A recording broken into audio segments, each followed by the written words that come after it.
looks, see how this sounds. We are. Alright, let's see how this looks, see how this sounds. Sounds good. This is day 3 of the draft. We are in it.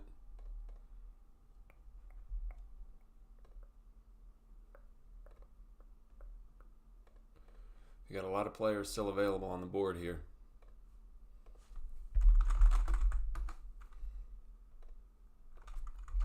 Let me get all my pages open so I can track the picks here.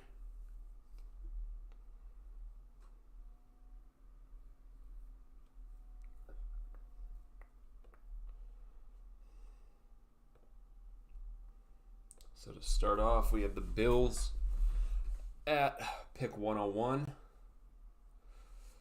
I mean, we have 8 minutes before day 3 starts. So we got some time to just chill in here for a little bit. Just wanted to get in a bit early, make sure everything was set up.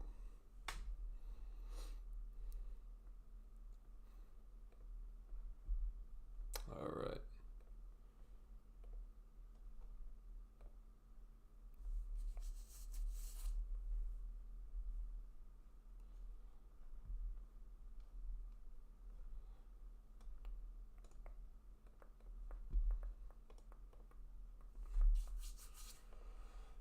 So we start off with the Bills picking.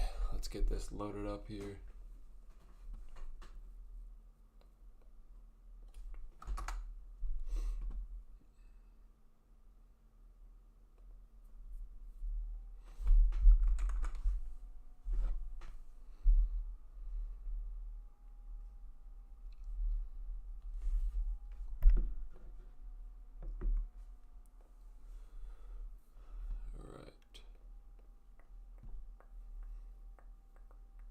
This will probably just be a chill day today,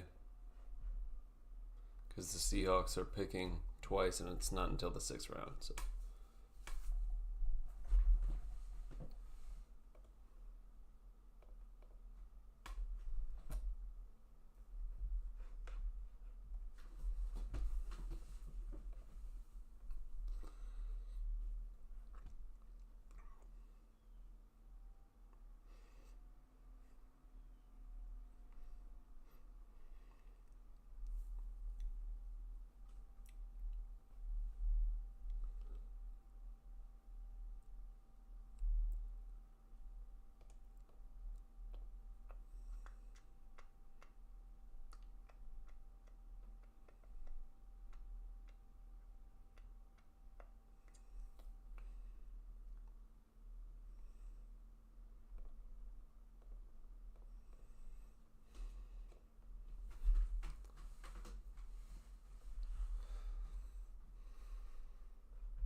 4 minutes until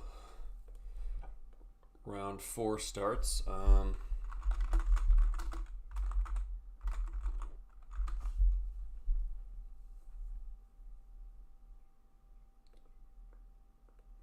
So I'm checking this. Okay, teams have 5 minutes for picks in rounds 4 to 6, and 4 minutes in the 7th round. Same as always. I just wanted to double check that.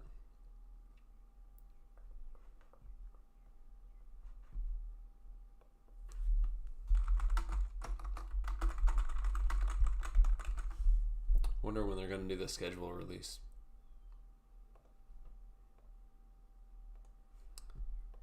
Probably second week of May. That's usually when they do that.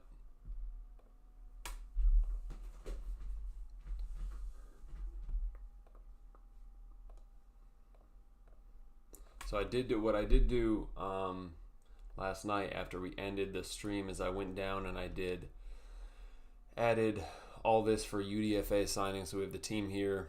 We'll have the signings, their position, and then their ranking where I have them on my board. I'm sure I have 1,100 guys on my board. I'm sure that there are going to be some guys signed that I don't have on my board. New Mexico. I just want to get this guy filled in here because he was a late addition to my board, this kicker here. Luke Jerzewski,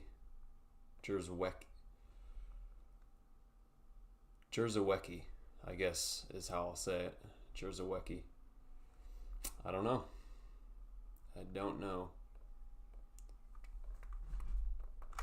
Alright. Let's get him that nice, beautiful kicker color. How many kickers and punters do you think are going to be taken in this day 3 here? Can't imagine very many.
All right, let's go through some of the top guys we have available here. It is noon Eastern, so Bills are officially on the clock here.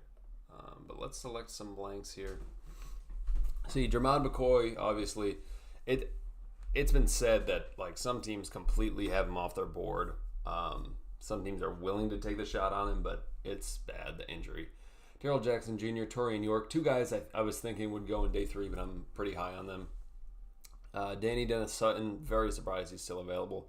Same with Keontae Scott, Abney, Connor Liu, Chandler Rivers, Malik Muhammad, Elijah Surratt, and Skylar Bell. Kamari Ramsey, Sam Hesht, Jonah Coleman, Nussmeier is here. Bryce Lance, Dante Corleone, Kyle Lewis still here is a shocker as well. Same with Caleb Proctor. I thought he would have gone high. Mike Washington Jr. still here. There are a lot of guys on the board, and I feel like one of these guys that I really like are going to be available when we pick at 188. I feel like it just has to happen. All right.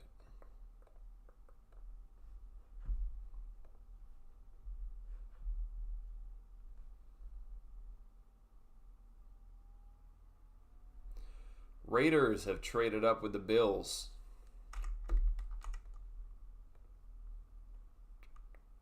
Okay. Raiders have traded up one spot.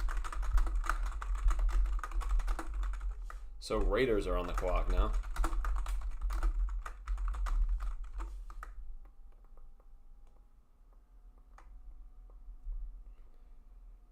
And the Bills got a 2027 7th round pick in return. Wow. All right.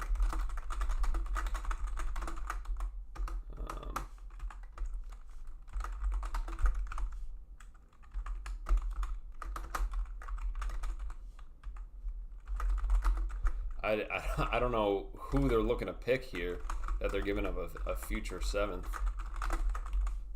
But, all right, man. Here we go, Raiders.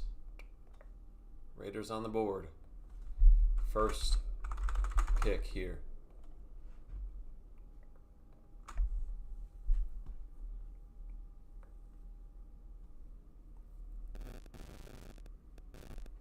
I'd imagine they take Surratt.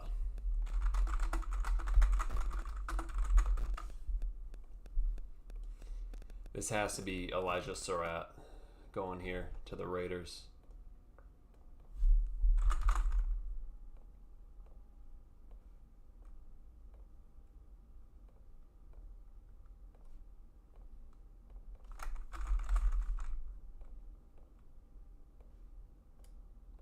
So Bills have only made 2 picks, but they've been doing a lot of trading.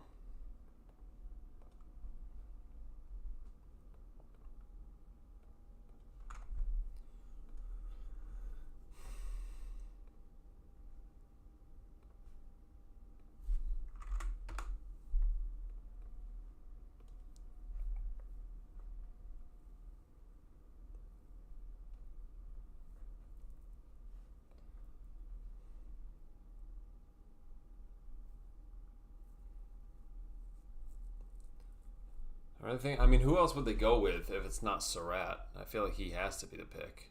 Reunite him with Mendoza. I think that's the move.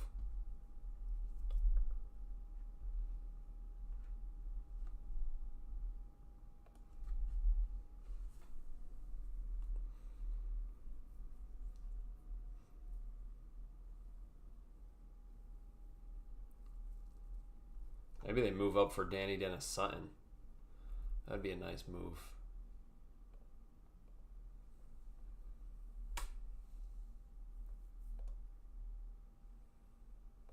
Pick is not in from what I'm seeing.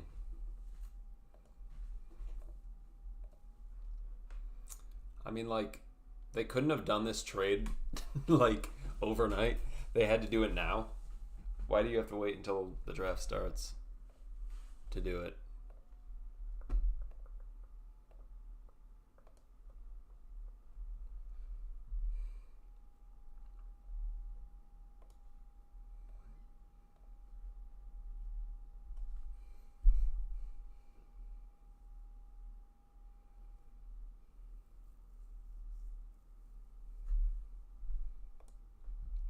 So I know it's only a 7th, but next year's draft, it's a good draft. And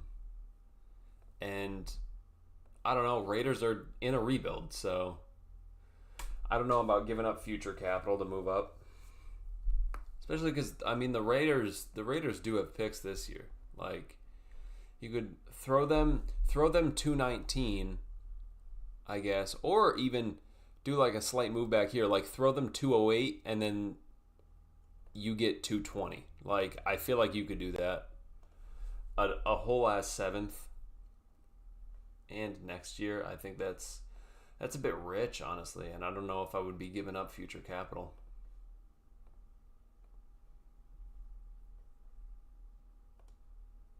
The pick is in for the Raiders. Pick is in.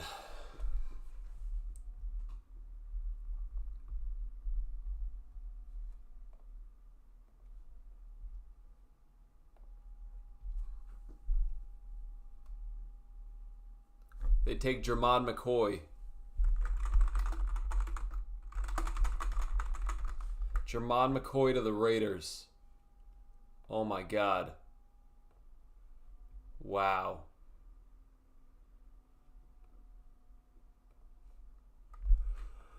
Oh, Jermod McCoy goes off the board of the Raiders here.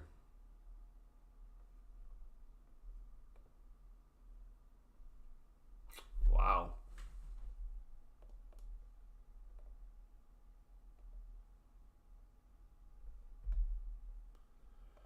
All right, so Raiders move up, and they get Jermon McCoy. Incredible value pick here. You take the risk on his injury. Oh man, that is so good. Jermon McCoy has the potential to be one of the best corners in the entire league if the medicals bounce his way.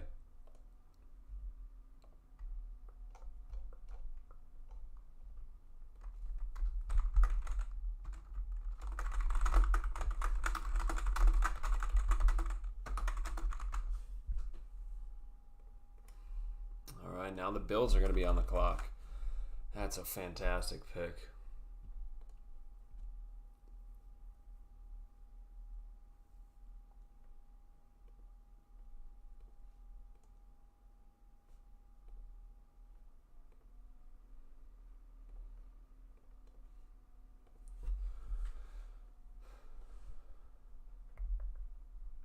Man, that's so good for the Raiders. I'm glad he went for the Raiders. I like the Raiders.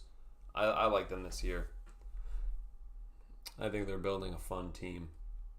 They're not going to be contending for the playoffs or anything this year, but I think going forward, yeah.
Well, I mean, Buffalo might go Elijah Surratt.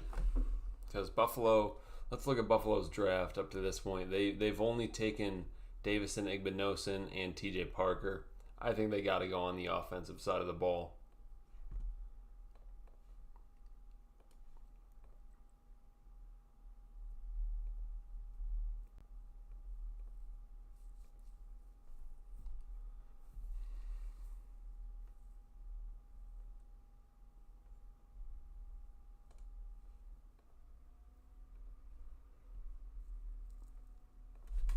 I don't know why Raiders traded up, though.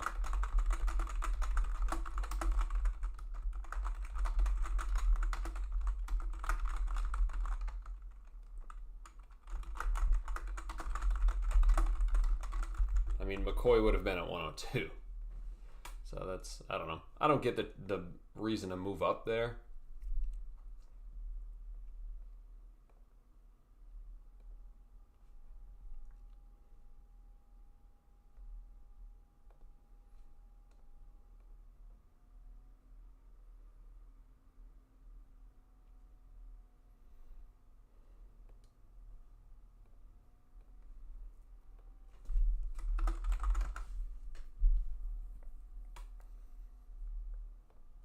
Pick is in for the Bills here. I feel like it's wide receiver.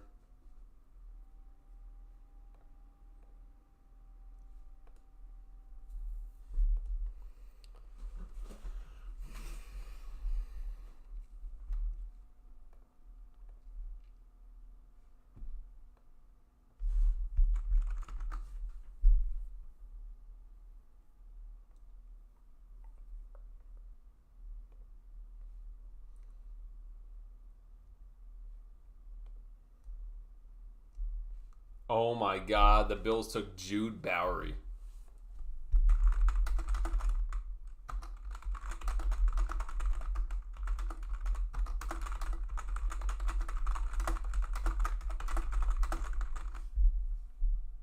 Jude Bowery is absolute ass cheeks. Okay.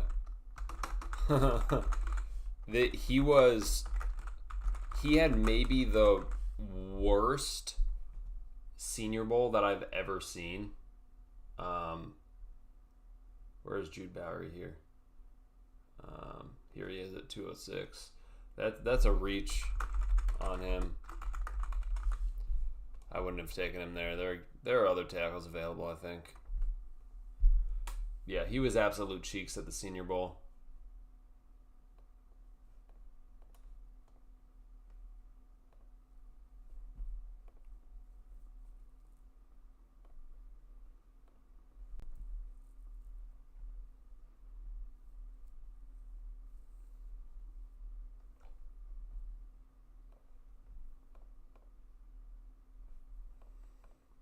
So Jets are on the clock now at 103.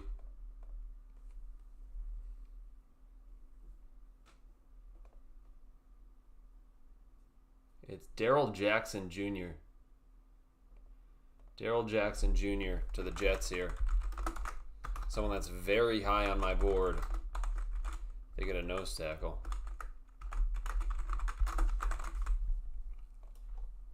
Darrell Jackson is up here at 41.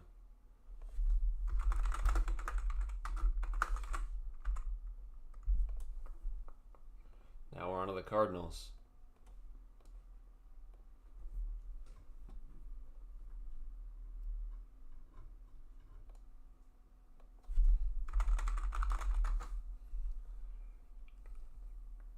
So Cardinals are on the clock.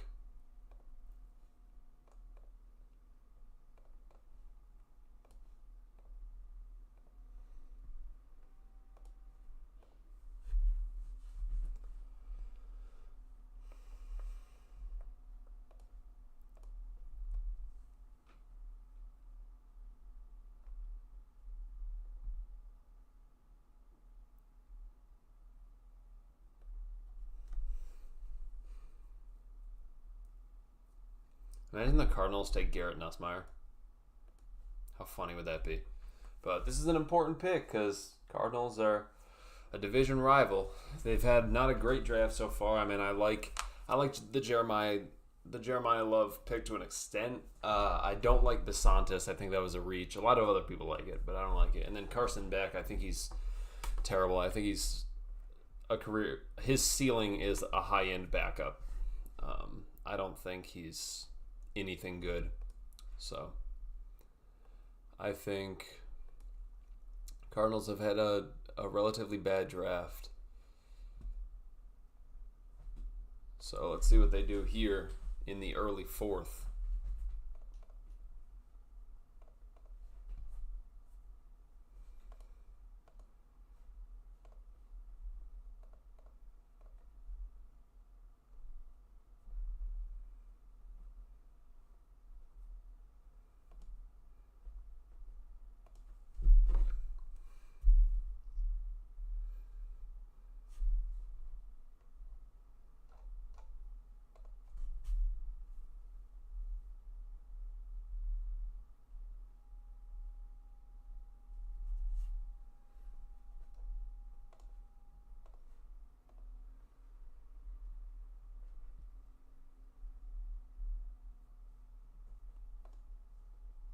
Pick is in for the Cardinals. They're not trading this.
Might just have to follow the ESPN tracker here, honestly, because I feel like Twitter is going to be about where the ESPN tracker is.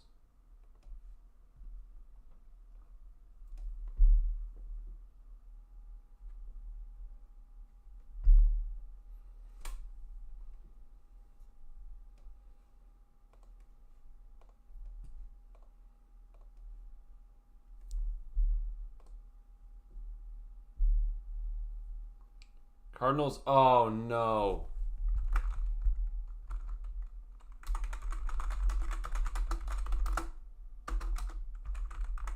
Cardinals took Caleb Proctor. Damn it. Oh man, Caleb Proctor is one of my favorite guys in this draft. Oh, that sucks. That sucks, man. One of my favorite guys in this draft. Oh. That one really hurts. That's a fantastic pick for the Cardinals.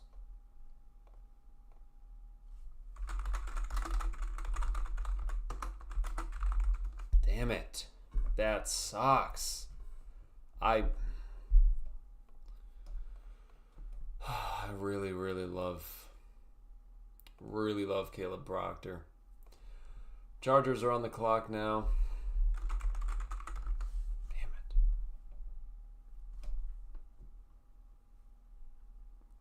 it. That one stings.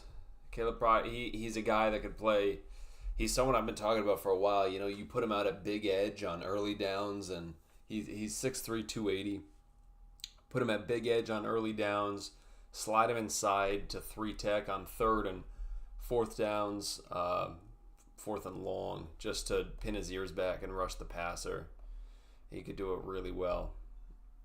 He's a very versatile piece that I love. That one hurts me, having him go to a division rival, because now I gotta root against him. It's the same with Kalen Black. Yeah, 49ers slightly overdrafted on Kalen Black. There were better running backs available, but Kalen Black is like my guy. He's probably my favorite running back in the class. I'm not saying he's the best. He's my personal favorite. And so having him go to a division rival is really, really painful. And same with Caleb Proctor here. Pick is in for the Chargers.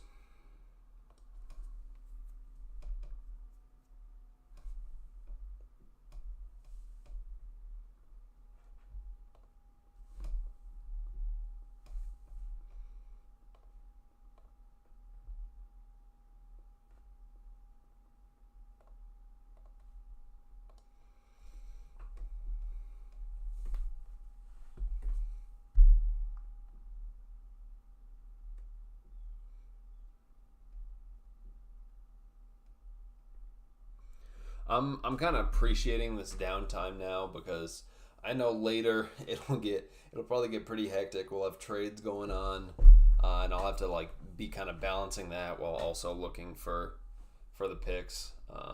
So I'm glad for this downtime now, because I know it's going to get crazy.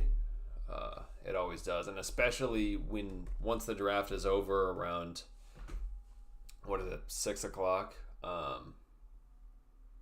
5 or 6, the UDFA tracking gets even more crazy, because you're trying to balance not just what one team is doing at a time, you're trying to balance what every single team is doing, and that's very hard.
It's been like a full 5 minutes since we've gotten the Caleb Proctor pick.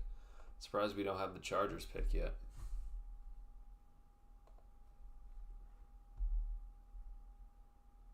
And it's Brennan Thompson. Wow. I mean, speed demon here. You know? Wow.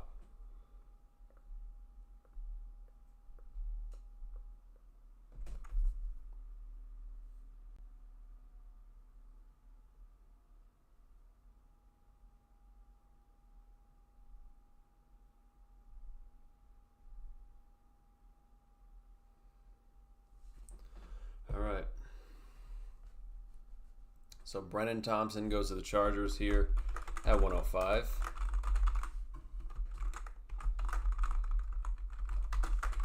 The Mississippi State guy, I have him around here, right?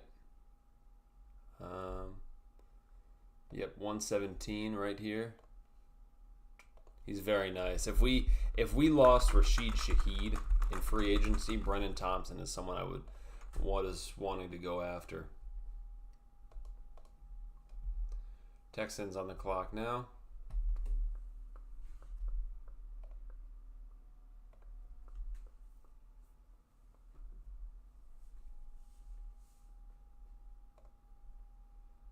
Pick is in for the Texans, who are on the clock.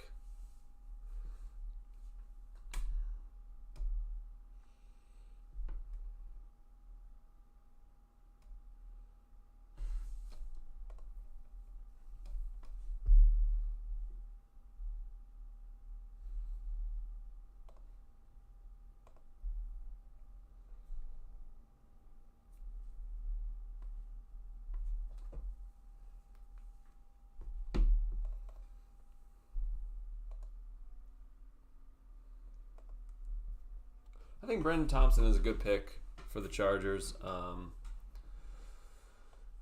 mean, they have Lad McConkey and Quentin Johnston. They just drafted Trey Harris. They have KLS. So they have a good amount of guys, and Brendan Thompson doesn't have to be a big player for their team, which is good. Fabechi Nwaiwu goes to the Texans here at 106. Oh my God. Wow. All right. Where is he on my board? He is at 393. All right. Texans with a major reach here.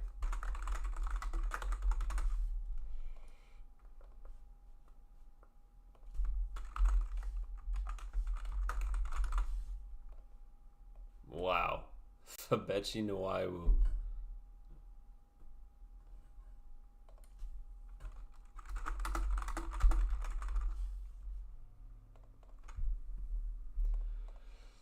All right, Niners are on the clock.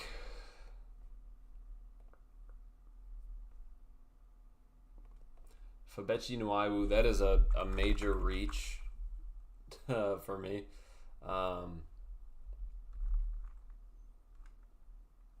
Like he's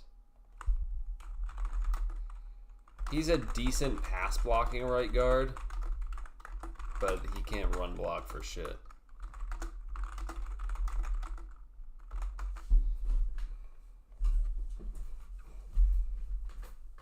And like even he was only really good at pass blocking this past year at Oklahoma. All his other seasons he was still terrible in pass protection. So it's a really bad pick.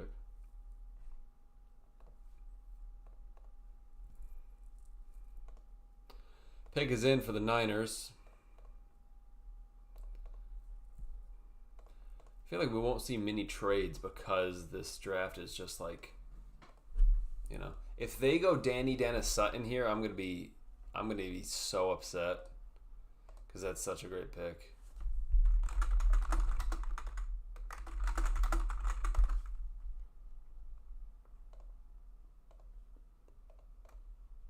That would be tragic. Or if they get like they could get like Jalen Kilgore or even Keontae Scott, I think those would be really good moves for them. I'd be upset. I'd be upset with those moves because they're good ones. I feel like there's a little bit of a run on offensive line. Maybe their reach on a tackle. It's possible. I mean, what tackles are on the board here? Isaiah World and Cage Casey are still on the board. Those would be good value picks here, if they wanted to go that route.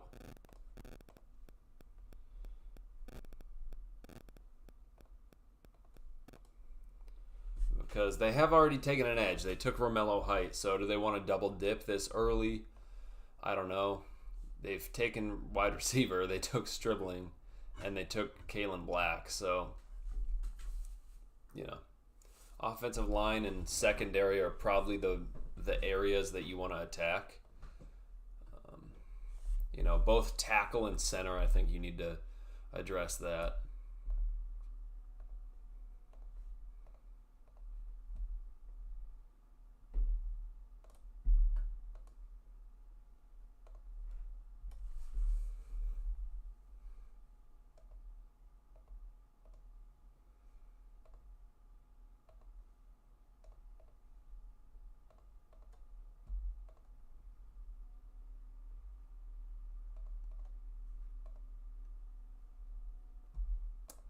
I really feel like the amount of trades we get today is going to be lower than most years,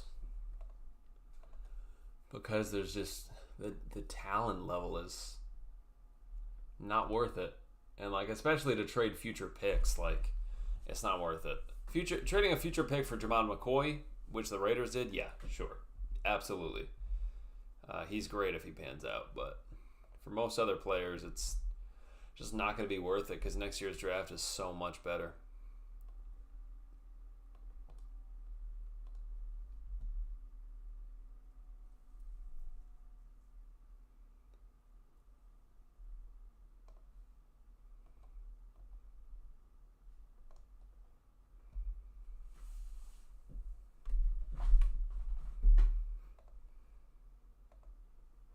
We're already half hour in. We only have 6 picks.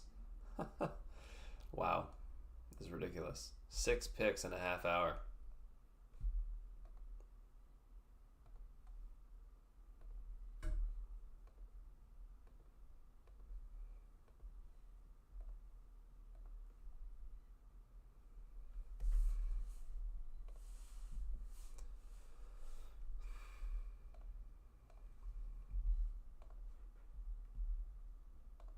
Pick has been in for like 4 minutes. Why do we not get it? I don't understand why they're so slow on the. Like at this point, the Chiefs are probably on the clock. Like they wait so long to give us the pick. There's supposed to be 5 minutes on the clock for everybody. It's been 6 minutes since we've gotten the Texans pick. We still don't have the Niners pick. That is not how it's supposed to be. We should be moving a lot faster than this.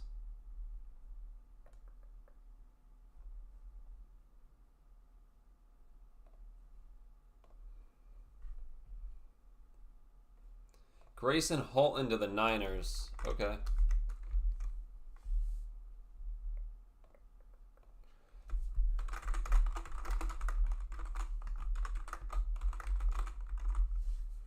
All right. Grayson Holton goes off here. I'm not a huge Grayson Holton guy, but this is appropriate value for him. I just don't know. You're taking him over a tackle?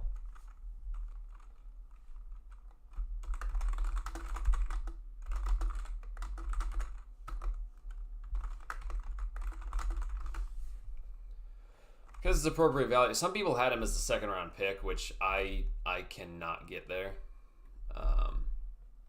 So I'm not there with him.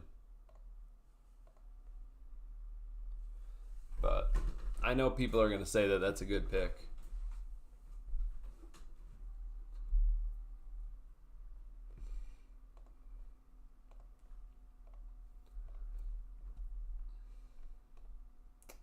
Pick is in for the Broncos.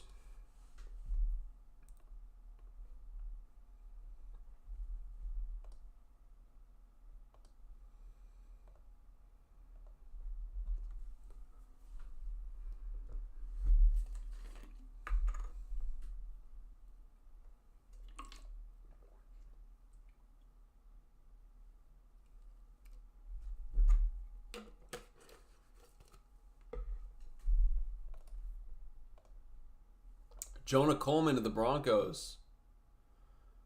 Wow. Ooh. Jets are trading up here. That's a good pick for the Broncos. That's a good pick for the Broncos. Jonah Coleman there. 77 on my board. And we've got a trade up here with the Bengals.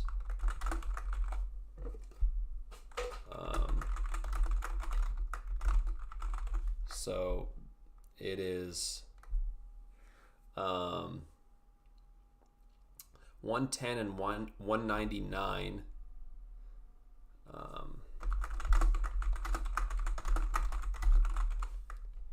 For 128 and 140. Okay. That's a good move back for the Bengals. Getting 140 there.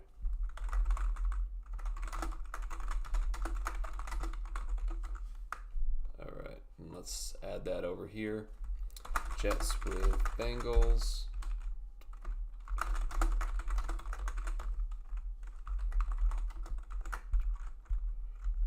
Pick 110 and 199. And then the Bengals got 128 and 140.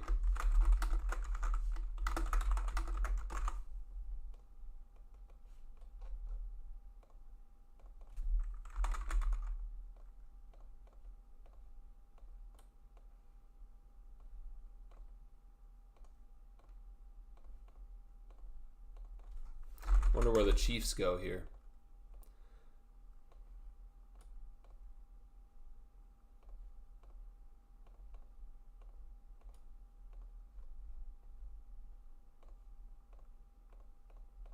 I feel like the Chiefs should make... Oh, they take Jaden Kennedy. All right. Horrendous pick. Jets take Cade Klubnik. Wow. Wow, Cade Klubnik goes here. That's a good pick. It's a good pick. I haven't had him in my fourth round or third round, late third. That's a nice pick. Jaden Kennedy is way down here. At 233. I really don't like his game. That's Jaden Kennedy with an O, which I got there. Good. Yeah, so Jaden Kennedy, not my favorite, but Cade Klubnik is fun.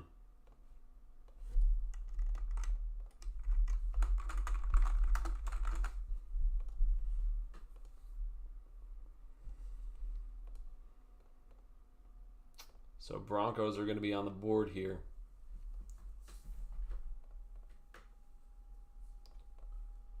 Then we got Cowboys are going to get a couple picks in quick succession here. I'll go Cowboys, Colts, Cowboys.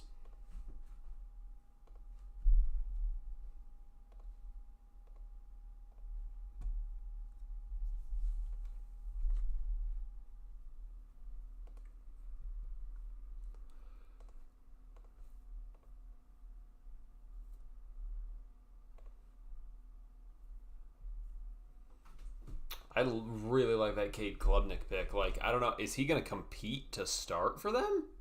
He might. I feel like no. After this year for sure, Geno Smith is going to be their starter. But Cade Klubnik, he might be their franchise guy, honestly. Like, Brady Cook and Bailey Zappi do nothing for me. So, Cade Klubnik, that's very nice.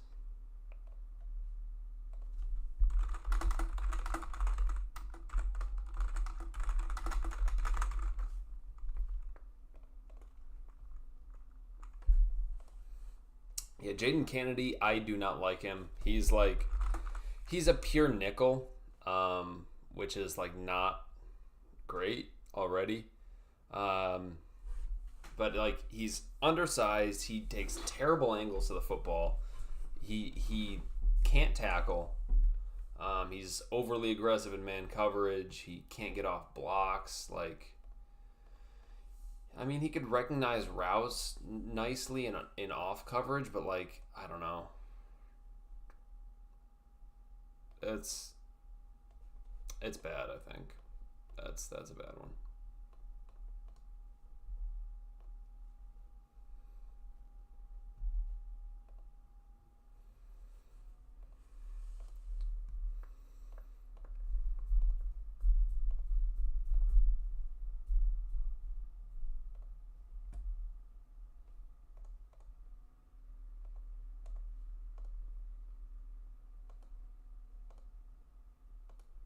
So ESPN is listing him as a safety, which is ridiculous. Jaden Kennedy.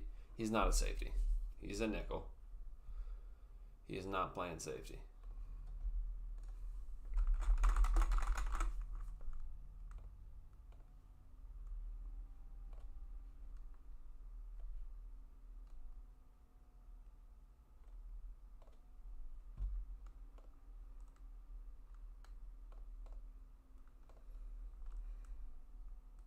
So ESPN goes from being ahead to being like 2 picks behind. I don't understand how they managed to do that. It's impressive. It's really impressive. They still don't have the Cade Klubnik pick in.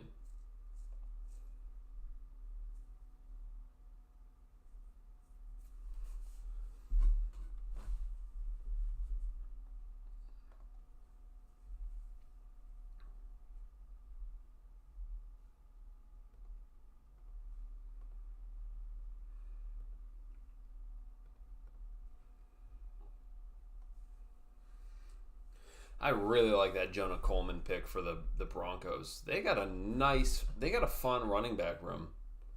Because they got R.J. Harvey, J.K. Dobbins, Jaleel McLaughlin, and now Jonah Coleman. That's fun. That's a fun room. Cage Casey to the Broncos here. Cage Casey to the Broncos. That's a nice one. I'm just going to put offensive line because, I think he can play tackle, but he likely moves inside, so that's what I'm going to put there. But he's a really nice developmental guy.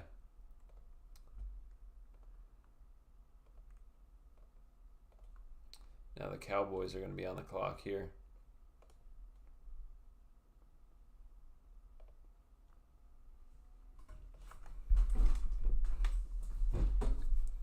So there's some good players going off the board here. Cage Casey, Jonah Coleman, Grayson Halton, I guess, Brennan Thompson, Caleb Proctor, unfortunately, and Jermond McCoy goes off.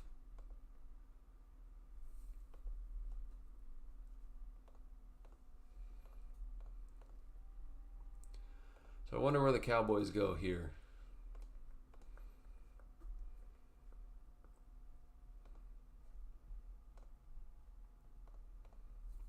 Where have the Cowboys gone so far? They went with Jayshon Barham. They double dipped at edge because they also got Malachi Lawrence. And they also got Caleb Downs. So safety and double dip at edge, you probably want to go offense here. Maybe running back because you got Jadon Blue as your second, but then you got Phil Maffa, who I do like. No one really after that. Maybe you want to go receiver as well. 2 positions I'd look to go in there from the Cowboys.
So ESPN is now caught up. They have the Cage Casey pick. We're on the Cowboys now.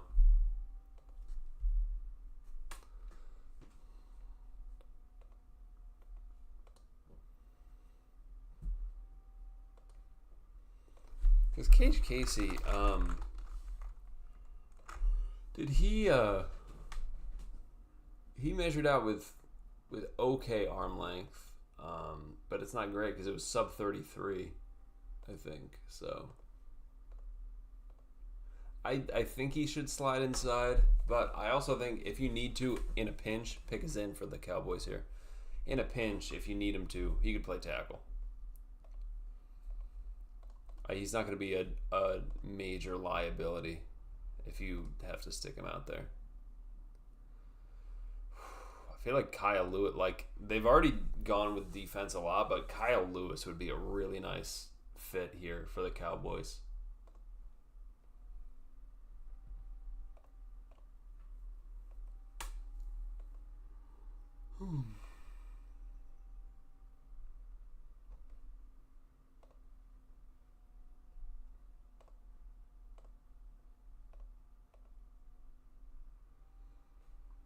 Oh, Cowboys go with Drew Shelton.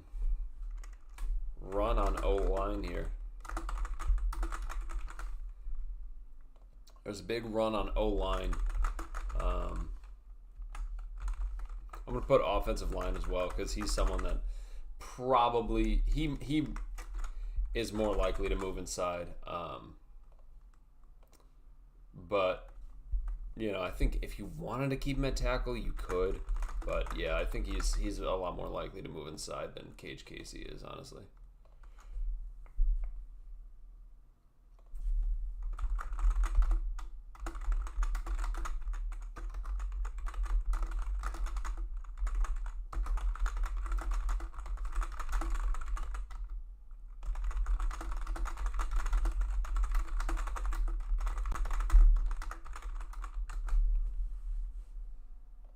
It is funny the Niners need to address like their offensive line and secondary, and instead of doing that, they're just adding an average defensive tackle to their already average defensive tackle room. Pick is in for the Colts here.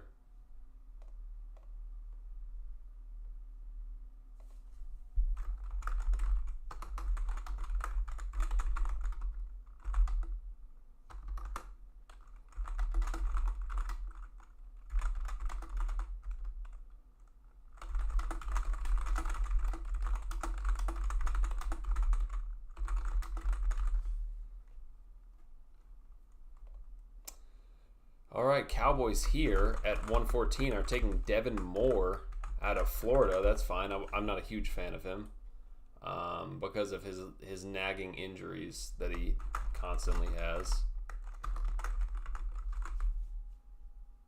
Let's see where the Colts go.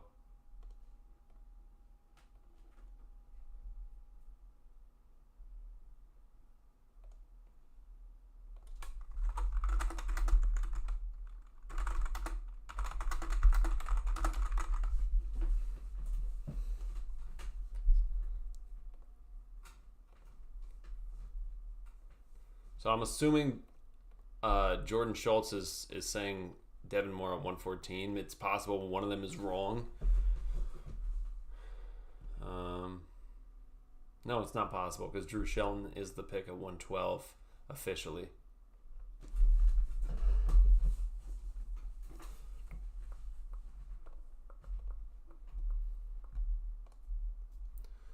So pick is in for the Colts. I mean, Jordan Schultz already has pick 114 for the Cowboys, so I don't know how Jordan Schultz is just getting a couple picks really early. He got the Cade Klubnik pick before we even got Jaden Kennedy, so.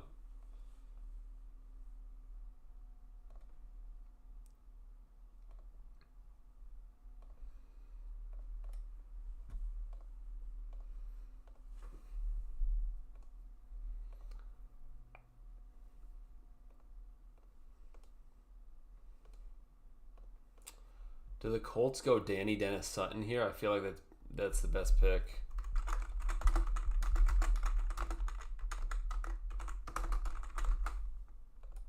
That would be the best pick for them. Danny Dennis Sutton is a great player. He's a great fit for the Colts as well, I think.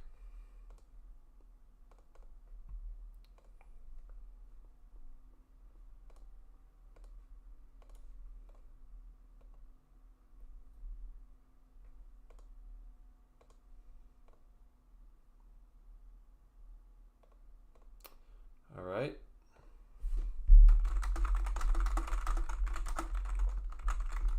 We have the Ravens pick. They take Elijah Surratt, but we still don't have the Colts pick, which is hilarious. So we have the Ravens taking Elijah Surratt, wide receiver out of Indy. That's a good pick for them. I mean, they have a lot of receivers, but what are the Colts doing here?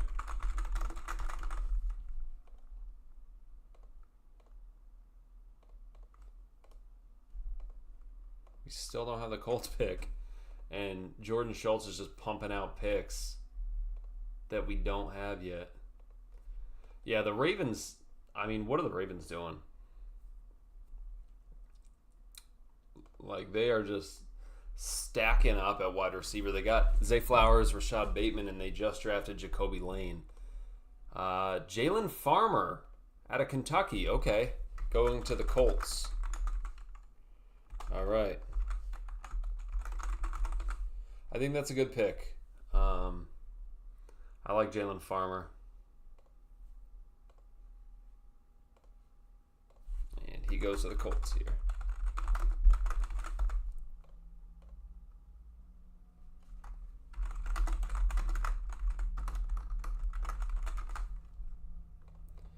All right, now we are on to the Buccaneers here, because Jordan Schultz just pumped out picks.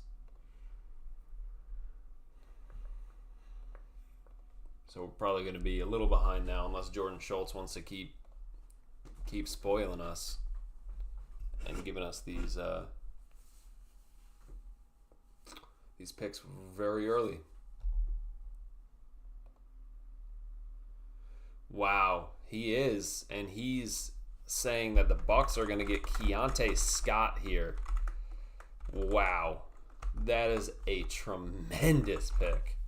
Oh my God, Keontae Scott, my number 50 player in the class, goes to the Bucs in the 4th round. That is a fantastic pick.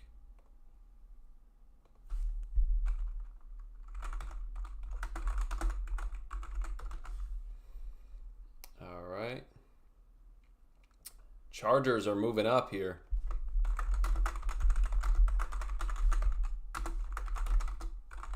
Chargers are moving up, and we're moving back with the Texans here.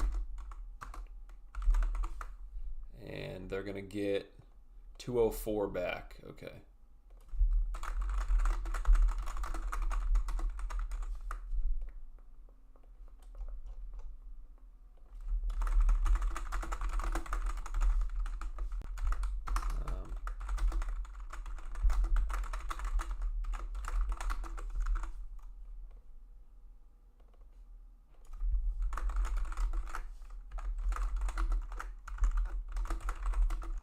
Was it 204? I think it was 204. Yep.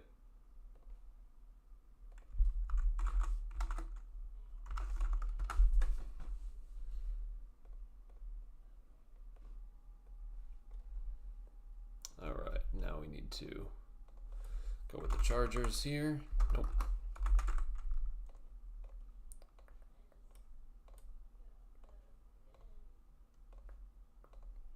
And then we got the Texans.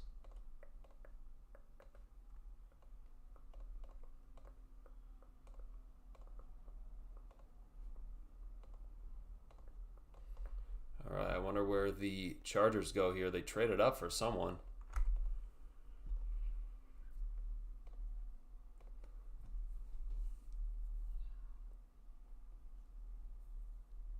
All right, I think we're caught up here. Up to the Chargers pick, at least from what I got.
who the Chargers move up for here. There are a lot of good players that have fallen that are on the clock.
Just waiting for this Chargers pick here, man. It's been a while. It's been like 5 minutes.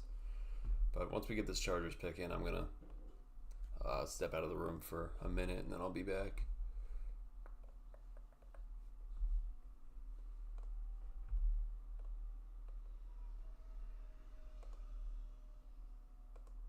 All right, ESPN just got the Keontae Scott pick. So they're behind, as per usual.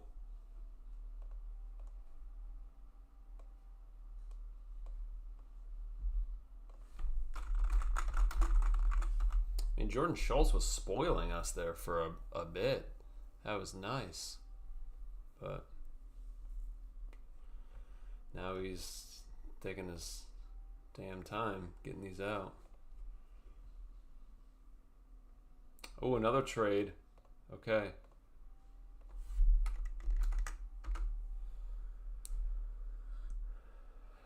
Panthers are moving back with the Jaguars.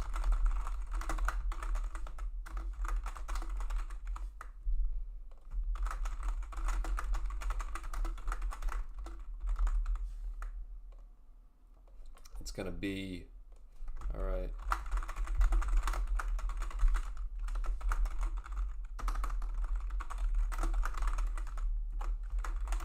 Pick 119 and 196, and then the Panthers get 124 and 166. Okay, that's not bad. I think that's good value for both teams. So 196 belongs to the Jaguars now. All right.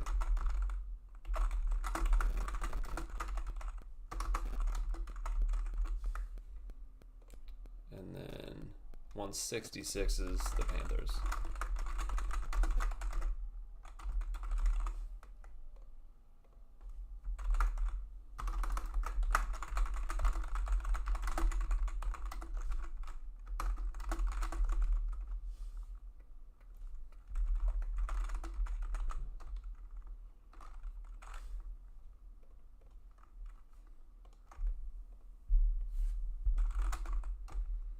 Chargers traded up for Travis Burke. Okay. All right. The Memphis guy. Where is he on my board? Travis Burke is at 224. All right. I don't think they needed to trade up for him.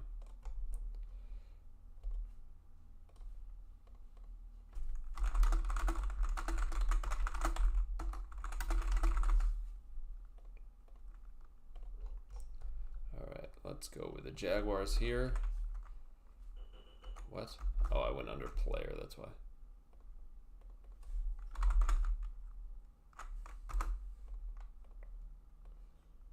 this. And then let's go to the Panthers.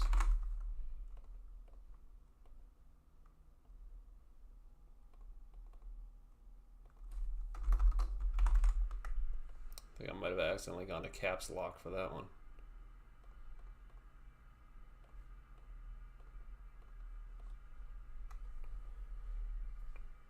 All right, Lions are taking Jimmy Rolder. What? All right. What is going on? 414 on my board.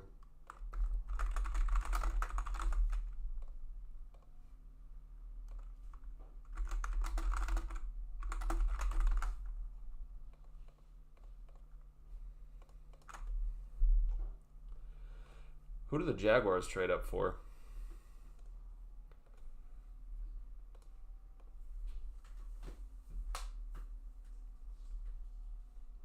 Jags traded up for Wesley Williams. Oh my God.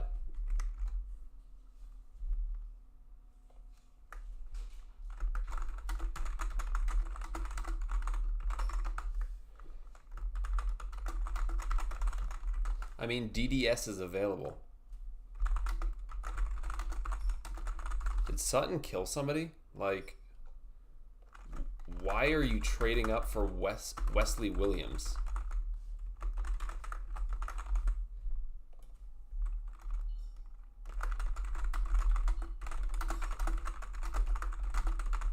Wesley Williams isn't even the best Duke edge in this class. What? Vincent Anthony is better.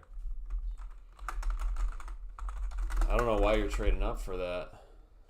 That's really weird.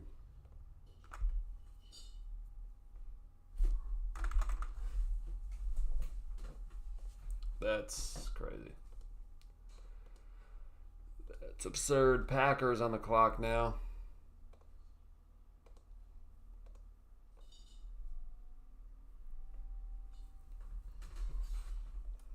Alright, now I'm going to take a, I'm going to be out for 1 minute and then I'll be back, guys.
All right, I'm back. Let's see what we got here. Danny Dennis Sutton goes to the Packers here. Damn it. That is tremendous value. The Packers might be having the best draft. They got Danny Dennison and Brandon Cisse. Wow.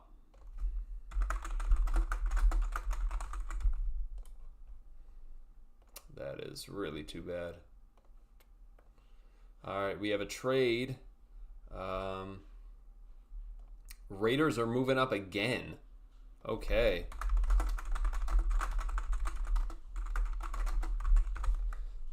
And the Atlanta Falcons are moving back. And they are acquiring pick 208.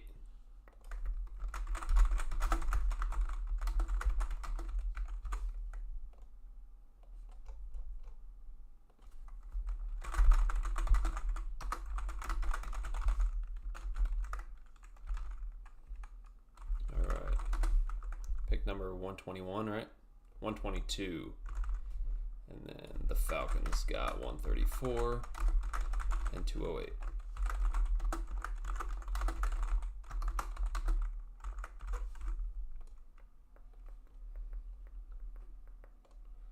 Where do the Steelers go here?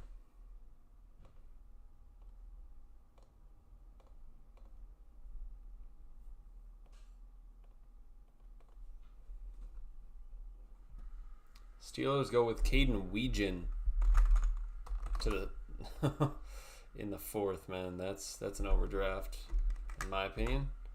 He's not really a receiver. He's kind of a pure returner.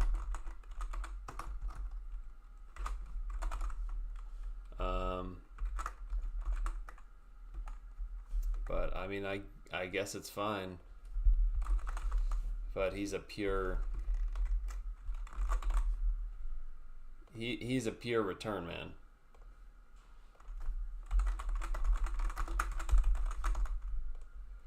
I mean, he's a really good returner.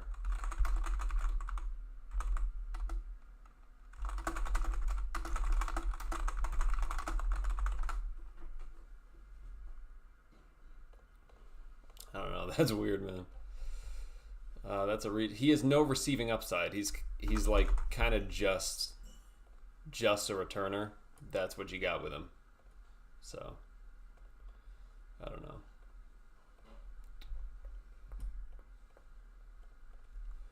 See where the Raiders go here.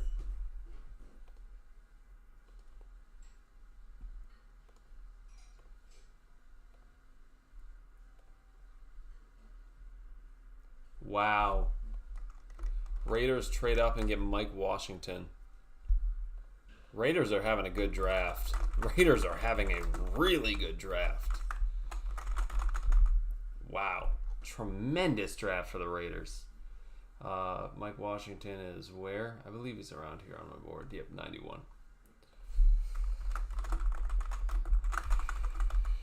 Wow.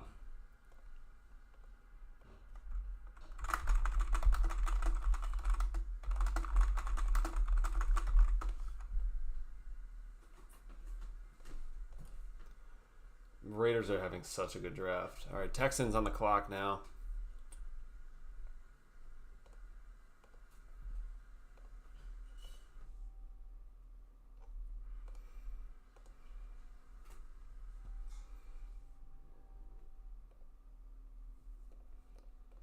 Let's look at the Raiders. They got Mike Washington, Jermod McCoy, Trey Zune, Kieran Crawford, Traden Stukes, and Fernando Mendoza. Wow. You got Mike Washington, who's got tremendous upside as your second running back. They're doing very, very well for themselves. Very well for themselves.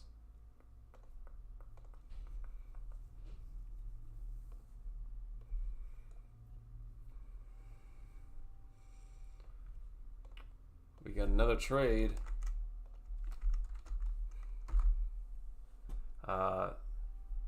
Bears are moving up here.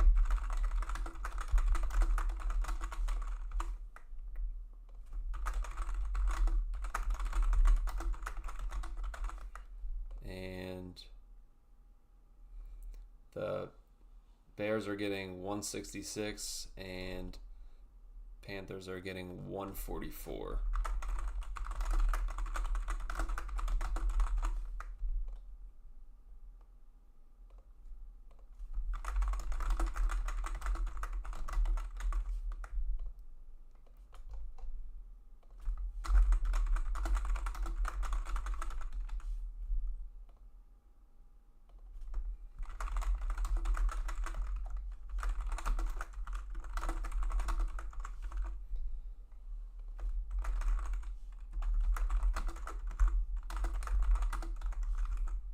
I think that's a great trade for the Panthers.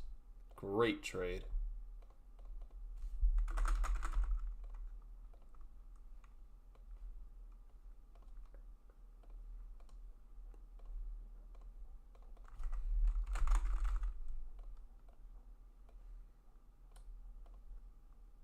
I mean, Panthers clearly are not liking anyone really here that they're moving back like this. Where do the Texans go here?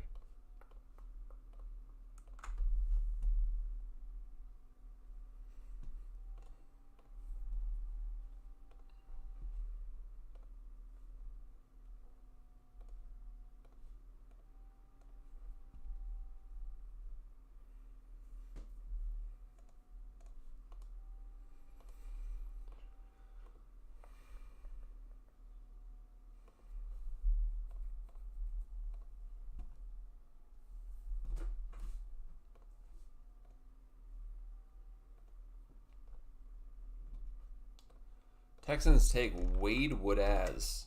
All right.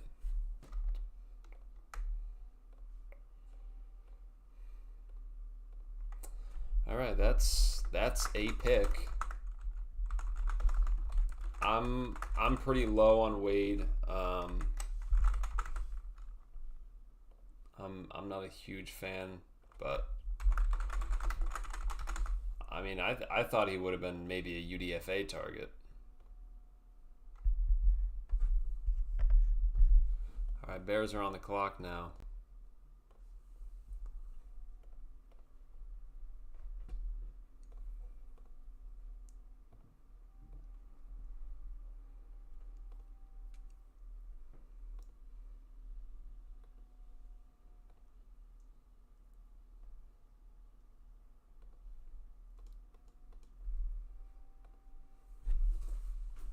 There's still a good amount of guys that are falling that I would like for Seattle. Of course, we're only in the early or mid 120s, so Seattle still doesn't pick for another 60 spots. Over 60 spots. Not 60. Yeah, over 60.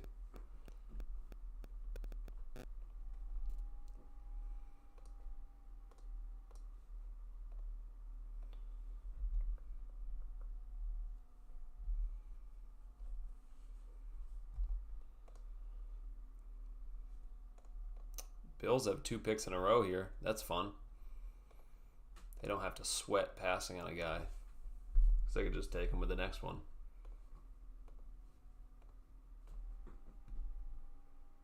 It's always fun having two picks in a row.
Who did the Bears move up for? Please tell me.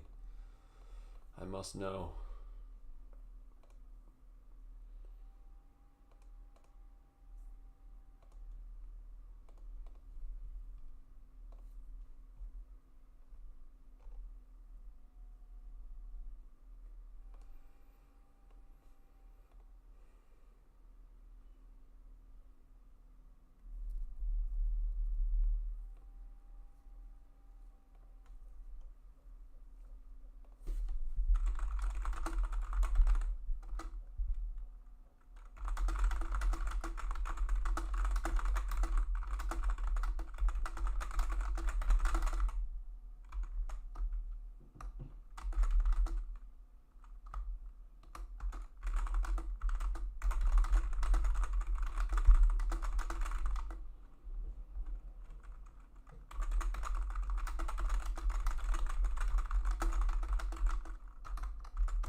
All right. Malik Muhammad to the Bears. That's a great pick. And then 2 great picks in a row. Skylar Bell goes to... I just put Skylar. Skylar Bell goes to the Bills. 2 great pickups there. Very high on Skylar Bell. Very high on Malik Muhammad. I get why the Bears traded up for Muhammad. That makes sense. I mean, he's on the thumbnail of this video for a reason.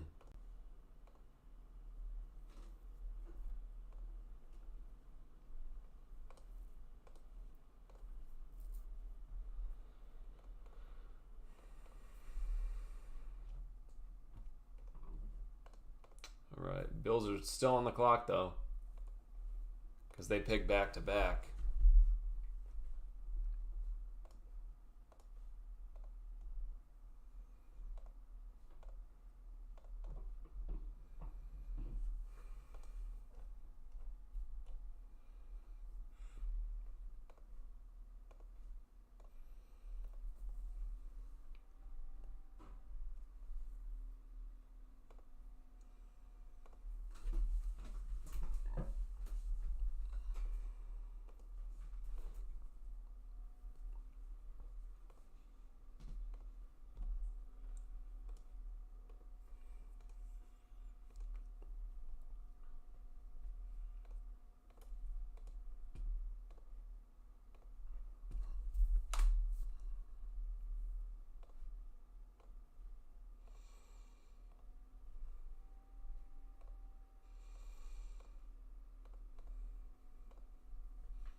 Man, I really hope the Niners don't get Kilgore here. Bills, please take Kilgore. That would really suck if the Niners got him.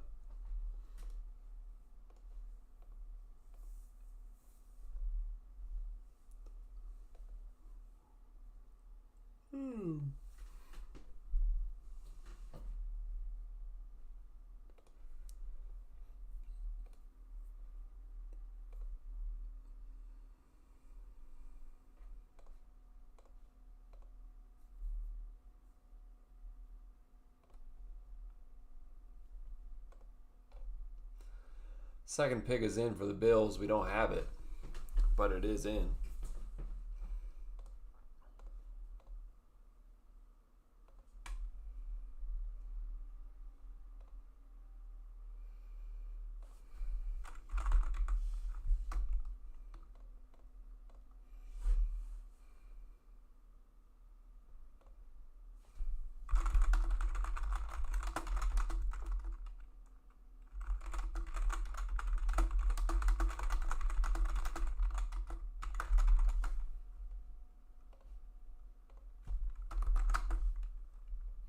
Caleb Alarms or wow, Caleb Alarms or to the Bills here. That's a good pick, I think. He's actually right here. That's a good pick. Buffalo Bills with two good picks in a row.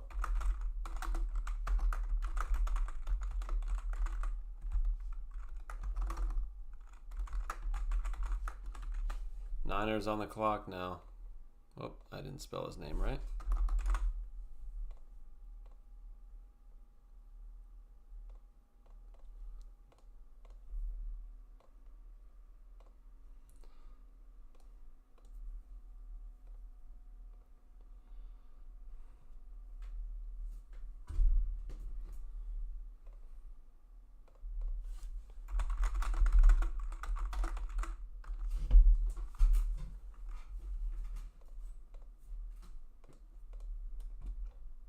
Pick is in for the Niners. Pick is in for the Niners.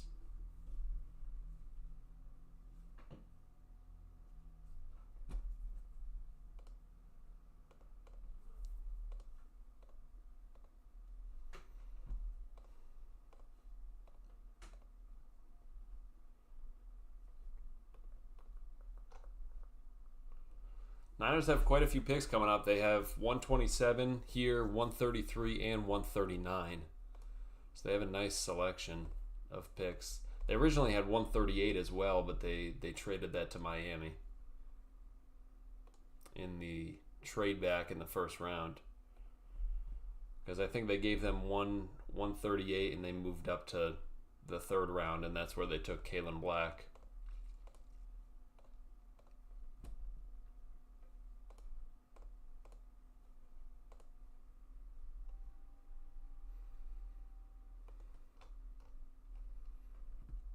You got to go with tackle or secondary here if you're the Niners. Maybe you go with center because like Connor Lew is still on the board. It's Carver Willis. Oh my God.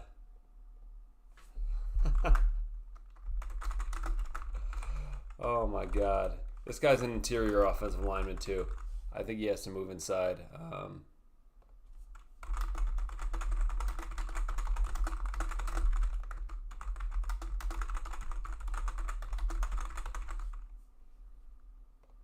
He's a developmental center, I think. He can't stick at tackle. I'm very low on him.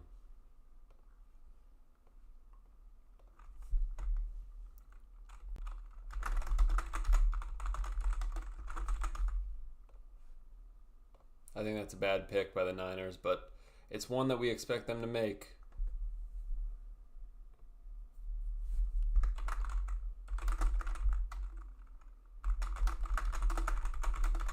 Connor Lew and Sam Hesht are available, and they go with Willis. I mean, that's absurd to me. That's absurd to me. Carver Willis he's a developmental guy, man, and he's not someone that's going to stick at tackle. So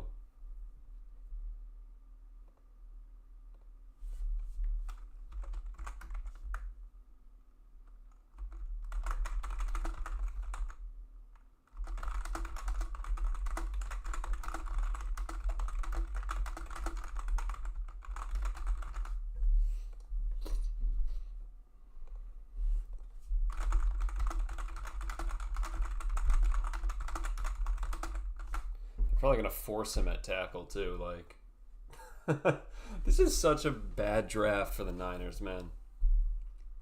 Connor Lew to the Bengals.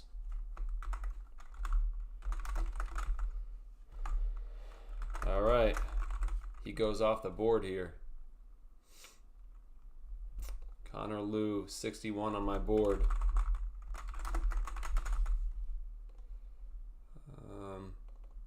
All right.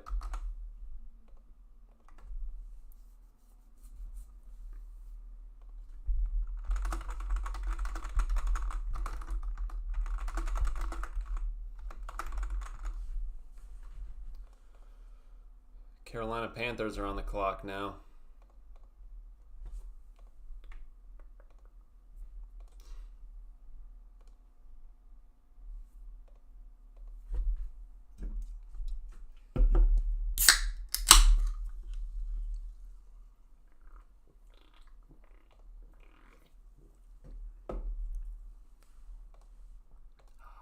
Connor Liu fell so far, man.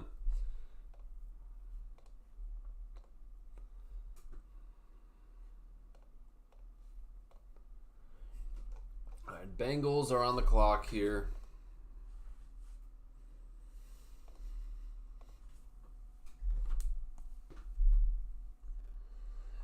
I'm gonna have to open Twitter on my phone because I feel like this is gonna happen a couple times today. That Twitter just bugs out because I'm using it so much. Will Lee to the Panthers.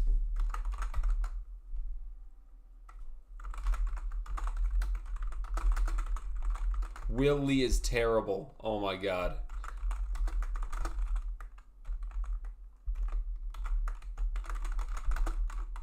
Will Lee is absolutely terrible.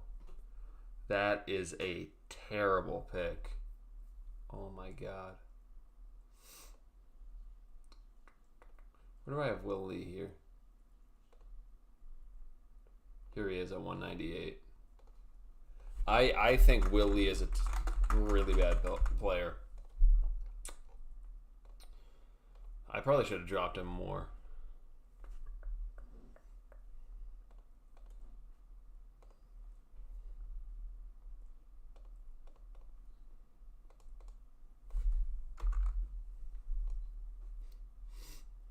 Dolphins on the clock now.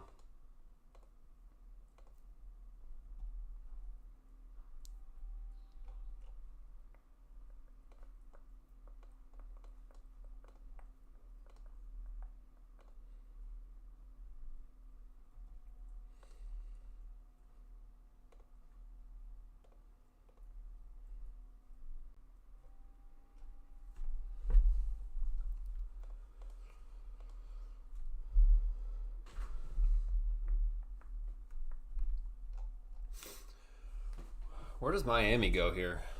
Man, Jalen Kilgore is still on the board.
I'm just checking to see who's available. Kamari Ramsey is still available. Sam Hesh, yeah. Nussmeier. Bryce Lance is still available.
Pick is in for the Dolphins.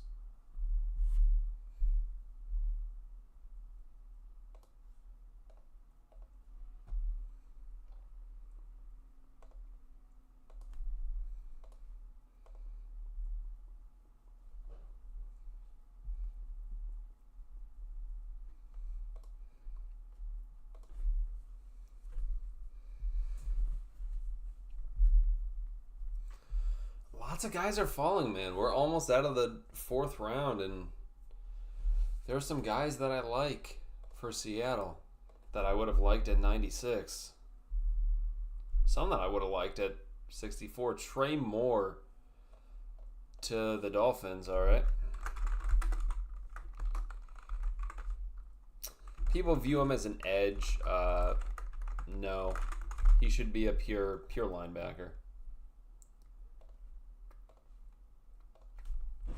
You know, you can throw him at undersized edge if you want, but I think it would be a mistake. Just have him in blitz packages.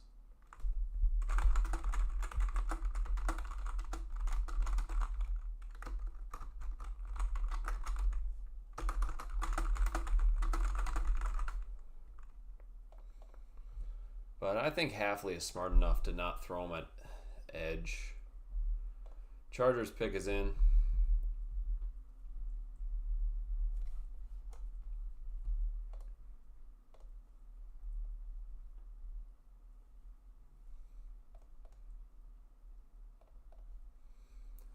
Then we got the Saints with Seattle's original 4th round pick. Oh my God, the Chargers go Genesis Smith. Oh my God.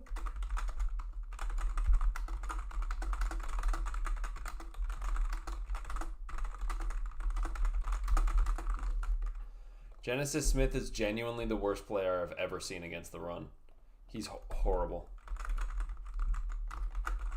I wanted to move him down to like UDFA, but his traits are just so good that you can't.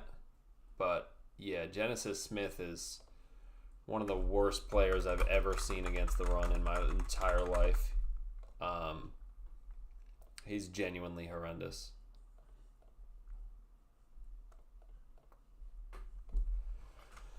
But he's got the athletic traits, man. Pick is in for the Saints here. Jordan Schultz has fallen off. He's not posting anymore.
Ooh. Wow. All right. Trade up. Ravens are moving up with the Niners here. Monster move back. All right. It's going to be, I believe, 154. And the Niners are going to get a future 6th round pick in exchange.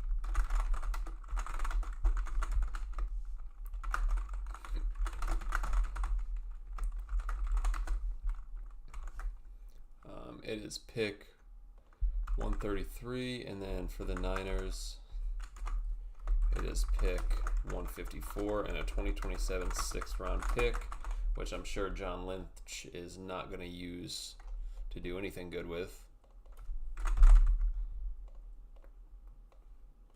Wow, Ravens have a lot of picks. They couldn't have just grabbed a pick this year? My God.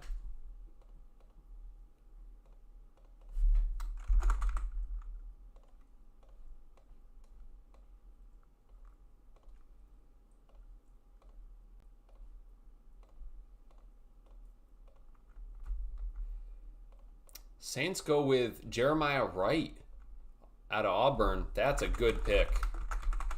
That's a good pick. I like him. I like Jeremiah Wright quite a bit. He's a guard. I should keep him as that. Not just put interior offensive line.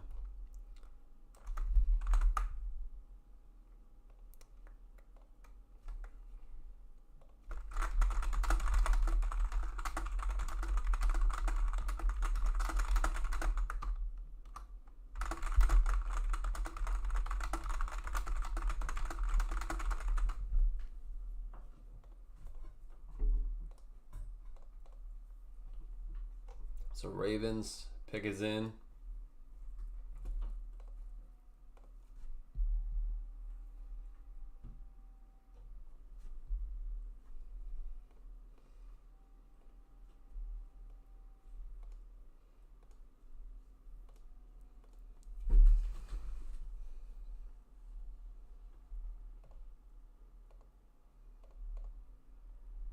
We're almost out of the fourth round here.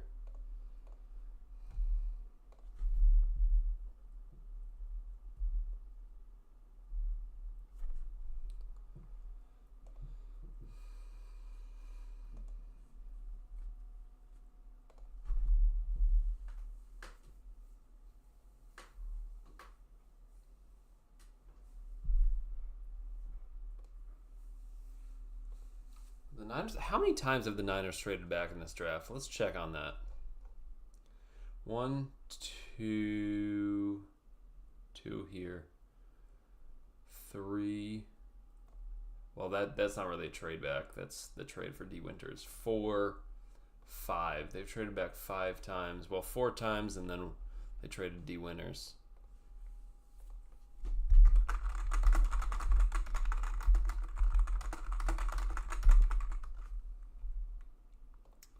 All right. Ravens traded up for SMU tight end Matthew Hibner.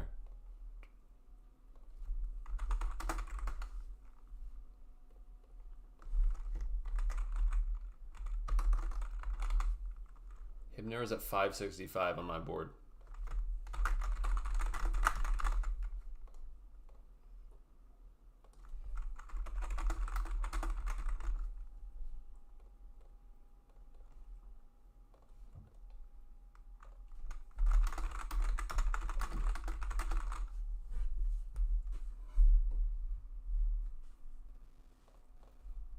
I can't believe they traded up for Hibner. That's ridiculous.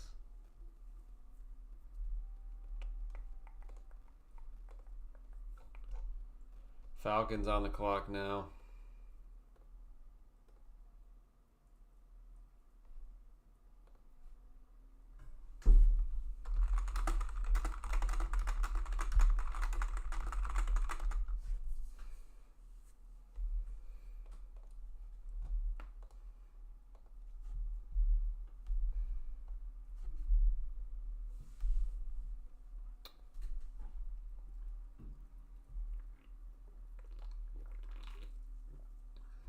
Yeah, Jordan Schultz, he's really fallen off.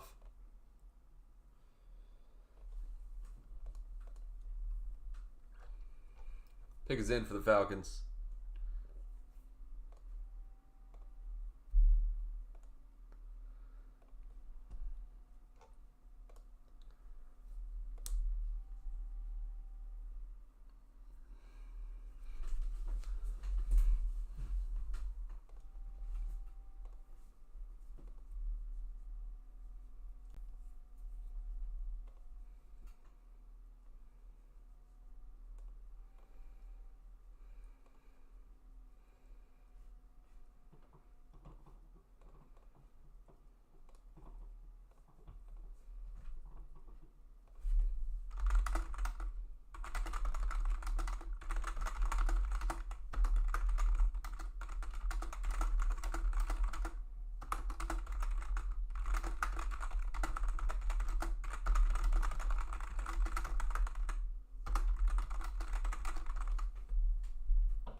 Yeah, Jordan Schultz has fallen off here.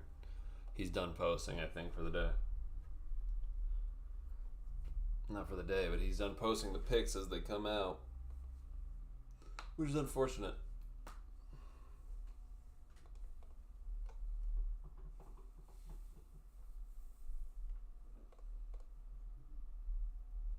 Kendall Daniels. Wow, I like that. I'm a Kendall Daniels fan.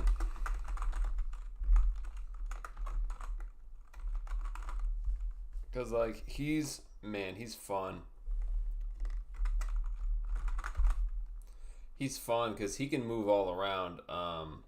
Like I have here, he could play linebacker, nickel, safety. I think for that type of versatility, that's like, this is like a good spot for him for that type of versatility.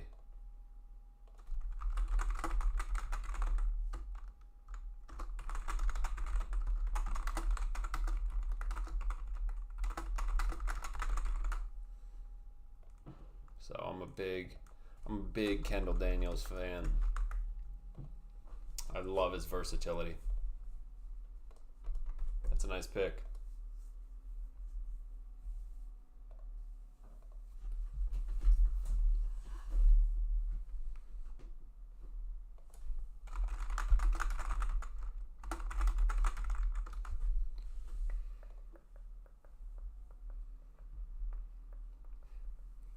It's like he's 6'5", 240, but like dude can move. Like he's got great range and he's got really unique speed. He's got a great like speed to power ability. He can really disrupt offenses. I like his game a lot.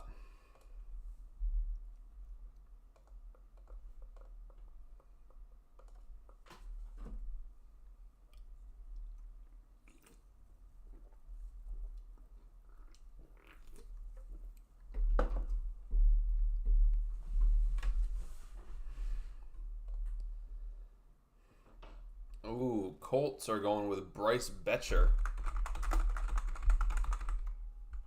Linebacker out of Oregon. All right. Where do I have Bryce Betcher? I think he's, a little ways down here. He's someone that just kind of like strictly plays the run. Like you can't put him on coverage at all.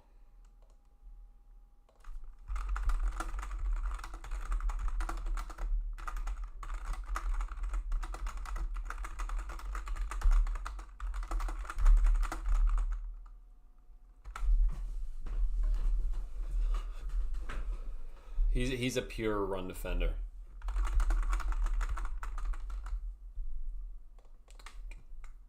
But I like him for being a pure run defender.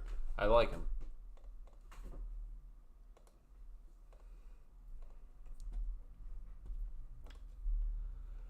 All right, Saints. The pick is in for them.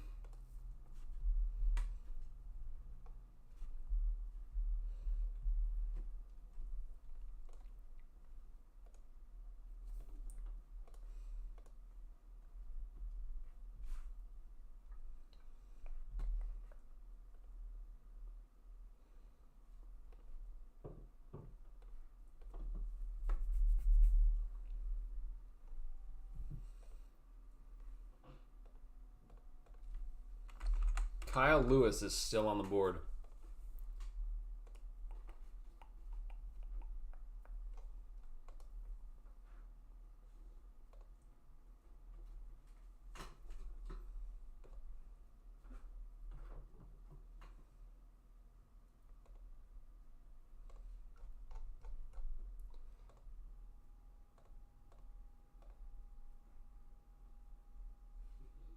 This is my BPA here.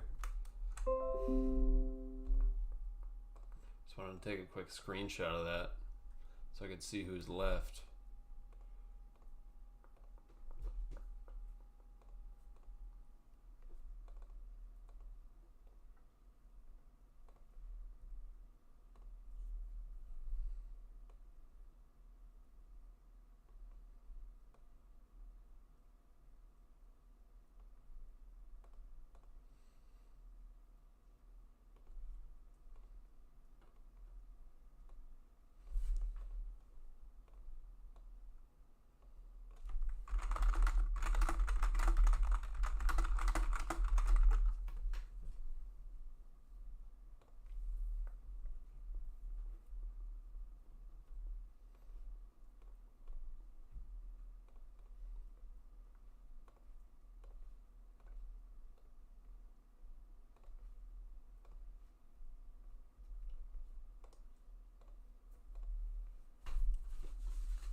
Keith Abney would be a great fit here for the Saints.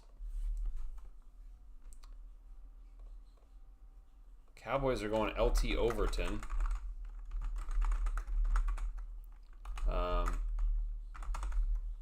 So, I mean, he's back. Jordan Schultz is back, and he's picks ahead.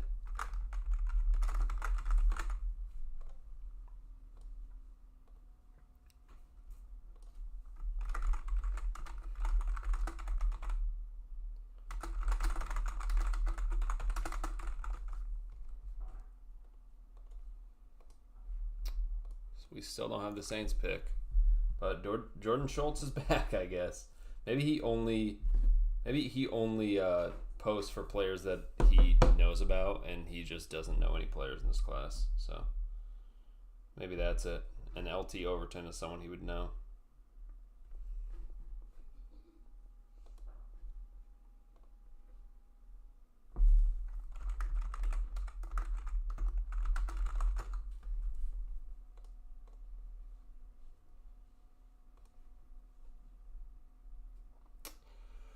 Bryce Lance to the Saints here. All right. That is a good pick. That is a nice pick. Bryce Lance goes off the board.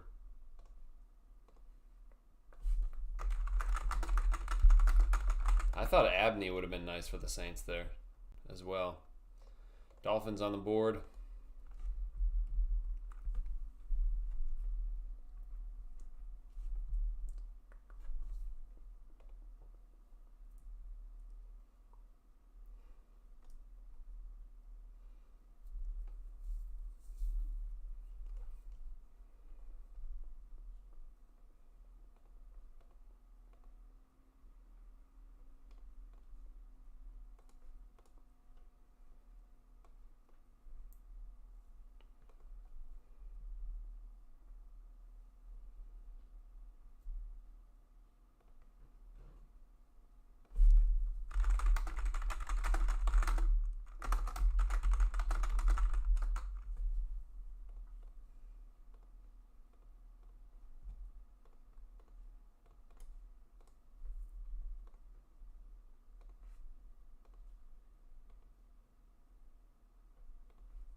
We're very close to the end of the fourth.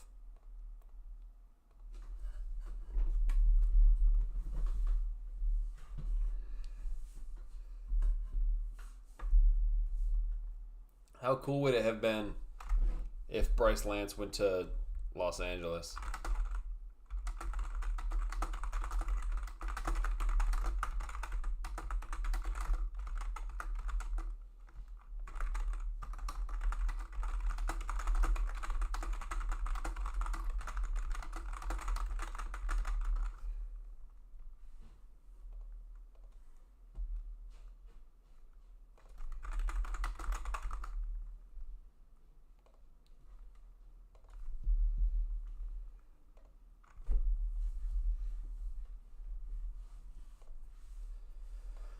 That would have been fun to see. Doesn't happen though, unfortunately. Unless the Saints want to trade for Trey Lance.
Waiting on what the Dolphins do here.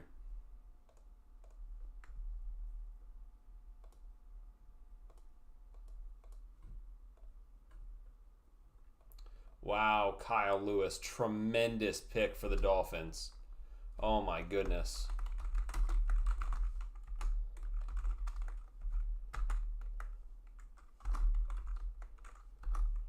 Wow. That's a fantastic pick. Kyle Lewis is a tremendous player. And he goes off the board here to the Dolphins.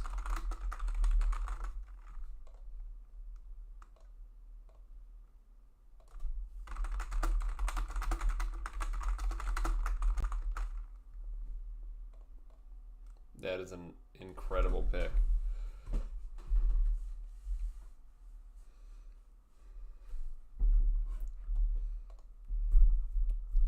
Niners on the clock.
Man, that's such a good pick for Miami.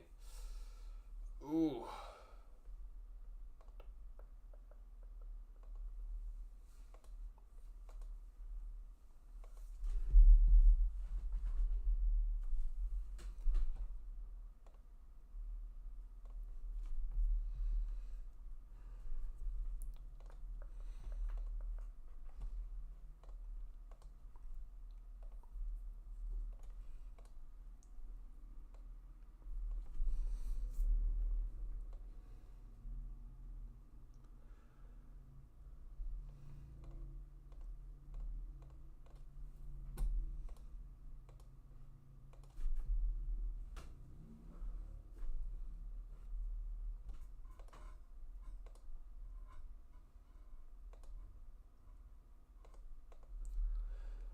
Come on, Niners. What are you going to do? Who are you going to reach on this time?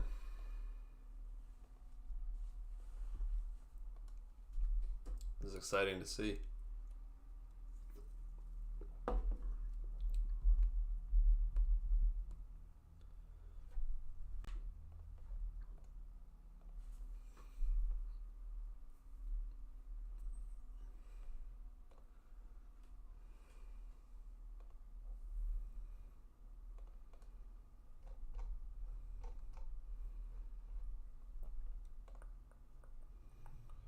ESPN is pretty behind, so I feel like it's going to be a bit before we get this Niners pick.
ESPN is just now getting the Dolphins pick.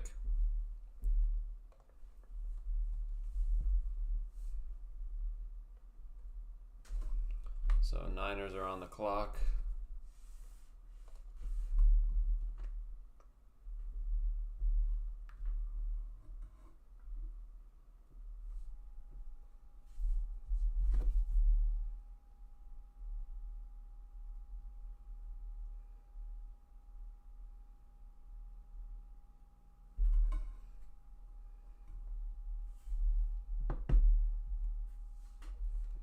Pick is in for the Niners here.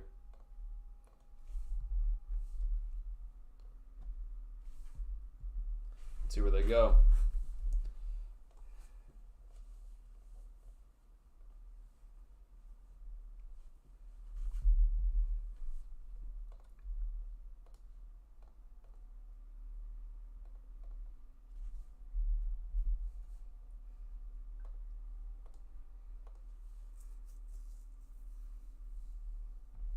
Ephesians Prysock to the Niners. Okay. That's a good pick. They finally made a good pick. That's too bad. He's someone I like. He's someone I like quite a bit. And he's a Washington guy going to our rival. That sucks, man.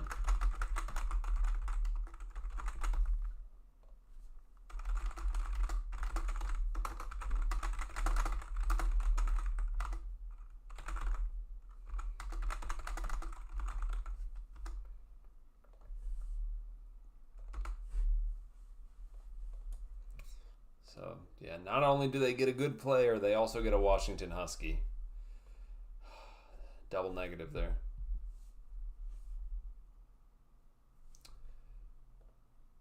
Bengals are going with Colby Young. Okay. Georgia receiver.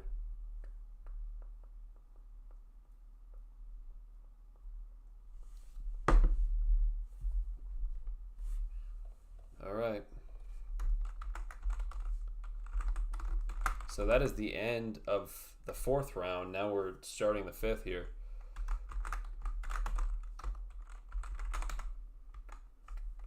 Where's Colby Young on my board? I think he's decently low yet, 253.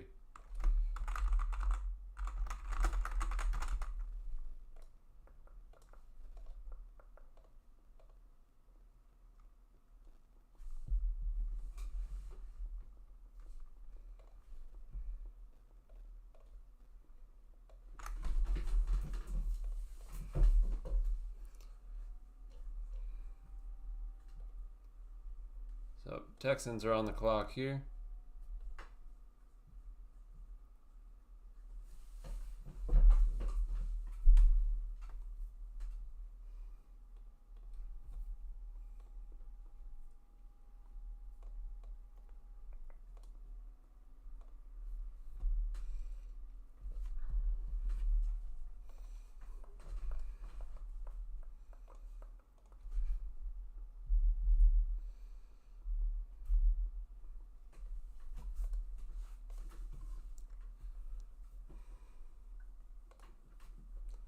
All right, we're closing in on halfway to the Seahawks pick. When the Panthers are picking, that's when we will be halfway to the Seahawks pick.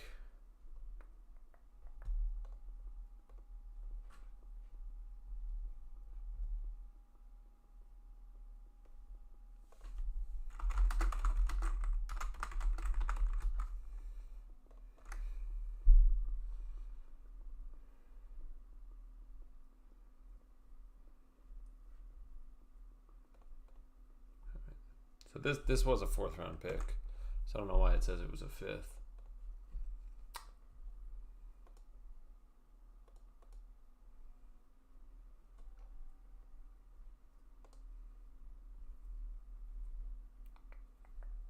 Pick is in for the Texans.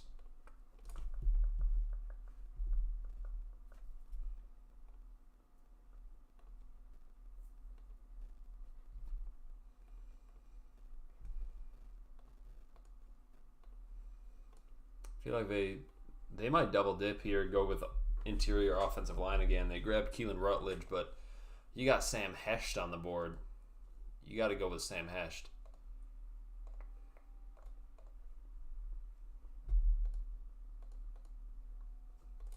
In my opinion.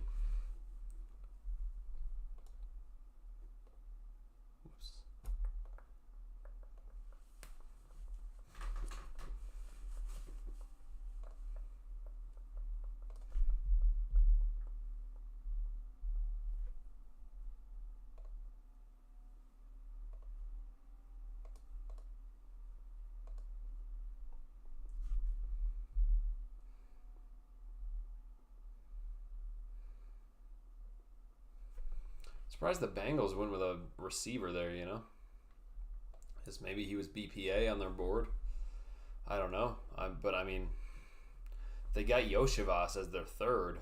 I don't know if Colby Young is much better than him, but Yoshivas, I don't know. I guess he is on the last year of his deal, so if you want to look to replace him. Kamari Ramsey. That's a tremendous pick. Kamari Ramsey. Safety / nickel out of USC. Going to the Texans here. I had a high, very high third-round grade on him. And he goes off the board here. Not that we would have taken him, you know.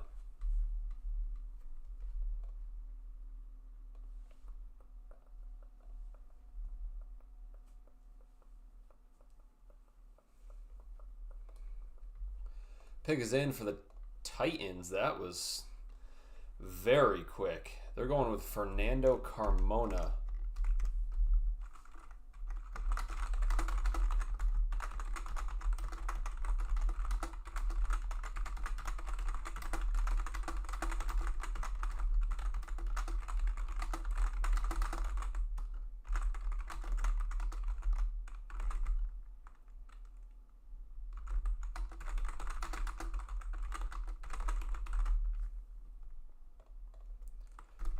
I'm a big Fernando Carmona hater. He literally tries to fucking injure every single person he plays against. He's a terrible person. He's a terrible person. Really, really horrible person. And I wish him nothing but absolute pain and misery in the NFL.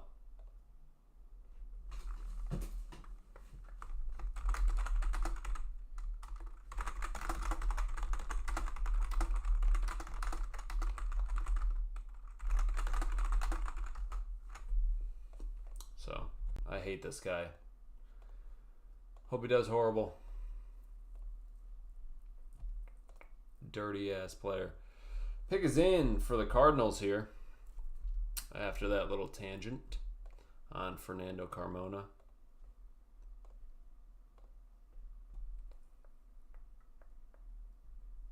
I can't believe they took Carmona there, man. I feel like Robert Saleh, that's not a guy that Robert Saleh would be okay with, you know? But I don't know, I guess you need a left guard, you know, to back up Skoronski. Guess that's the move.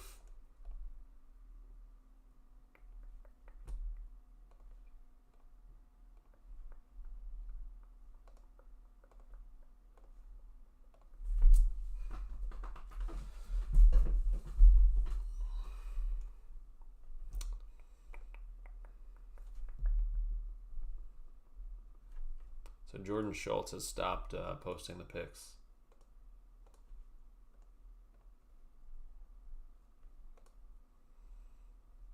But pick is in for the Cardinals.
Browns take Parker Brailsford. Great pick for them. So we're down to 146, I guess. Like, dude, give us some other picks first, man. My God.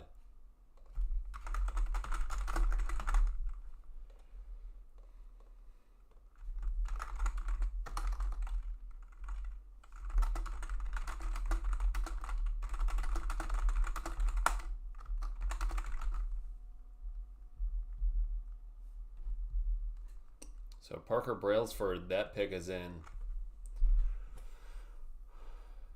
We don't know who goes before Brailsford.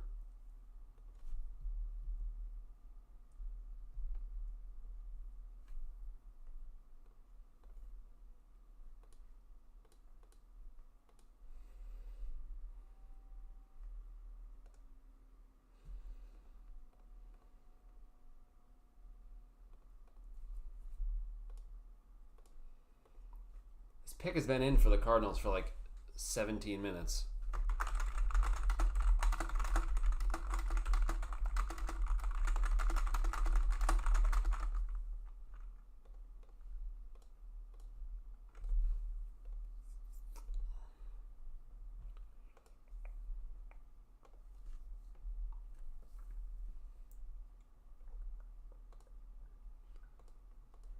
I mean, Brailsford is a great pick there for the Browns.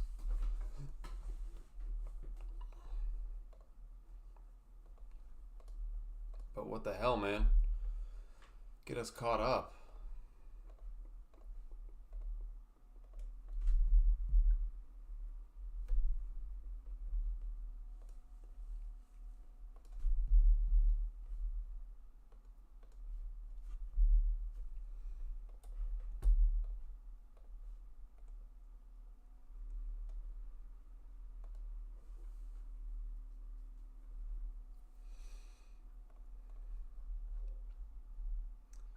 Carmona. I guess I could just put left guard here because he's not going to play tackle in the NFL.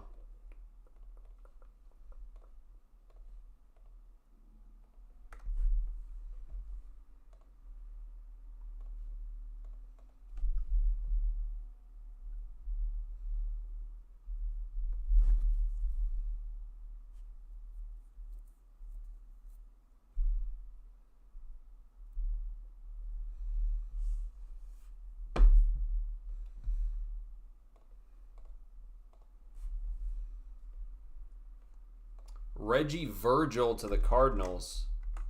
Wow. All right. Reach. They reached. That's nice. I like that. I like that reach.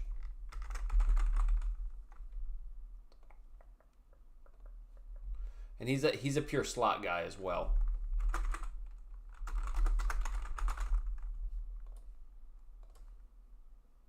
So I will put that here.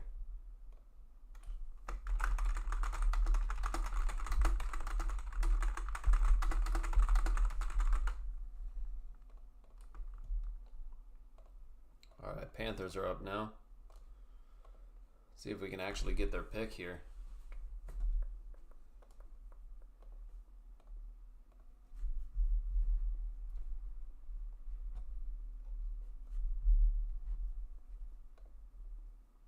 Pick is in for the Panthers.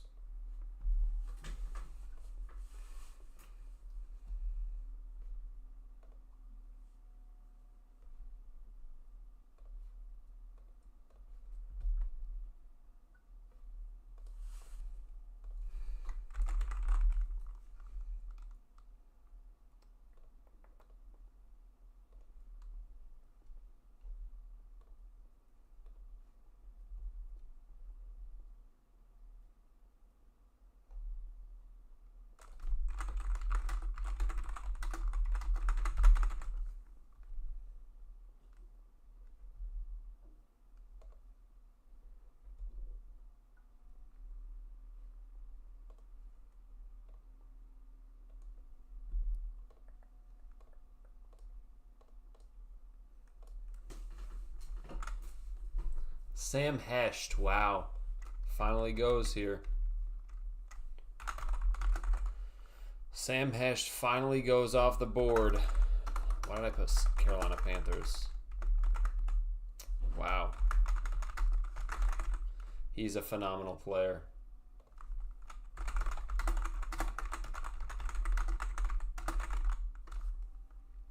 That explains why Brailsford went.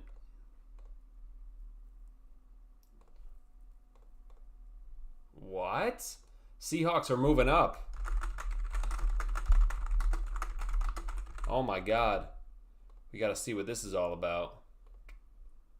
So, Seahawks trading with Cleveland.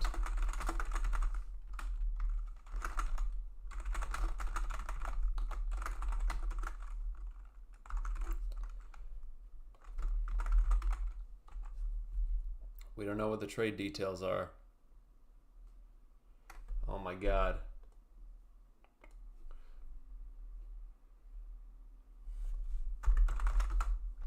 All right, it's for a 2027 fourth round pick. Yikes.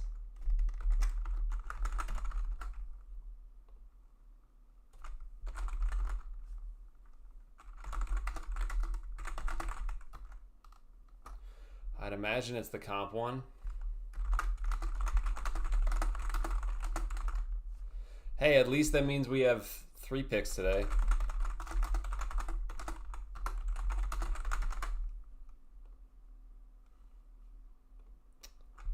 I wonder who we're going to grab here.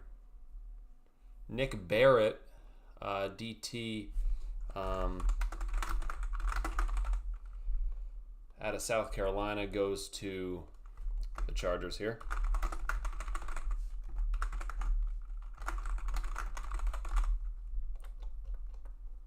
So let me just go for Seahawks.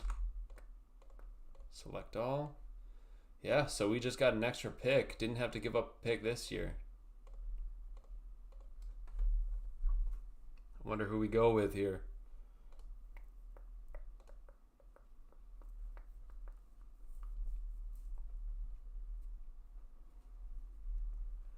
Wow.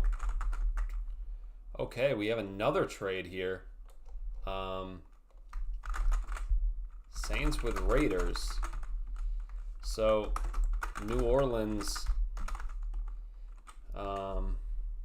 gets pick 250, or pick 150.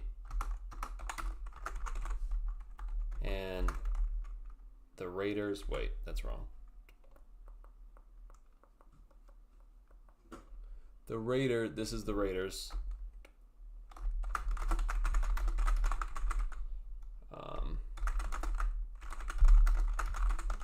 The Saints get Tyree Wilson and pick 219.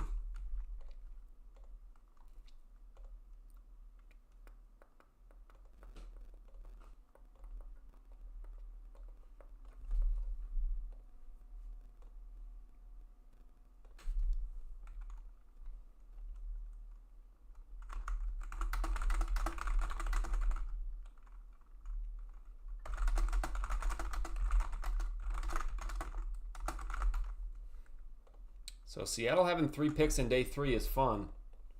I like that. I wonder where we go here.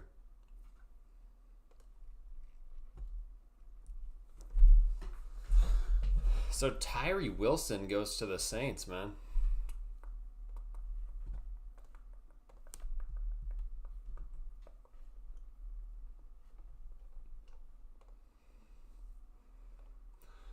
All right, Seattle is almost on the clock, so this is big here. Seattle is almost on the clock. They traded future 4th to get pick 148, so clearly they have someone in mind that they want. Pick is in for the Commanders, meaning Seattle is on the clock.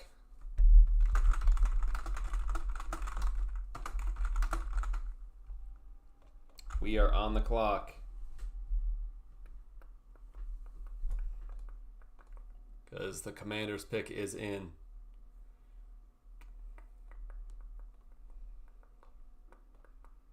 I mean, there are a lot of routes that I would go here.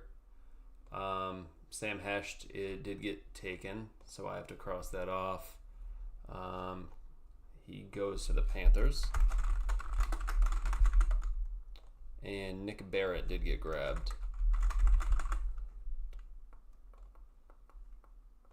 So I have to cross him off.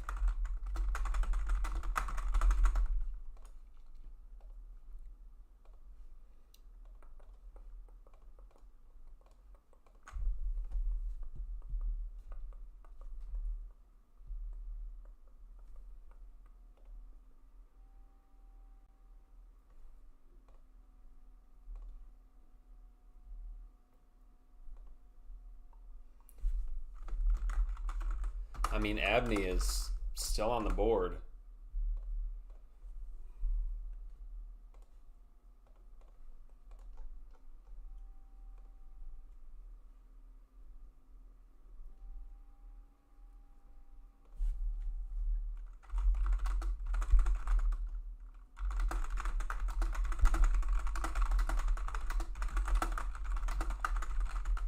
No edges are worth this pick, this trade up, except for Joshua Josephs, in my opinion.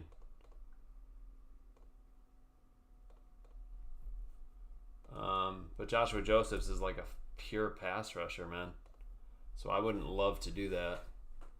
That would definitely not be my favorite pick.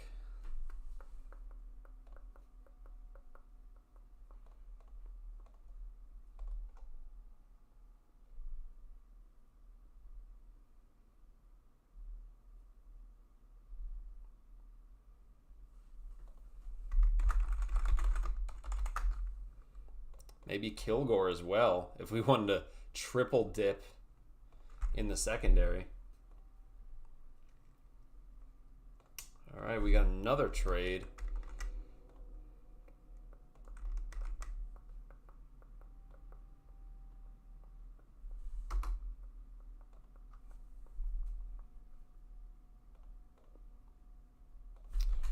Justin Jefferson goes to the Browns here. We still haven't gotten that. That's like literal. That's exact value on my board. Wow.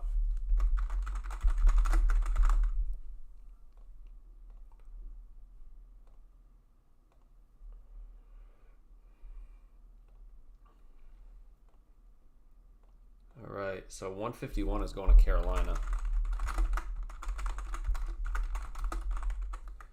And 158 is going to Miami. I did say that this would get hectic, man. Joshua Josephs. All right, Joshua Josephs to Commanders. I'm not a big Josephs guy, but this would have been good value for him. So I wonder who we go with here.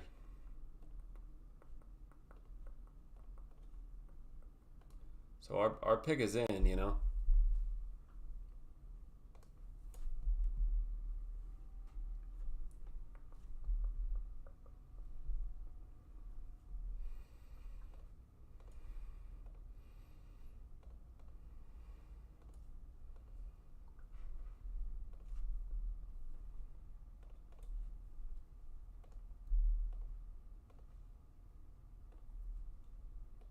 All right, so 200 belongs to the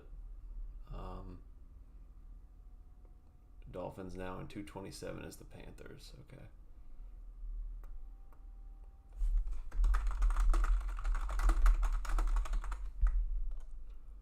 All right.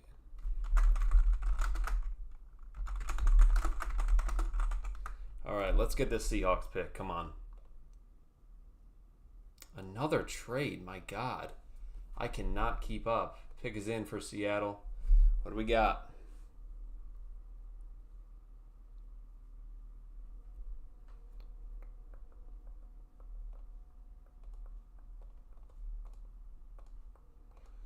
Seahawks, come on. What do you got?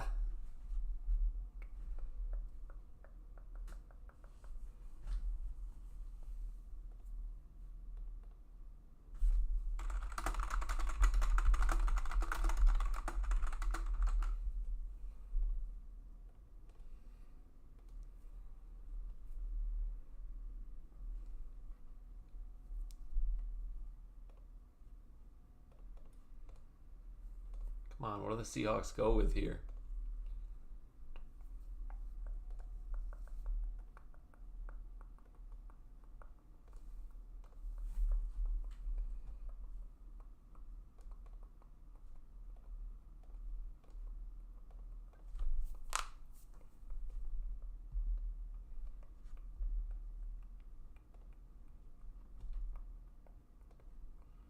Why is ESPN saying Deion Burks is the best fit here? What? He's a pure slot guy. How is he the best fit? I really want the Seahawks pick in, man.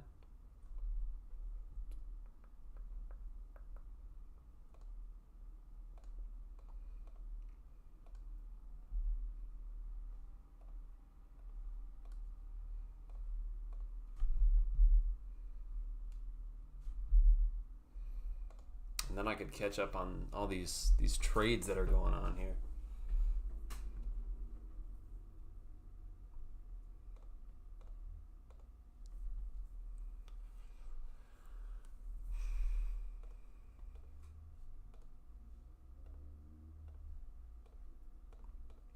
If there is an edge here we like, I'd be fine with it.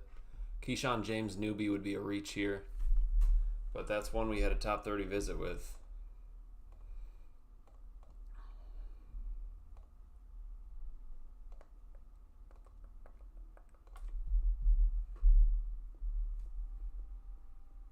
Seahawks take Bo Stevens.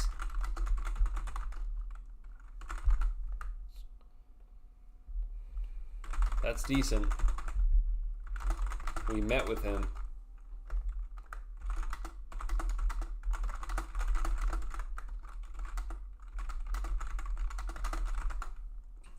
Okay, Bo Stevens to Seattle. He's a guard out of Iowa. All right, that's good value for him. He's not who I would have taken, but that's good value for him.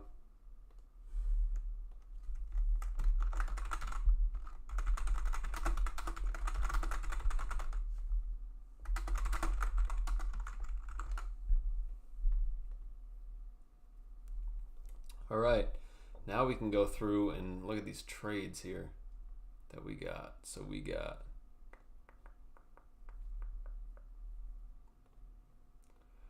this Miami Carolina one.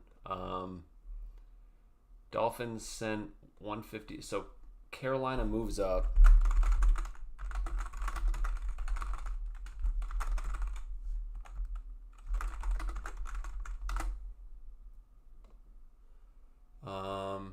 And they get pick 227, and then Miami gets pick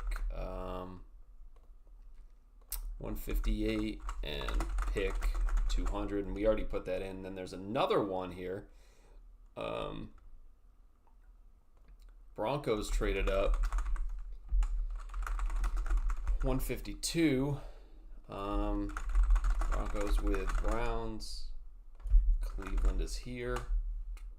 And the Browns received 160. 170. Really? And pick 182. That can't be right.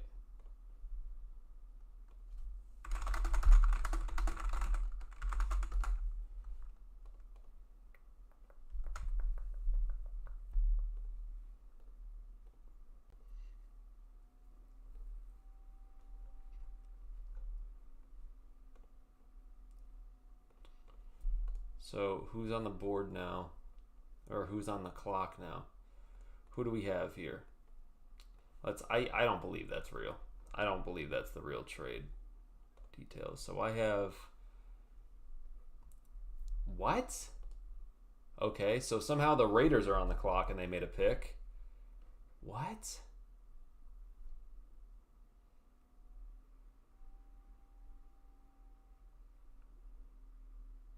Oh yeah, the Raiders were at 150. I forgot to change that, right.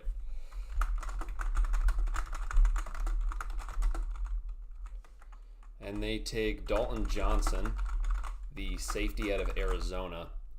And then that means, I think, 219 belongs to the Saints now.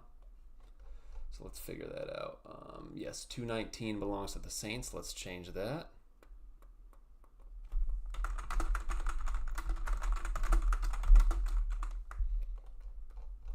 All right, so we need to go Raiders, change this. We got a lot going on. I told you when it was downtime earlier, I was like, this is good because it's going to get hectic as hell in a bit.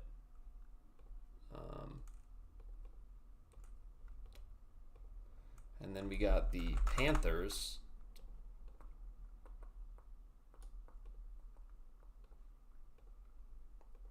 And then we got to move the Dolphins as well. Oh my God.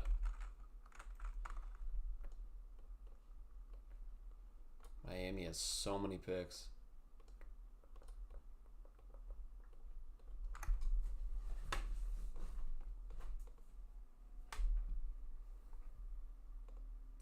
Zachy Wheatley to the Panthers. All right. Penn State safety here. All right, so I guess this is the trade details here. Pick 160, 170, and 182? I just don't believe that. That's insane value.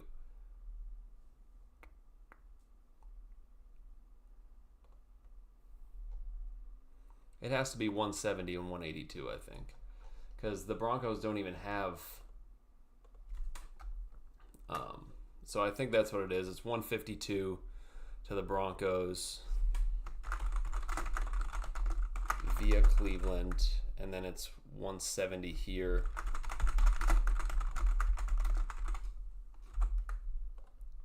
And then 182.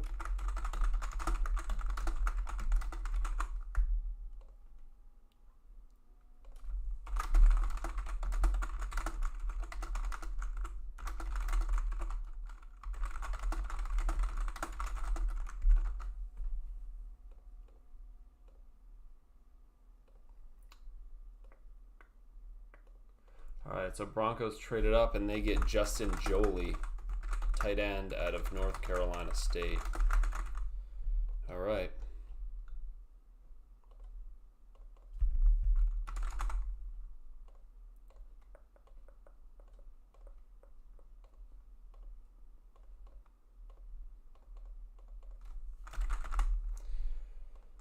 All right, man, we are all over the place here with everything that's going on.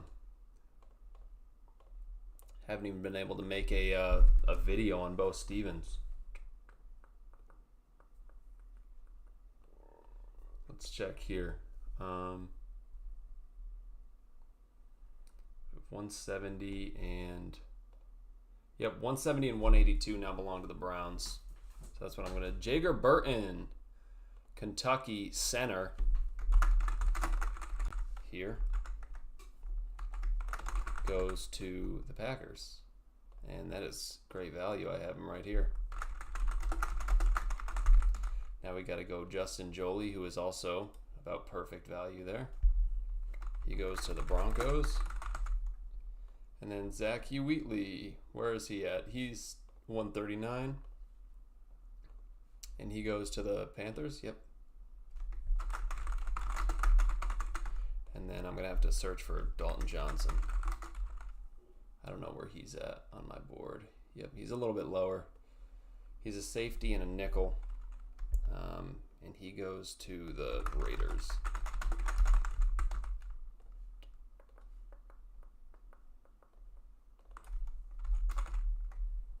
Niners on the board.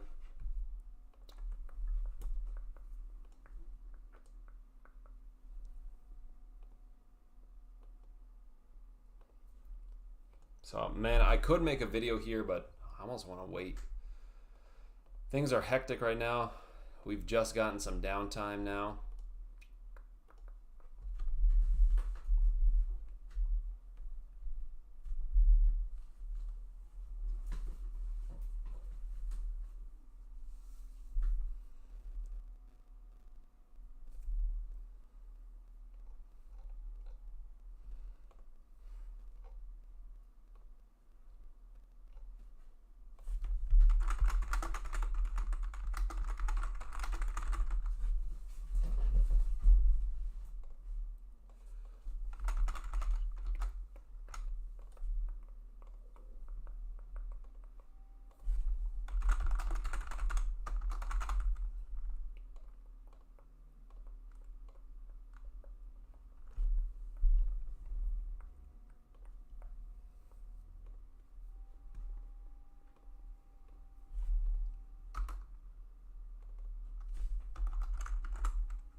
Alright, so Niners pick is in here. We have a little bit of downtime here, which is nice.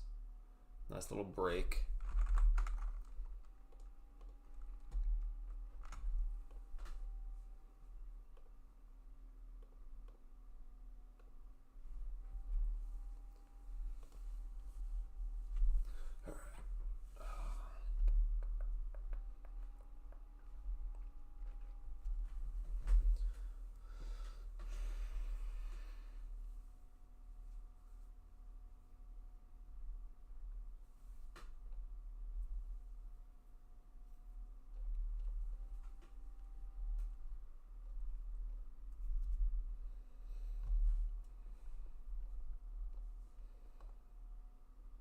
Jaden Duggar.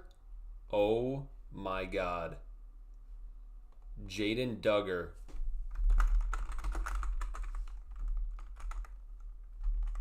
Where is he on my board? Dude. Yep. Louisiana guy. He's down here.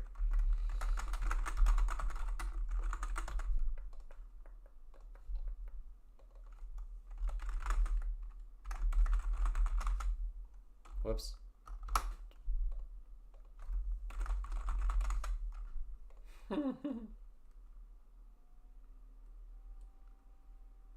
Bucks go with Damani Capehart. That sucks. Clemson nose tackle. Okay. Damani Capehart. That's a good player there. I really like him.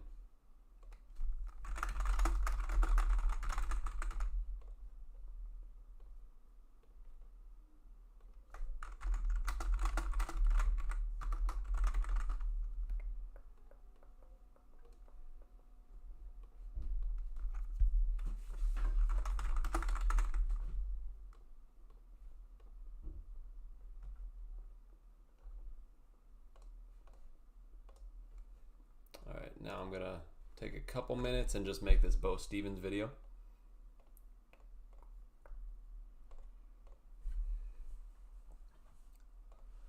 All right, guys. Pick is in. Seahawks just traded a 2027 fourth-round pick. Pretty expensive for pick 148. Sent that to the Browns. We got pick 148, and we took Iowa guard Bo Stevens. This is a player that I like.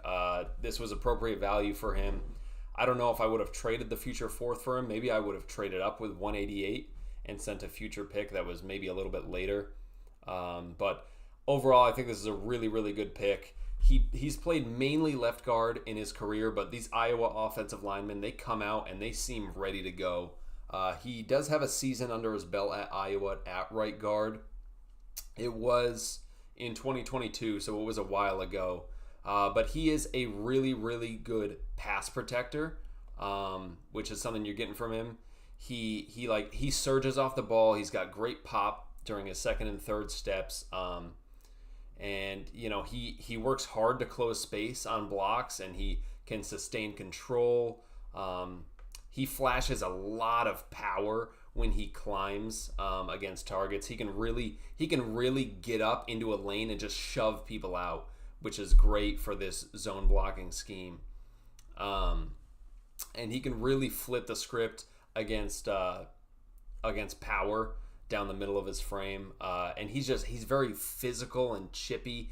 He delivers big blows. He has great finish. So this is a guy that I think we're going to look to transition to right guard and develop there maybe for a year so he could take over for Anthony Bradford. And this is a guy that I think absolutely could do it. I think he is a bit more of a left guard, but he's someone that right now, year one, we can have as a backup swing guard, which is nice. Maybe even we look to trade Christian Haynes since we've now drafted Bo Stevens and we don't really need Christian Haynes anymore.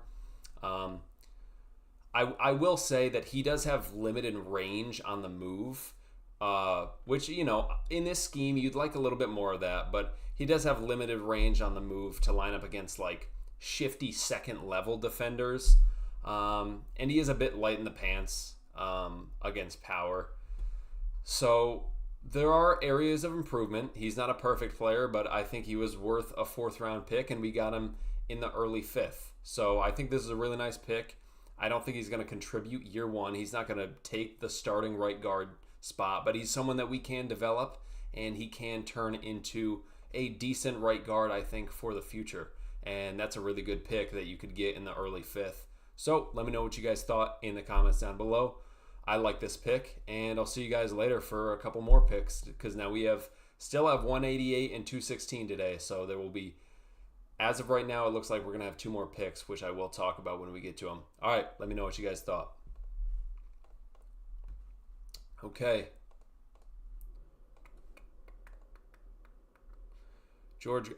Keith Abney goes off the board here to the Lions. Damn. That's a tremendous pick. Wow. Good job, Lions. Getting Keith Abney here in the 5th. That's insane. That is just insane. And then Colts get George Gums Jr. He is someone I took in my mock last night, but I wouldn't have taken him this early, so I'm fine with him going off the board here.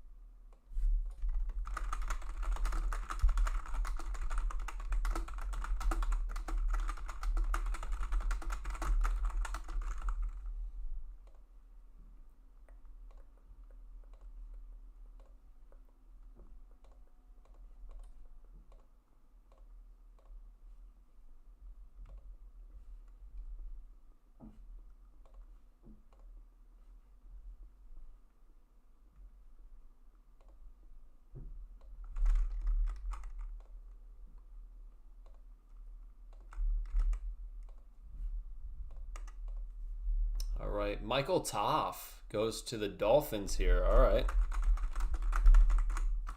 Not someone I would have wanted for the Seahawks, so I'm fine with him going off here. He is at 161 on my board. Some people love him, some people hate him. I've found that with Toff. He's very, very polarizing.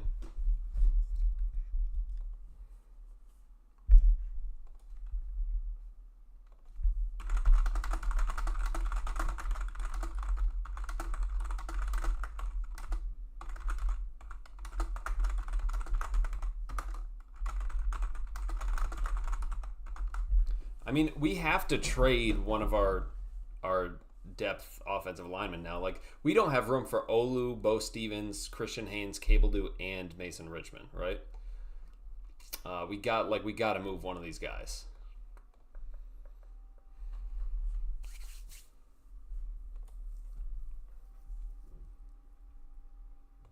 All right, we got to trade. Chiefs are trading up. All right. Chiefs are trading up to here.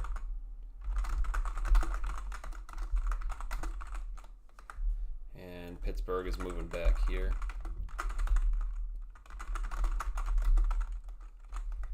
Let's get the exact trade details here. Yeah, I don't know if I would have given up a future 4th for Bo Stevens, but it's whatever, you know.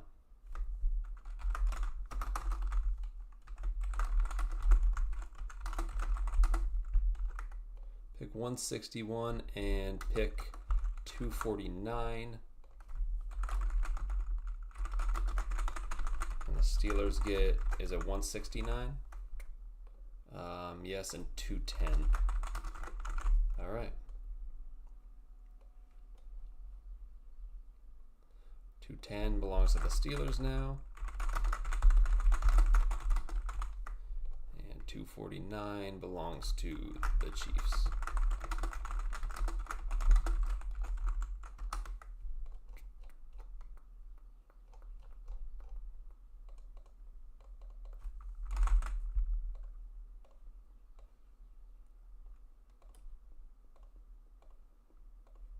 I'm very excited to see Seattle's UDFA class as well. I think it could be really special this year.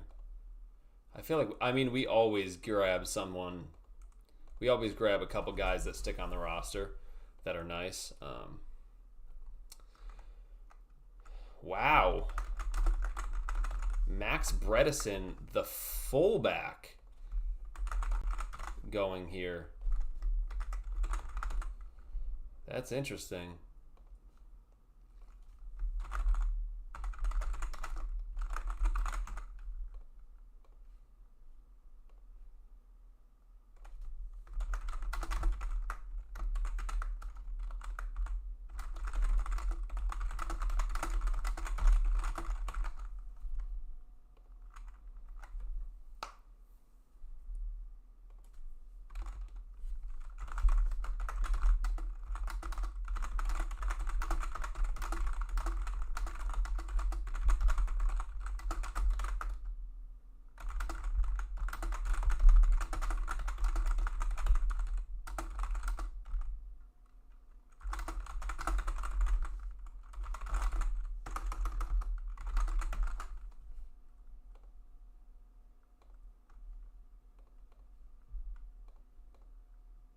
Billy Scrouth goes here to the Bucks.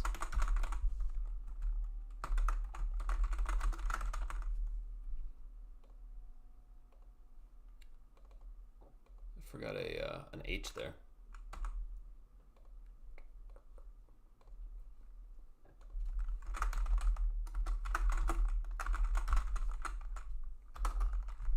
All right.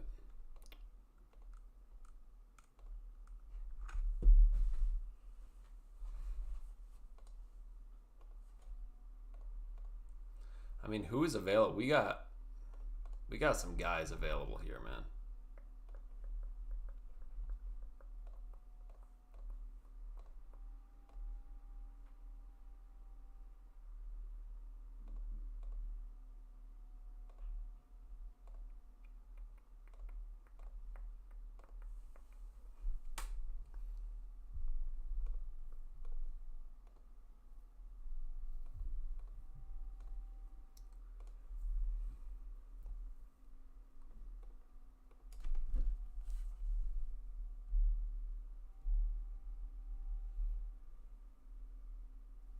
Emmett Johnson to the Chiefs. Okay. The Nebraska running back finally goes off the board here at 161. Chiefs traded up for him. That's a good pick for them.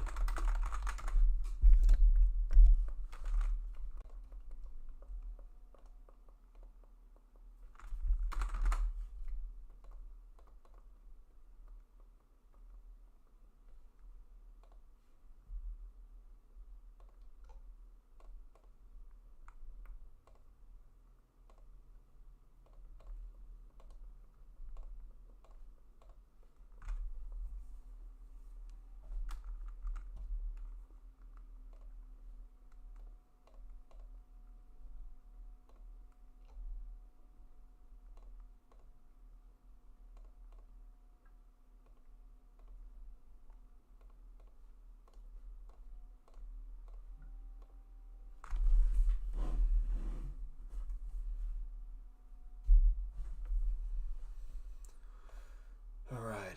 I'm going to take a quick break just to use the bathroom. I'll be right back.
right. Back.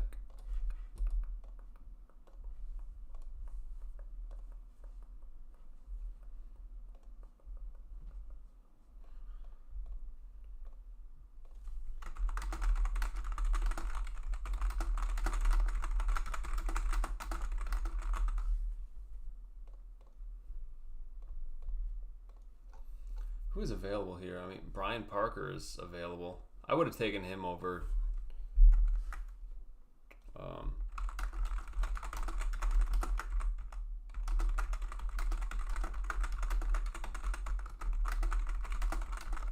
Over Bo.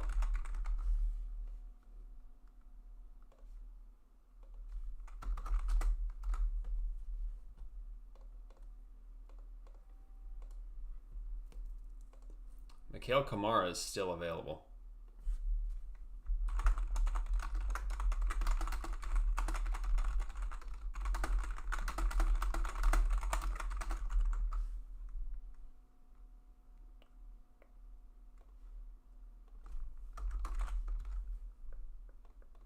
Mikhail Kamara, he's a shorter, kind of power guy, big-bodied edge. He's someone I like a lot. I have him in my 3rd round. If we get him, that will be insane. This will be an insane draft.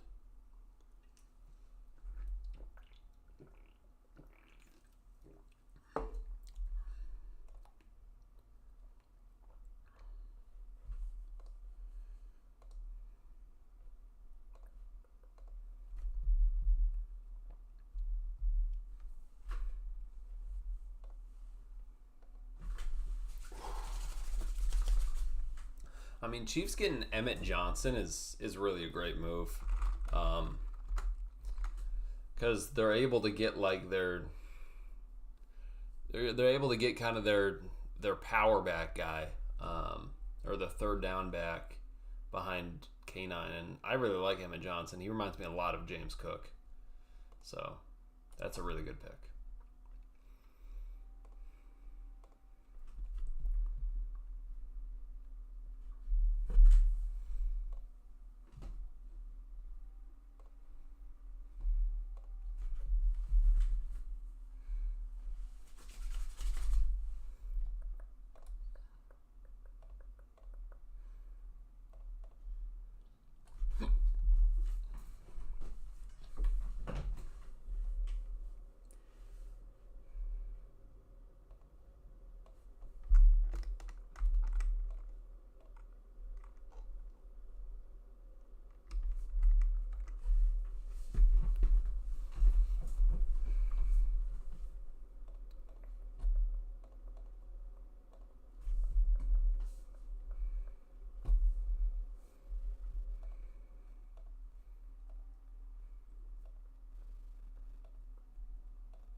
Ravens take Chandler Rivers. Okay. Great pick. Chandler Rivers goes off the board.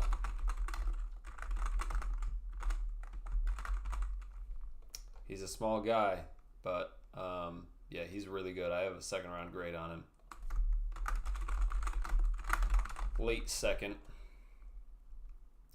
I'll put nickel, I guess. I really think he could play outside.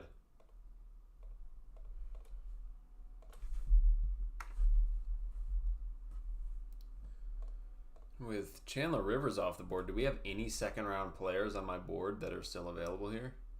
Torian York, yeah. Okay. So Torian York, nobody else though.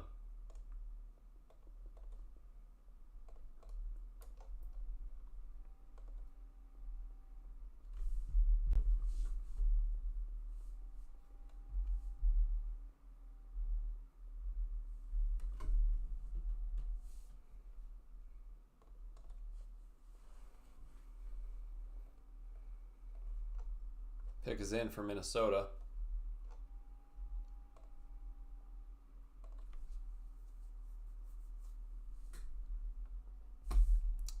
Oh, Charles Demings to the Vikings. That's a great pick.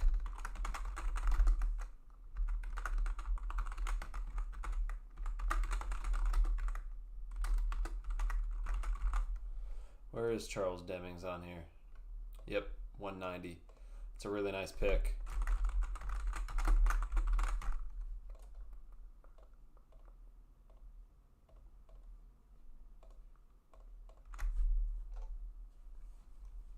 All right, Jaguars on the clock.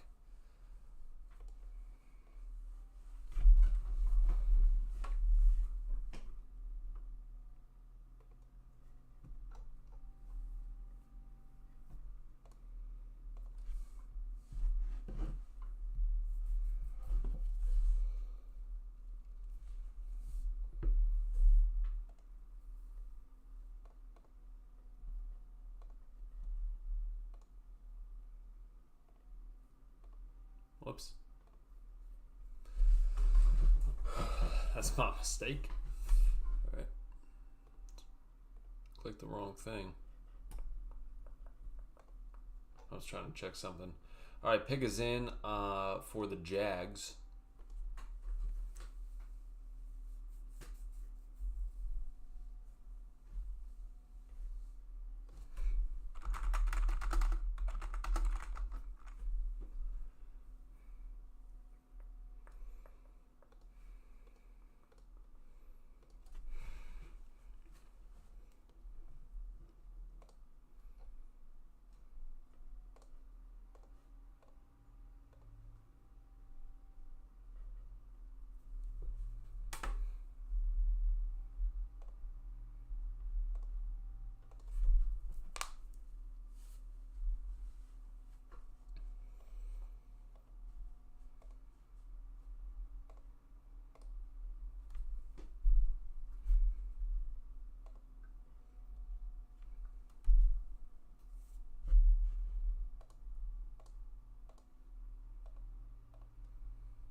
I feel like the Jaguars should dip into linebacker here. They haven't addressed linebacker after losing Devin Lloyd, you know?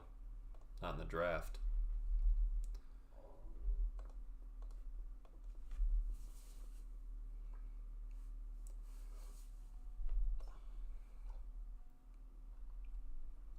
Deontay Lawson is available, you know?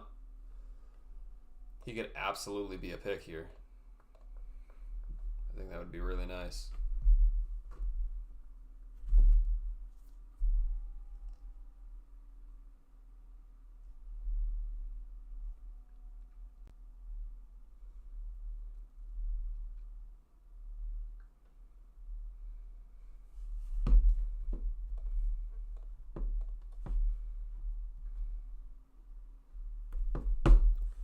They go with Tanner Koziel. Are we serious?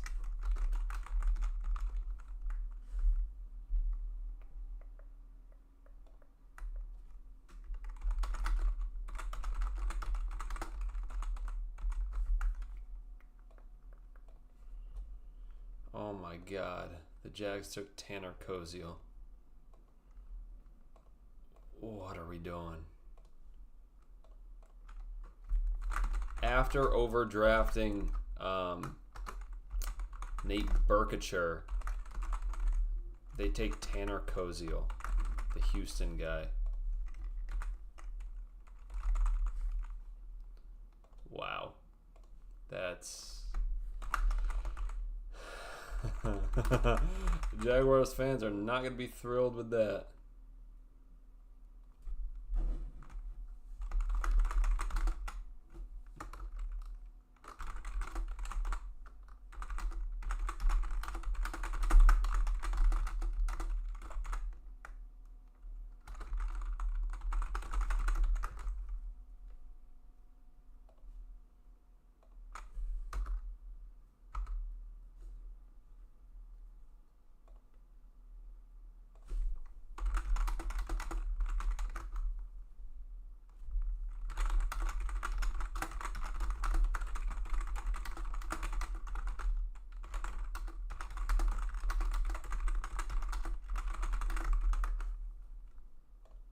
Can't believe the Jaguars overdrafted 2 tight ends.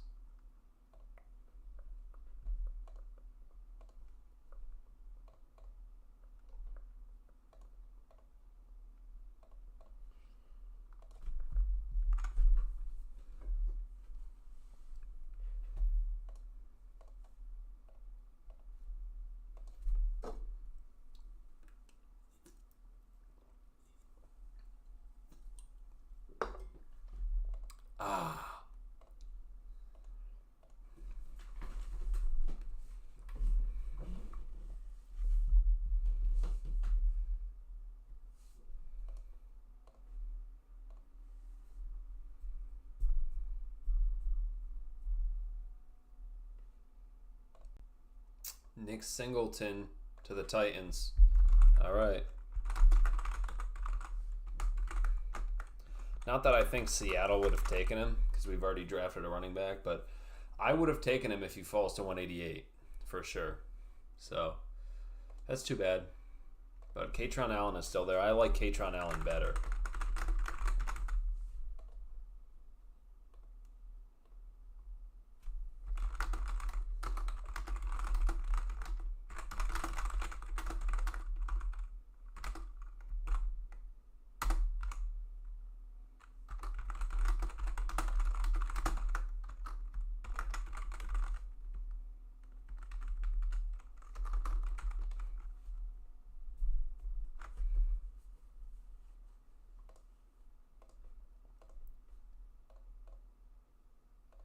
Bears are on the clock now.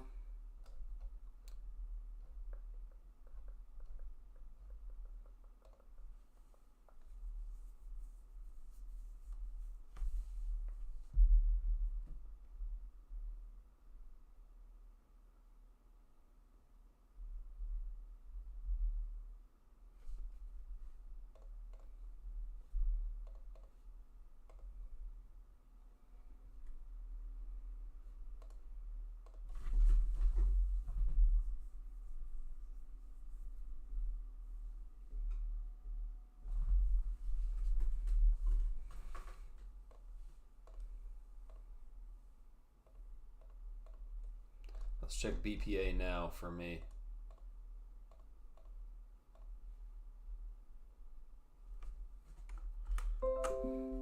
Screenshot this. That's loud as hell. My system sounds are so loud.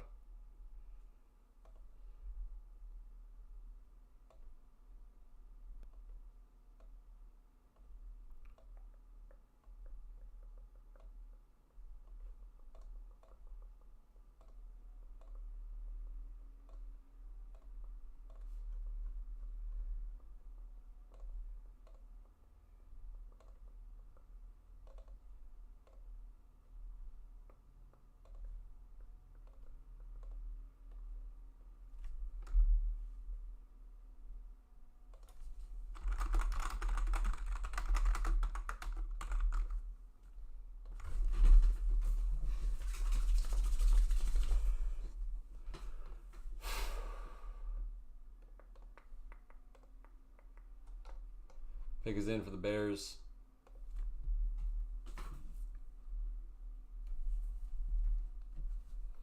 Bears take Keyshawn Elliott, the Arizona State linebacker. All right.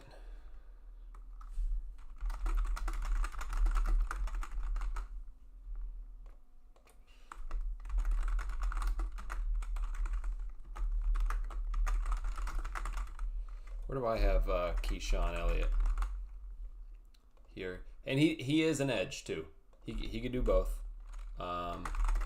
which is nice. Linebacker, edge, hybrid.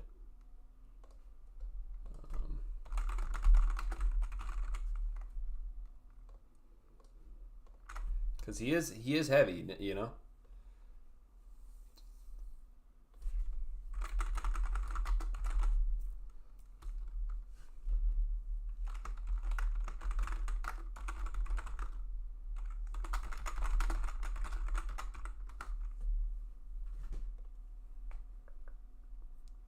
There is a trade here.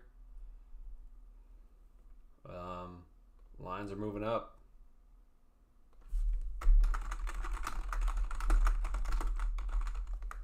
Lines are moving up. Give up 168 for 181.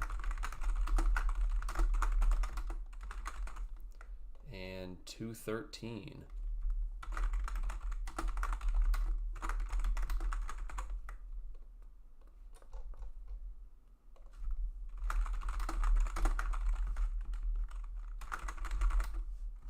All right.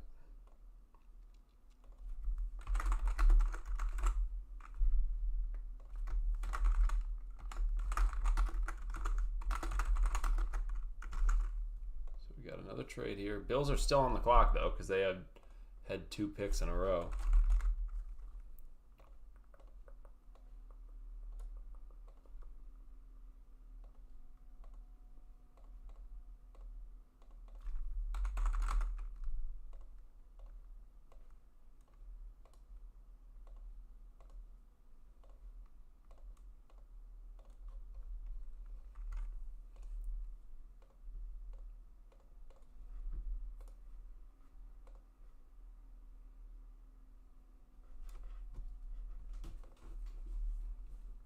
All right, Bills pick is in here at 167.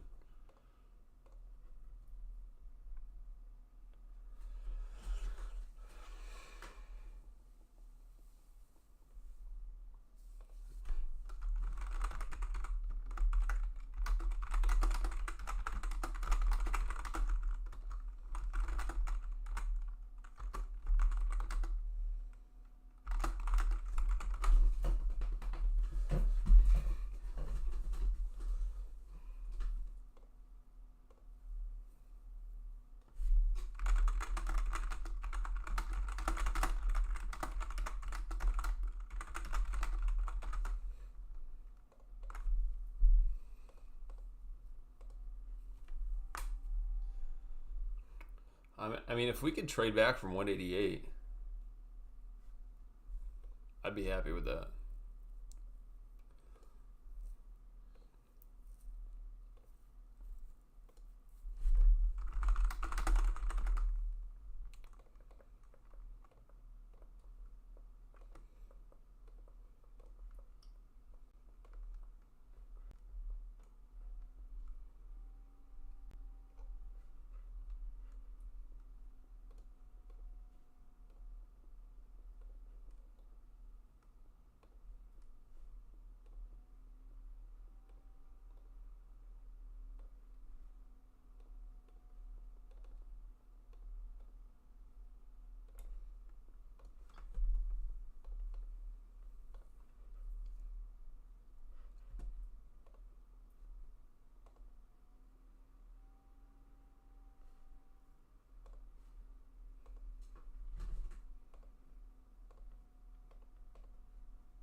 Jalen Kilgore to the Bills.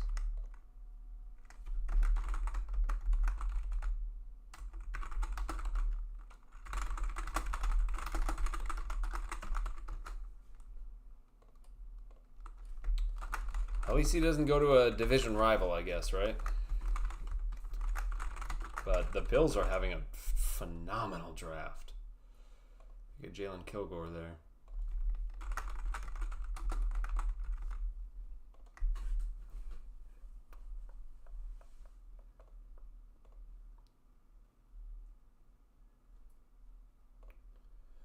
Wonder if Mikhail Kamara goes here to the Lions.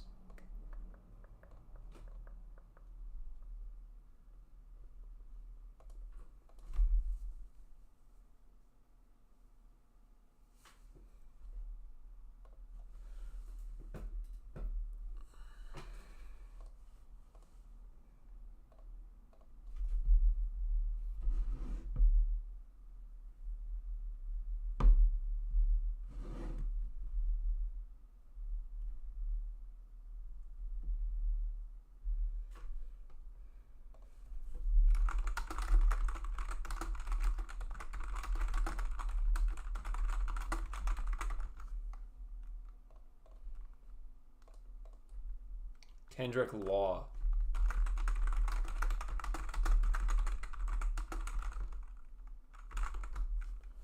Kendrick Law to Detroit. That is hilarious. You did not need to trade up for him there.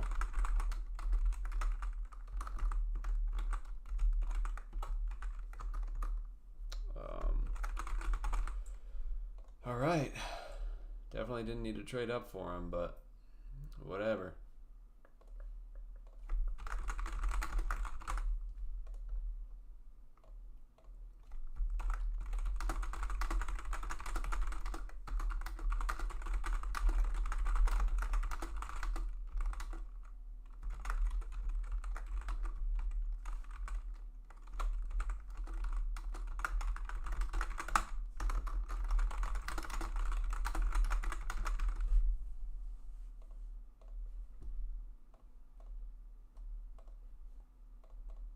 Steelers on the clock now.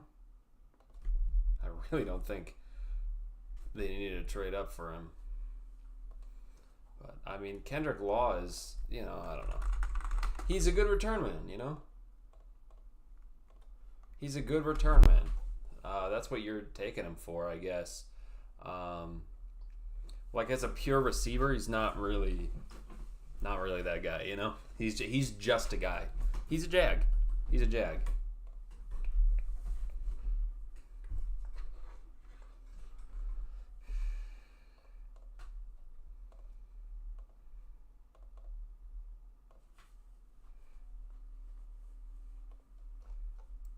Steelers pick is in.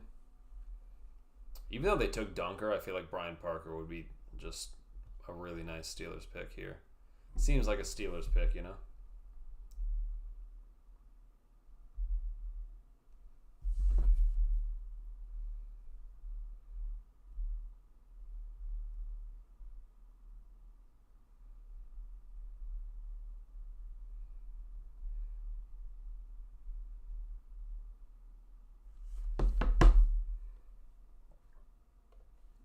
So we have confirmation that the Browns went with Joe Royer, the Cincinnati tight end. Where do I have Joe Royer? Is he down lower here?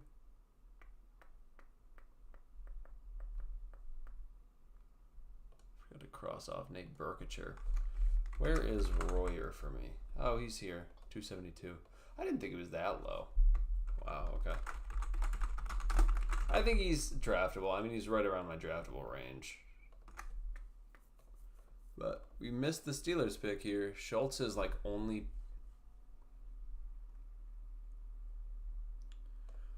Riley Nowakowski for the Steelers here.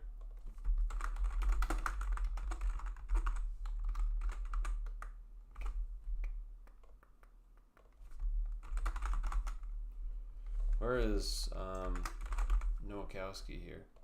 305. Wow, so many tight ends are going off the board. I mean, it leaves better players available for Seattle, For the first time today, New England is on the board, or on the clock, which is fun.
Patriots are selecting Karan Prunty here, the Wake Forest cornerback.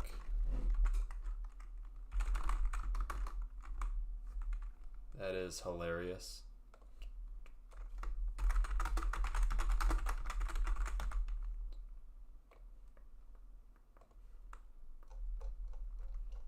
Oh my God, I gotta scroll all the way up here.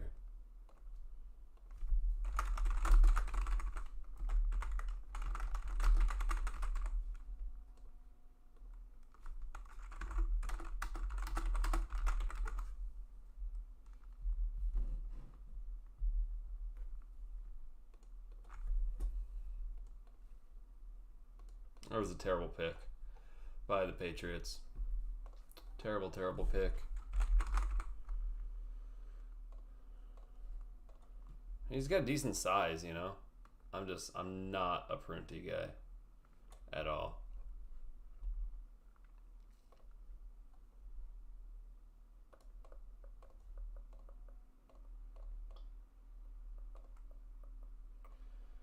Seattle's up in about 15 picks.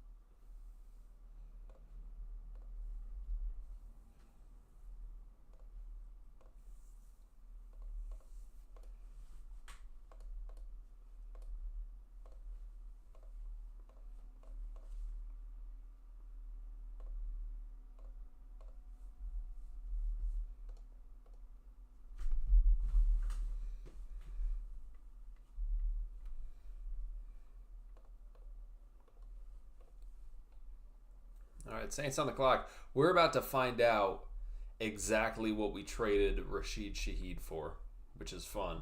That's always fun to see, you know? Karan Prunty is in, so Saints are on the clock.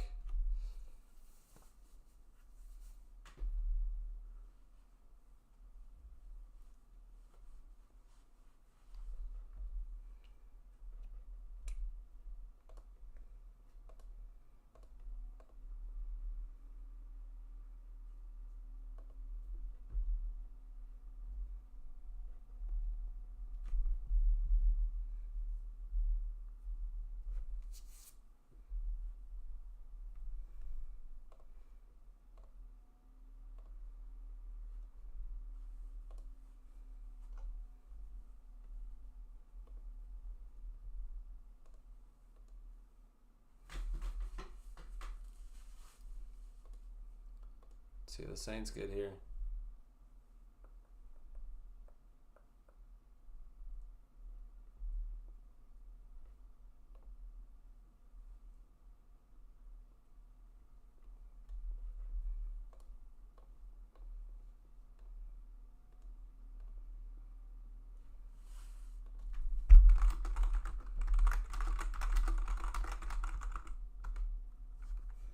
Zeke Masses is still available.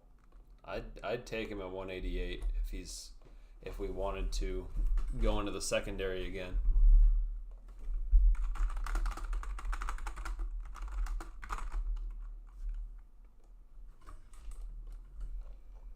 Pick is in for the Saints.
Still waiting on the Saints pick.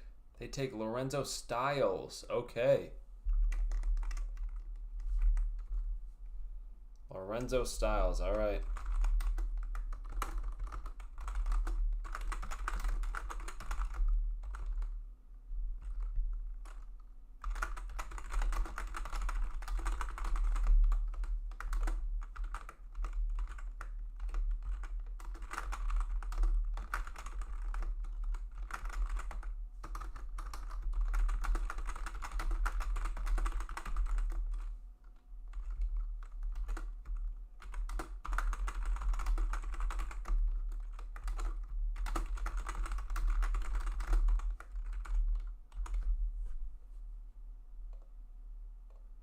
So we traded Jeremiah Wright and Lorenzo Styles Jr. for Rashid Shaheed. I'd say that's a fair trade. I'd say that's like a really, really nice even trade. Honestly, like Styles has the tools. I'm not a big Styles guy, but I mean he has the speed. You know, he has the speed. He has the tools, the traits. But safety / nickel.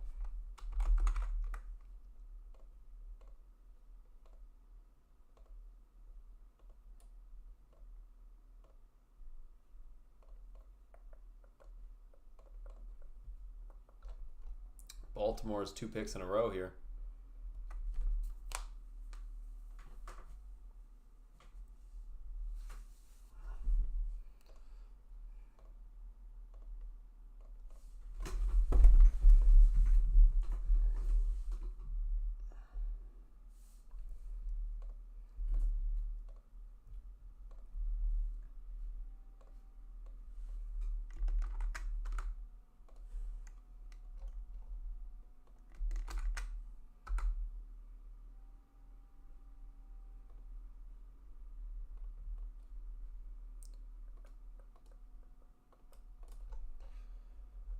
Pick is still not in for Baltimore from what I'm seeing.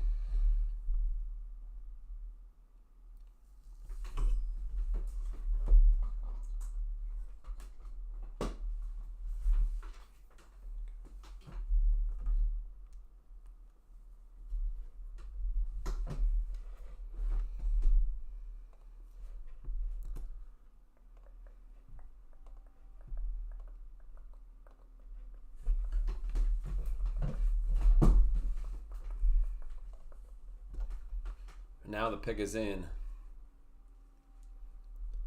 VJ Payne could be fun here.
Josh Cuevas to the Baltimore Ravens.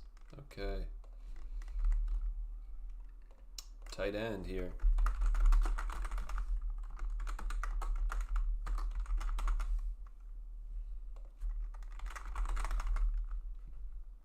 I am just outside my top 258 or 257.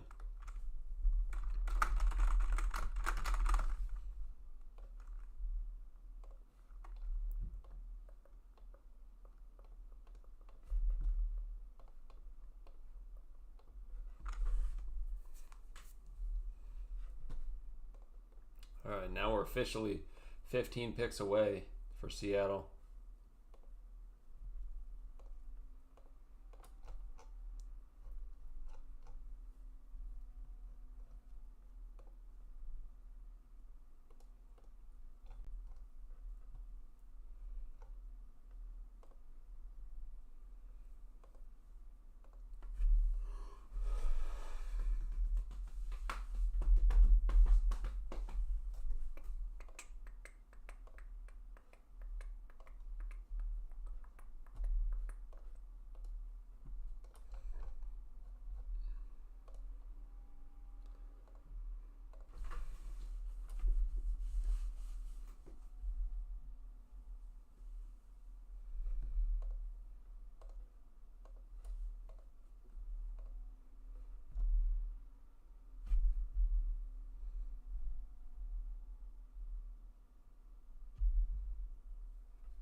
Yeah, they should go DT here. I feel like maybe safety could be another position that they want to go in.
All right, guys. I have to take a phone call real quick. So I don't know how long this is gonna last. So I'm gonna go on mute for a little bit, but I'll still be updating the picks.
All right.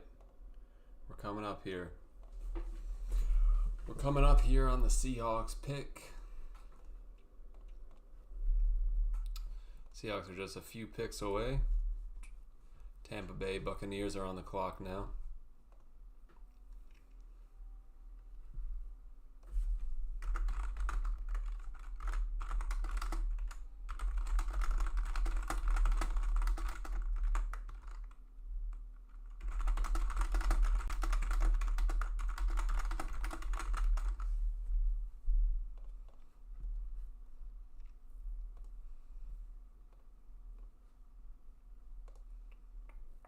So the Bucs traded up here to 185 with the Raiders. So this is the Buccaneers' last pick of the day.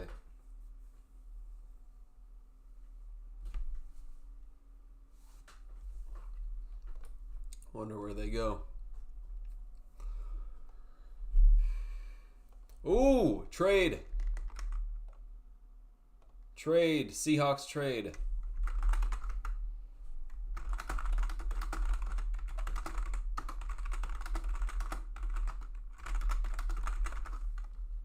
Trade. Seahawks trade. We trade back with the Cardinals here.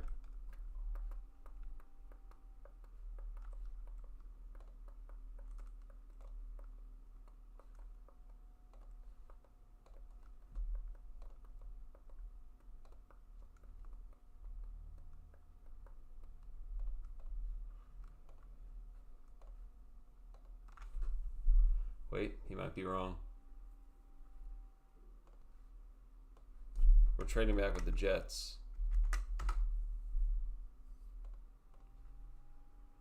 Trading back with the Jets here.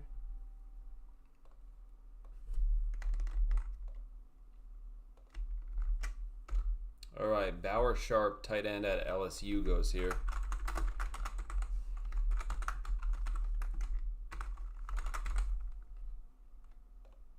Let's get him off the board. So we're trading back with the Jets, not with the Cardinals. At 199 here, Seattle Seahawks via New York Jets. And then we're picking up, what pick? 242.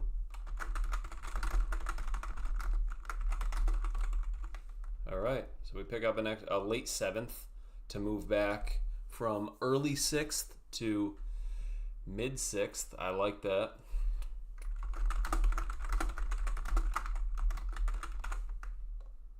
I like that a lot. We're stacking picks here. We have 3 more picks now.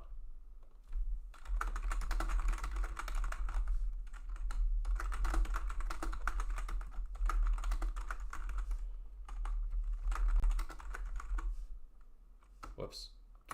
Oh, I totally didn't even realize I did that. All right. Pick 199 and pick 242. That's great. That's great for Seattle. I love that. So the Jets, let's get them in here. So Seahawks have 3 picks left.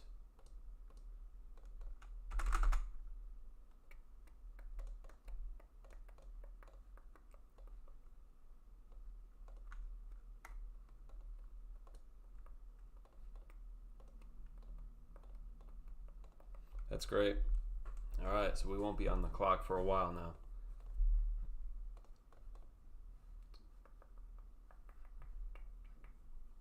You like the trade into the 5th to get the Iowa offensive lineman? Yeah, I agree. I really like Bo Stevens. He's someone that could develop.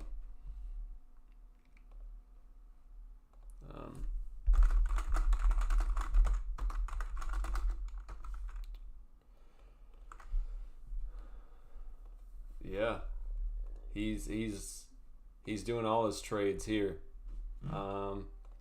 Giants select Auburn defensive tackle Bobby Jamison Travis. Okay.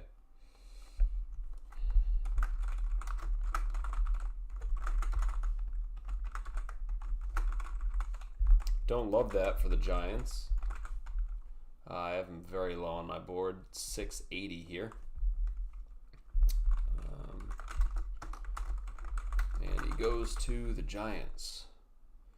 Yeah, I really like that Bo Stevens pick. He's someone that's going to, not going to be an impact player year one, but he's someone that we could develop a little bit. I think we'll be able to develop him, transition him over to right guard, and maybe develop him. Hopefully he'll be an okay starter if we want him to take over for Bradford. I'm surprised. I thought we would have traded Christian Haynes by now.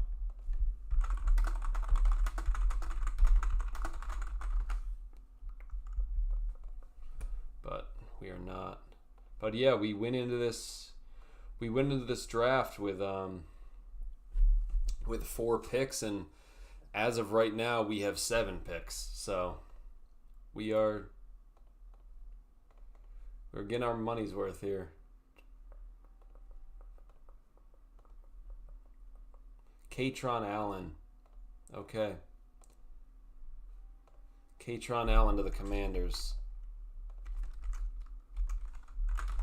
I don't think we would have taken another running back, but if we were going to, he's the guy I would have wanted. I'm a big fan of Katron Allen, and he's fallen quite a bit here.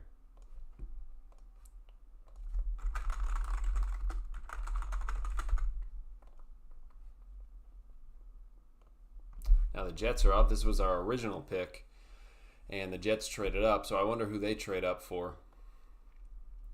Pick is already in for the Jets.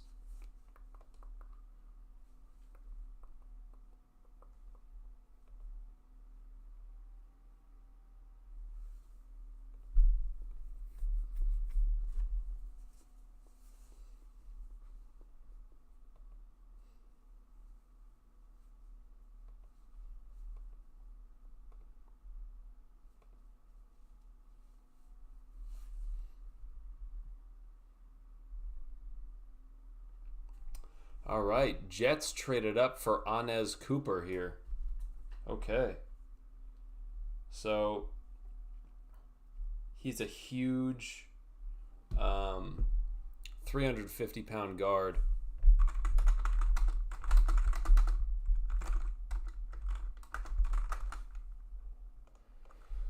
Huge guard, Anez Cooper.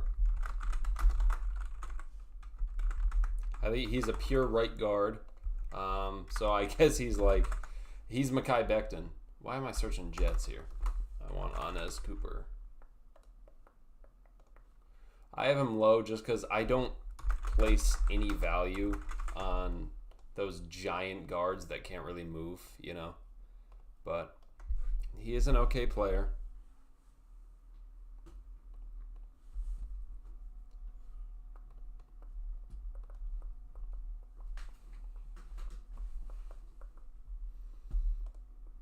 So they traded up for Anez Cooper. Wonder who we're going to be able to get here.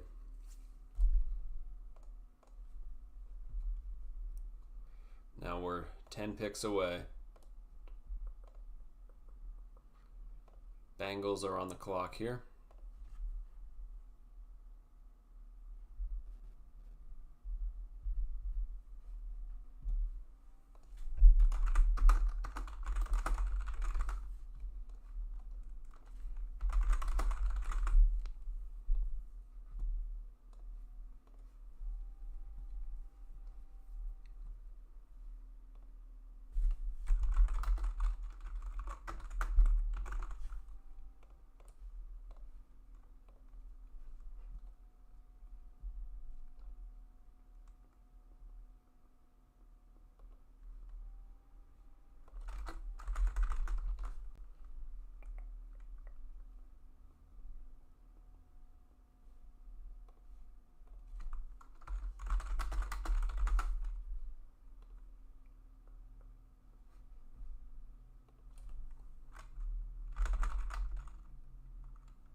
All right, Brian Parker to the Bengals.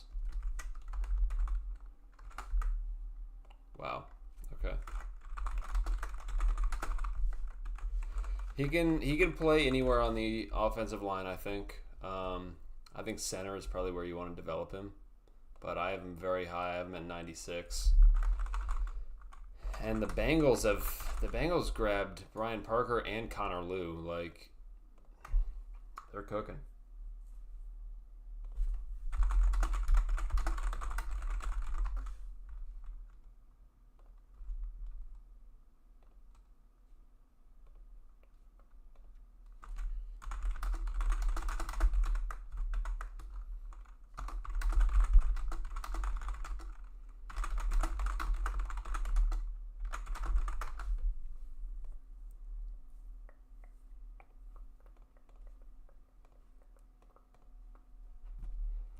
So Saints are now up.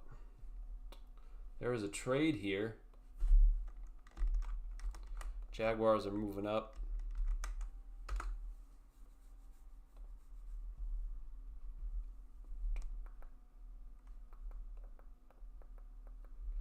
All right.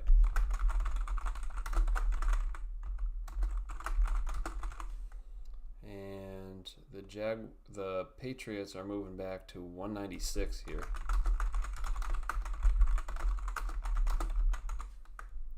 And they're going to pick up 245 here. A late 7th.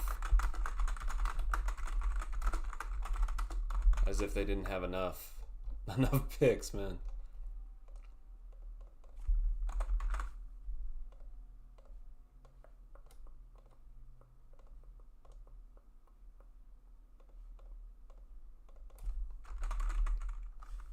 Although they did trade a bit, so I guess they don't have as many as they once did.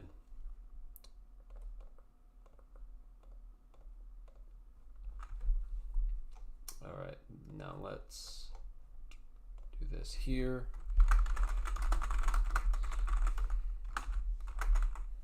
So Jaguars get pick 191. Nope, not a dollar sign.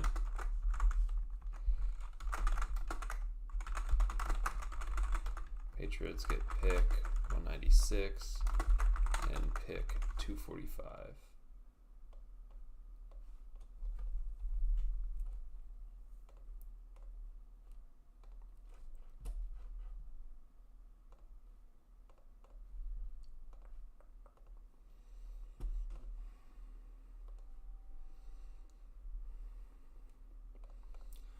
All right, so the Saints are on the clock now. Got anyone targeted at 199? I mean, Mikhail Kamara, he's someone I have in my third round here, this edge. He's 6'1", about 260. I really, really like him. I think he could be a solid rotational edge on our team. So he's absolutely someone that I'm targeting. He's my top pick if we're gonna pick there.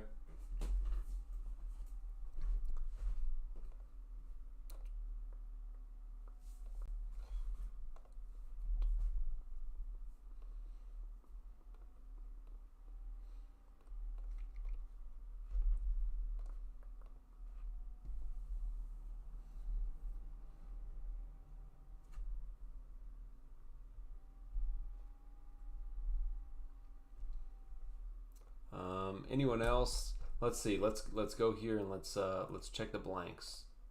Torian York, someone I would love here. Corleone at this point, he's a walking medical red flag, but I'd take the risk on him. Deion Burks, honestly, add to the wide receiver room. Wouldn't mind that.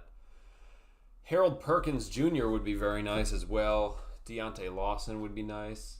I'd go with DJ Campbell to play right guard, and we could have Bo Stevens kind of as our backup guy. Maybe try him at center. Jack Kelly, he's a linebacker edge type of guy, someone really good blitzer. I'd go with him. There are a lot of picks, and at this point in the draft, you can't really be mad at any pick.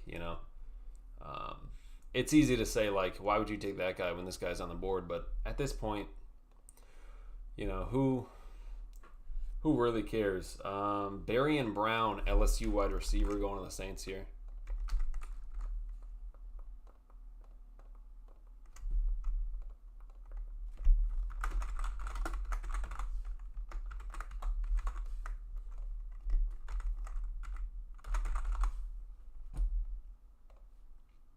Oh yeah, he is a good kick returner. I'm remembering. Berrien Brown.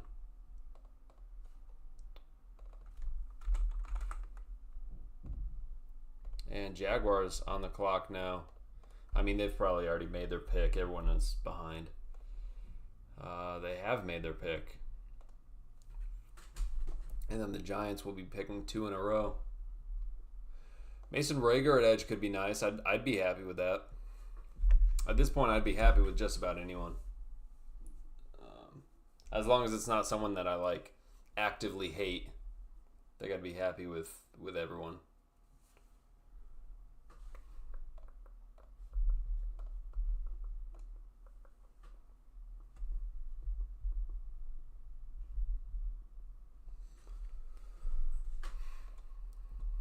Josh Cameron, the Baylor wide receiver, goes to the Jaguars here. They traded up for him. I guess they wanted to jump the Giants. And he's right here, so this is appropriate value. I wonder where Terrion Stewart goes. I wonder.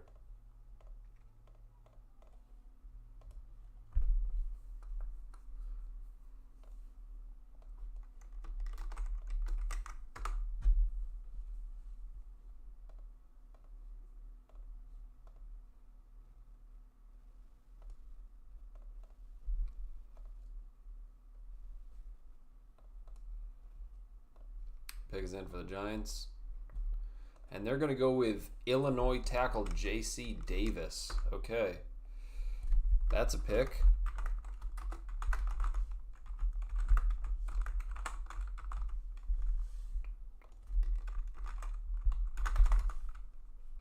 Let's see where I've got him. Let's see if I could type in J.C. No, I can't. Okay. J.C. There we go. J.C. Davis. He's pretty high on my board. I think that's a good pick for them. J.C. Davis. I'm trying to, just the name, I can't pick him out. Oh, yeah. Yep, okay. I do really like J.C. Davis. He's a pure left tackle. He's a pure left tackle, which I will put here. But I like J.C. Davis. Yeah, that's good. That's a good pick.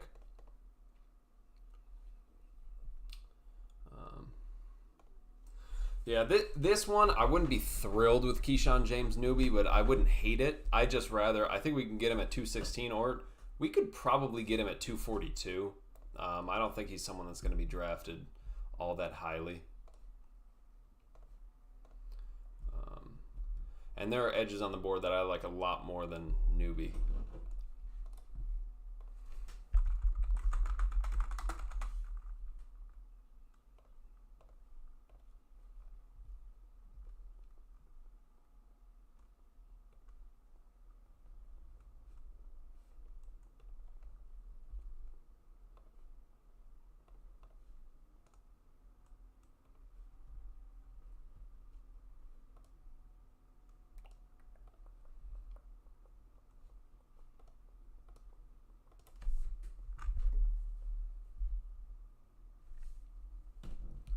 All right, second pick is in here for the Giants.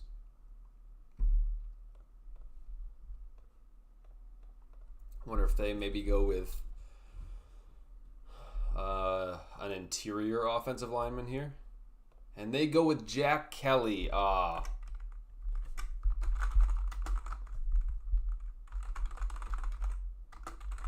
That's a phenomenal pick. I really, really like Jack Kelly.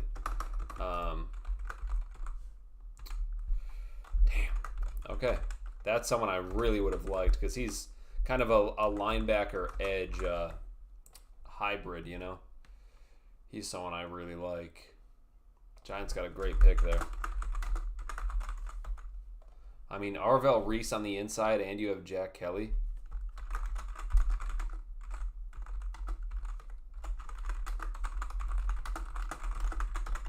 You got Giants have 2 linebacker edge hybrids now in this draft that they've gotten. Titans up on the clock.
It's so behind. Like we're a few picks behind here because the Patriots at 196 are on the clock now, but we still haven't heard the Titans or the Raiders picks.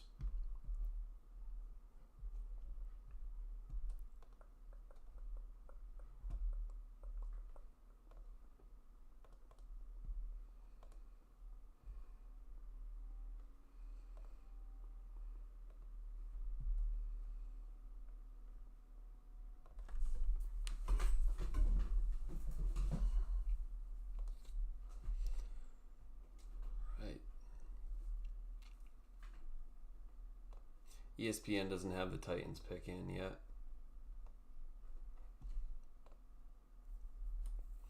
I'm scouring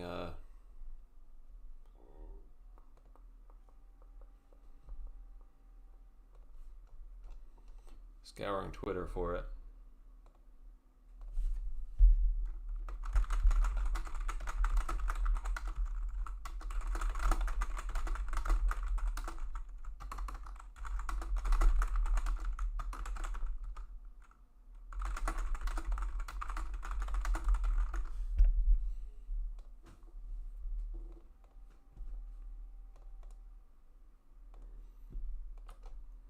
Pick is in for the Titans, and they go with Pat Coogan.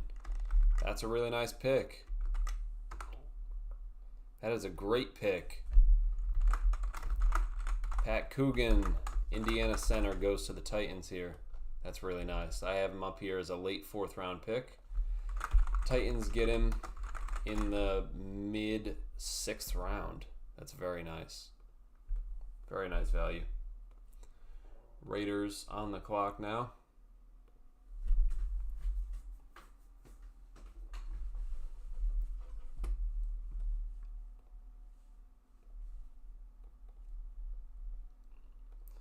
I don't think Seattle would have taken Coogan. I don't know if we will take another interior offensive lineman as is. Like, maybe DJ Campbell.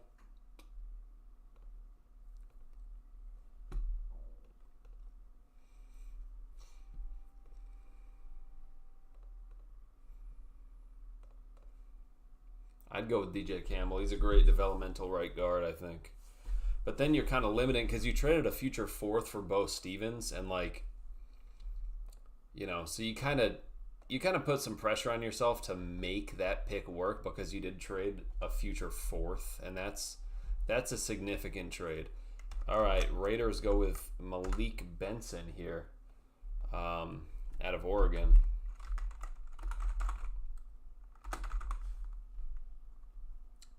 Malik Benson out of Oregon. He is just in my draftable range here.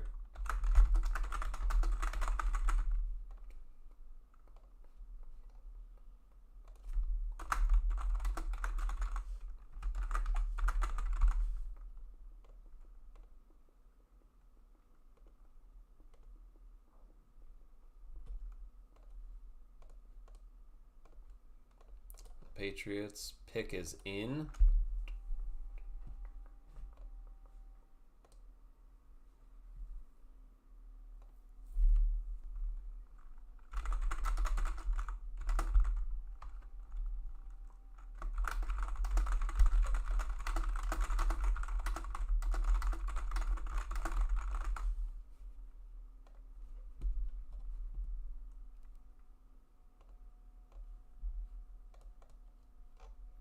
So pick is in for the Patriots here. They have made their selection.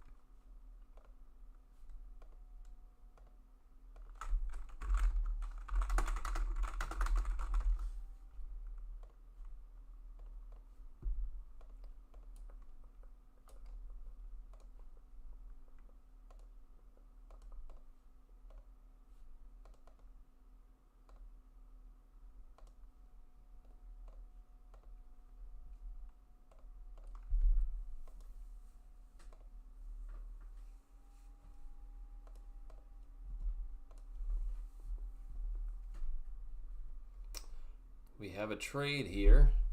Rams are trading up. Wow.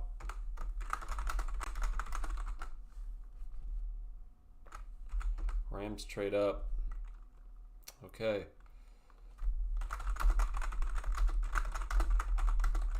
I wonder what the Rams are trading up for.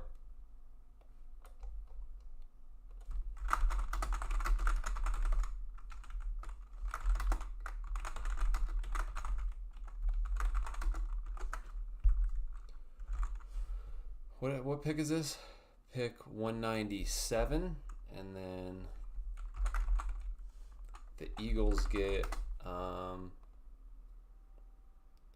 okay.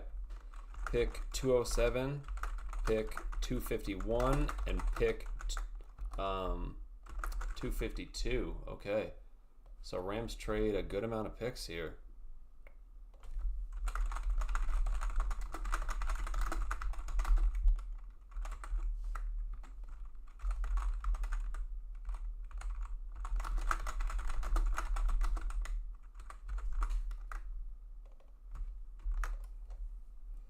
And then 207 as well.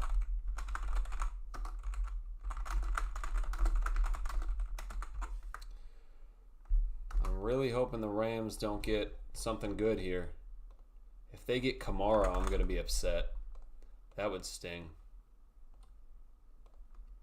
But I do like that they traded away 2 picks. So they have less picks to make here. Not that they were doing anything great with their picks to begin with, but, you know.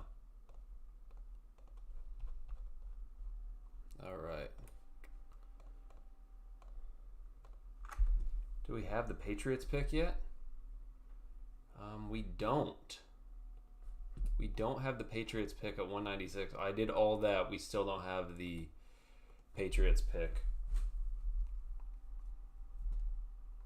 So right now, New England is on the clock at 198.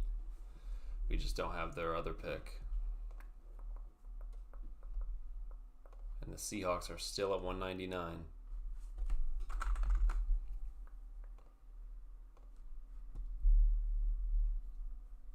Wow.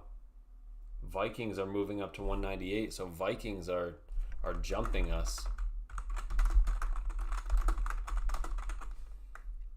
And then New England gets back 234 and a future 6th.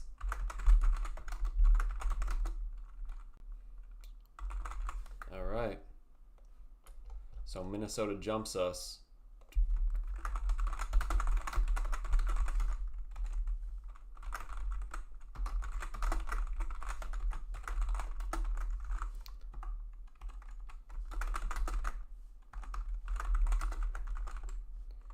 And a 2027 6th round pick.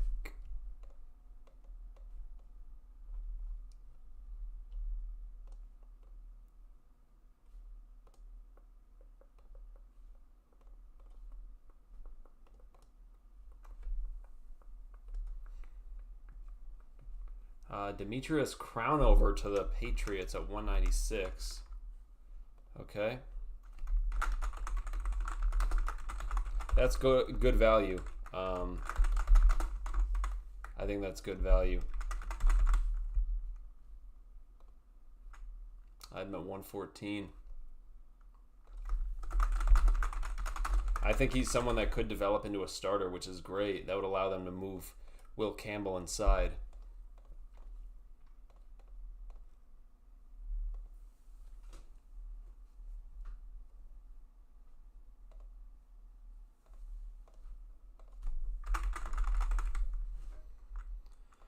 But that's a really nice pick. Crownover has tremendous upside. Maybe they're going to probably develop him as their Morgan Moses successor.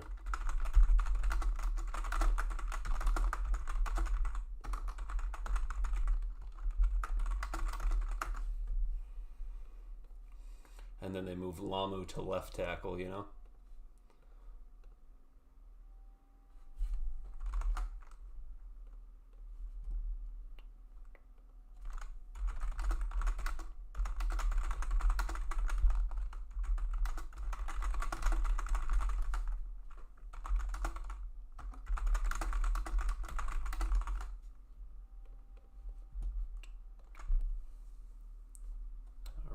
Pick is in for the Rams.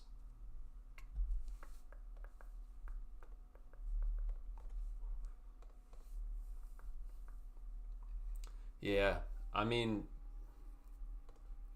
yeah, I wonder.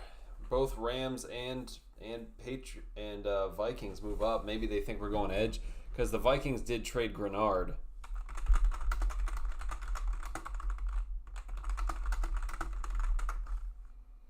So they're probably looking to get edge here. Maybe the Rams were looking to jump the Patriots to get wide receiver, and then that's when the Patriots moved back. That's possible.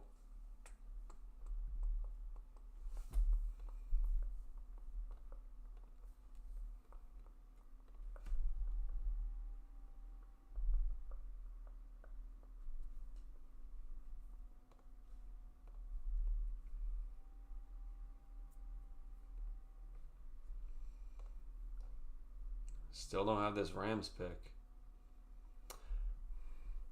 Nussmeier as a backup and trade Milroe. No, I don't know. I'd rather just keep Milroe because like we have spent a year of developing him, so I'd rather just keep him here rather than take Nussmeier.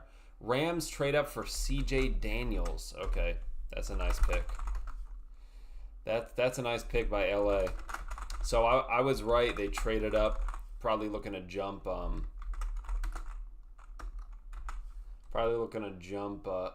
it's directly across from you. Probably looking to jump the Patriots.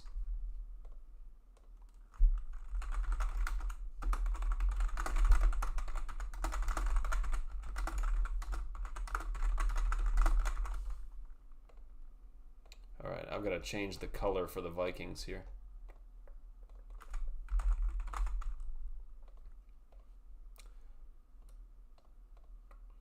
Doesn't look like Seattle has traded 199, so we're probably sticking and picking at this point, I would imagine.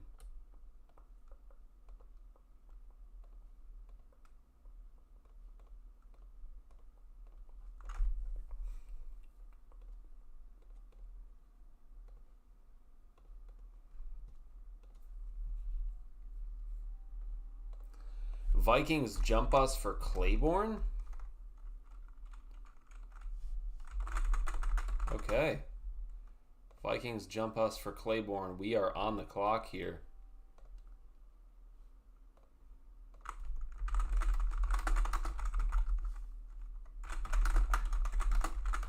I really want Kamara. He's great value here. Devin Claiborne is a great pick by the Vikings.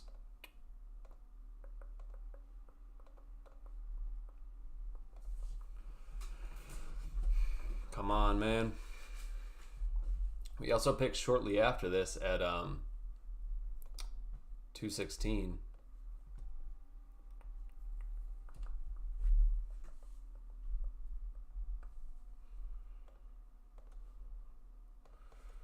All right. Seahawks on the clock. The pick is in.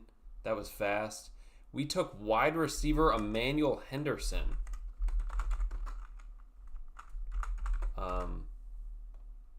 Okay. That's interesting. I'm not sure how I feel about that pick. But he's a kick returner.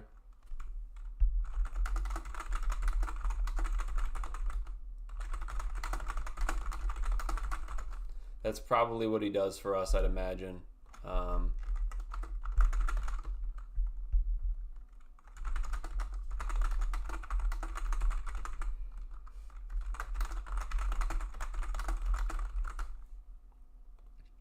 He is kind of a slot guy. Kind of. I guess he could play, if we wanted to.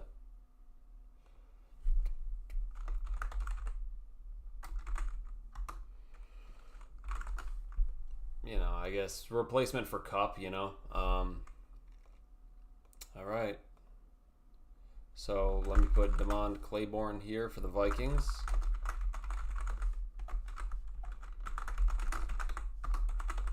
Someone I like. Where is Claiborne for me? Here he is at 171. Yeah, like I said, any pick here, you can't really hate it.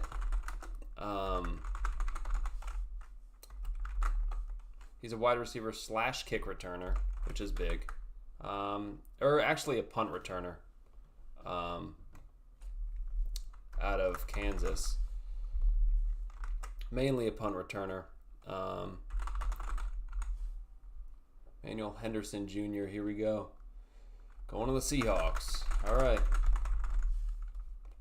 That's the pick here. Got to put the junior.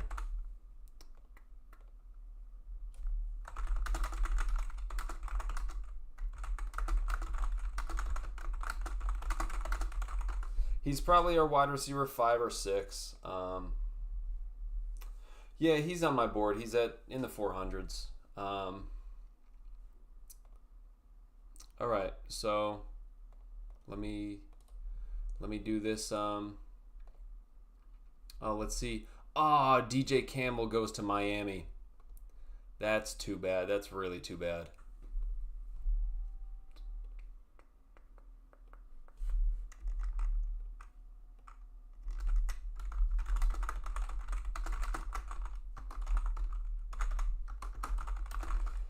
I like DJ Campbell a lot. High upside guy. Very high upside right guard. He's at 121 on my board here. And he goes to the Miami Dolphins. All right, Packers on the clock now. All right. I'm going to get everything ready here, and then I'll make my my video for this Emmanuel Henderson Jr. pick.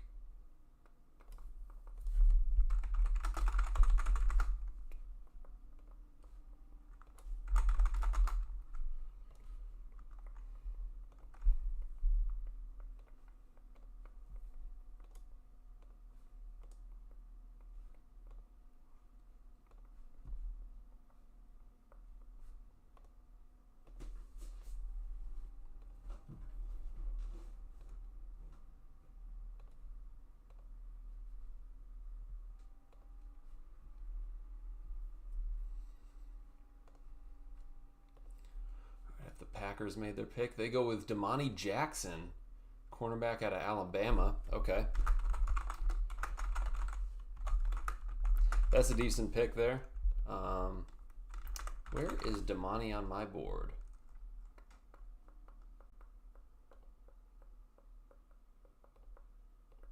Oh, he's up here. Cool.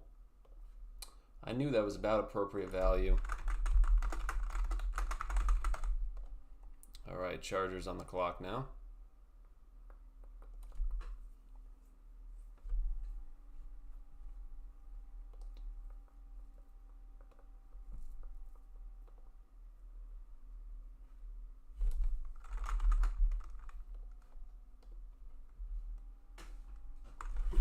Yeah, I think definitely insurance against Torrey Horton's shin problems.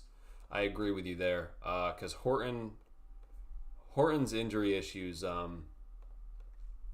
they might be pretty severe. Because he's especially if we're drafting a wide receiver, it really sounds like maybe there's a larger issue there that we didn't even know about. So I like this pick. I'm good with it, and I'm going to talk about it in just a little bit. I'm just making this thumbnail for the video here before I record it, just so I can have it ready here. 199. We took Emmanuel Henderson at 199.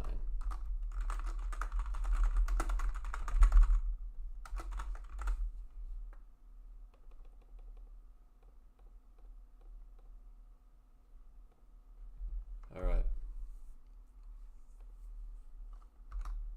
And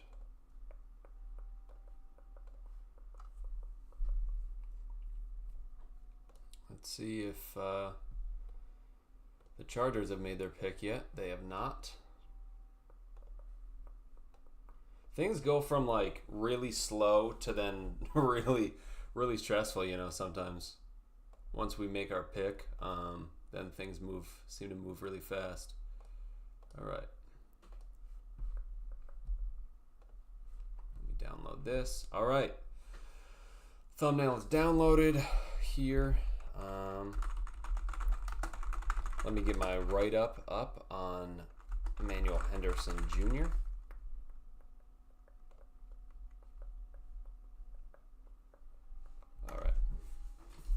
All right.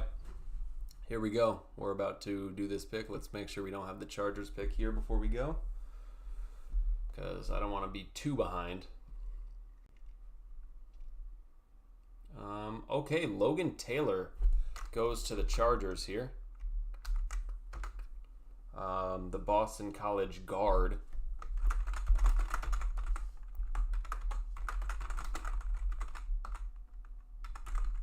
Okay, I think that's a good pick for them.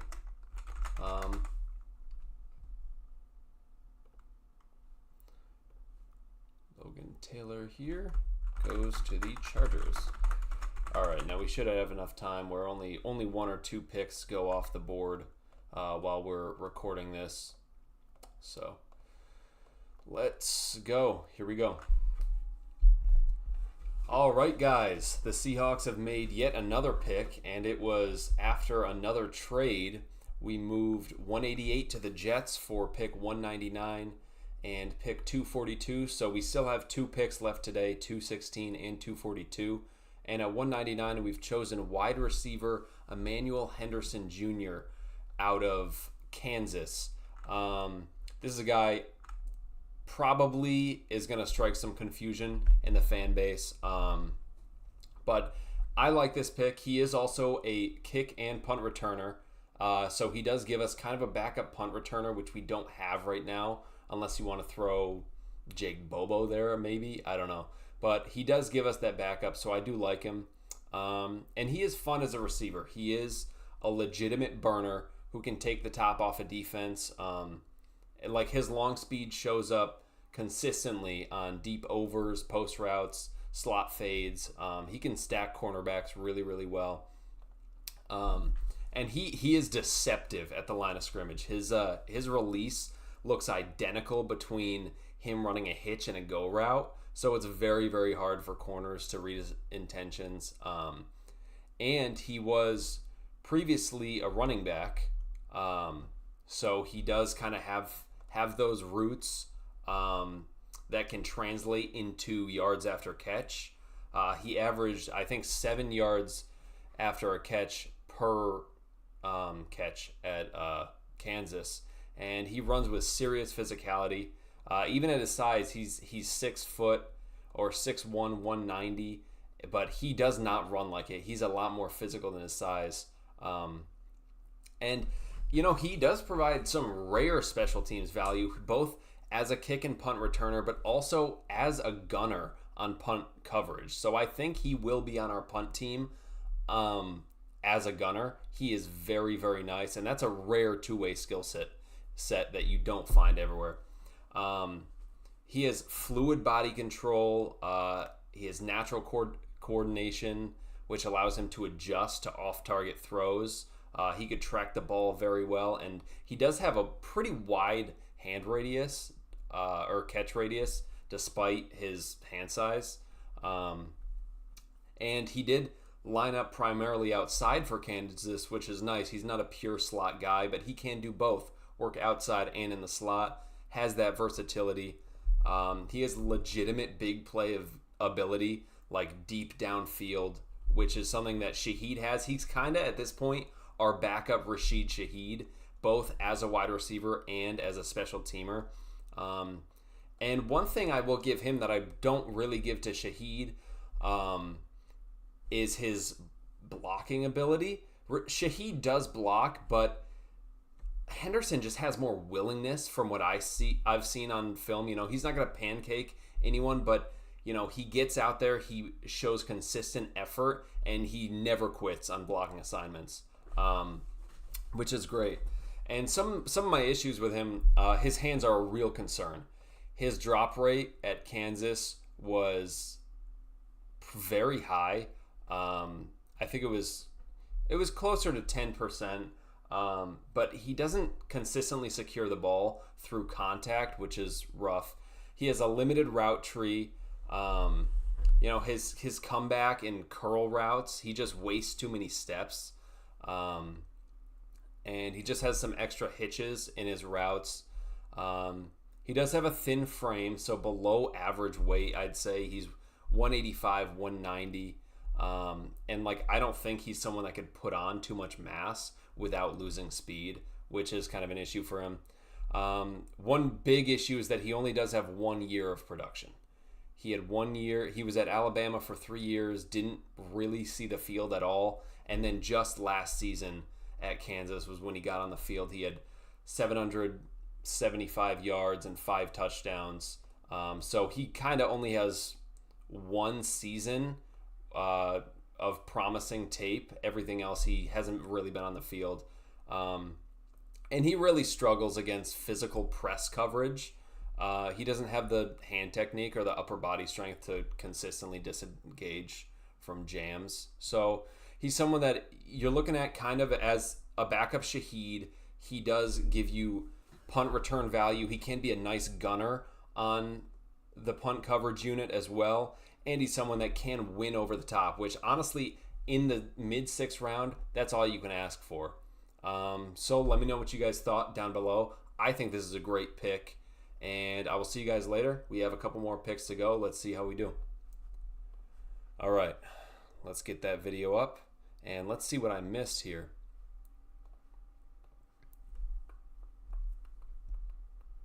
Wow, we're 3 picks in that I've missed. C.J. Williams goes to the Jaguars here. Wide receiver. Out of Stanford. Let me just check. I'm going to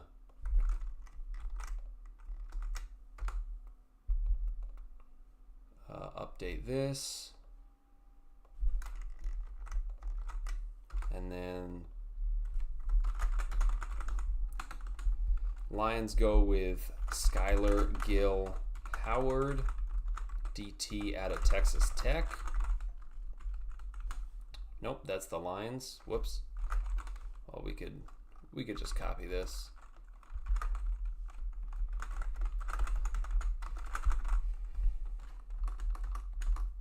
And then 204.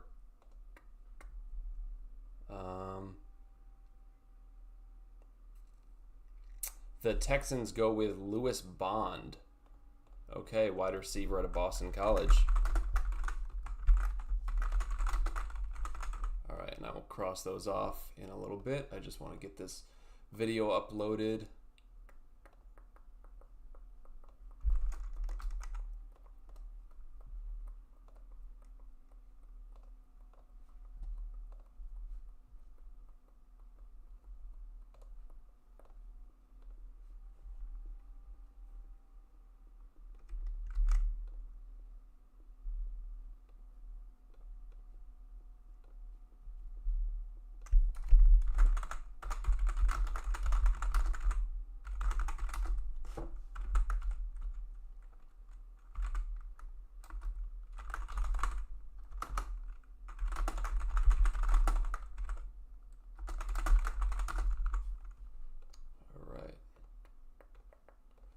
We're getting this uploaded here. Good. All right. So now I can go in and do these picks here.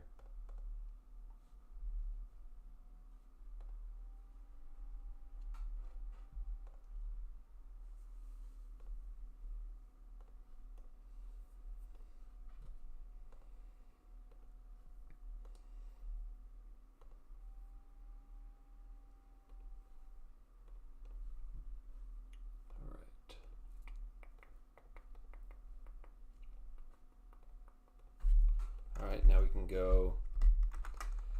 Skylar Gill Howard is down here. He got selected by the Lions. Man, I like that pick. Emmanuel Henderson Jr. I really like him. Lewis Bond. He is a slot receiver. Whoops. Where's Lewis Bond?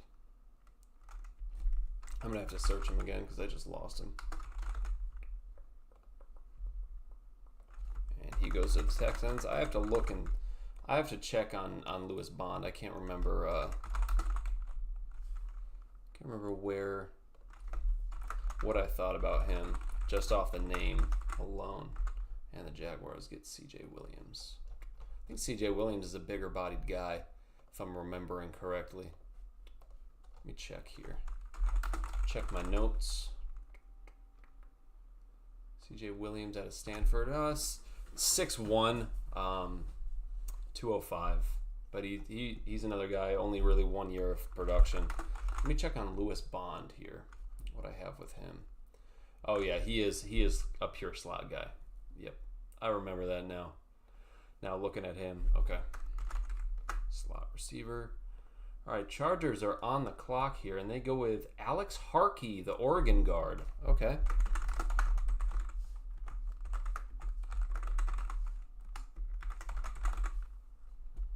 Alex Harkey. Not a huge Harkey guy, but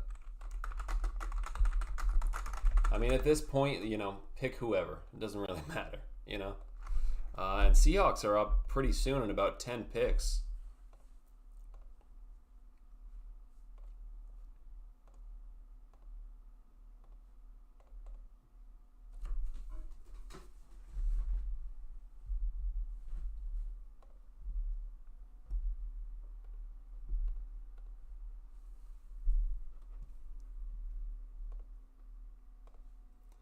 I guess I'll put tackle / guard for Harkey because I think there's a chance he could play tackle in the NFL. I don't want to limit him to just guard, but I don't know if that's the only spot he's kind of defined at.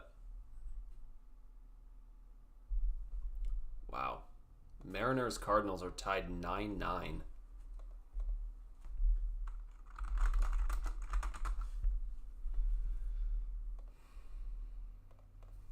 That's an insane game going on here. So Seahawks are the last pick in the 6th round now at 216, and we got 242.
That video's up now.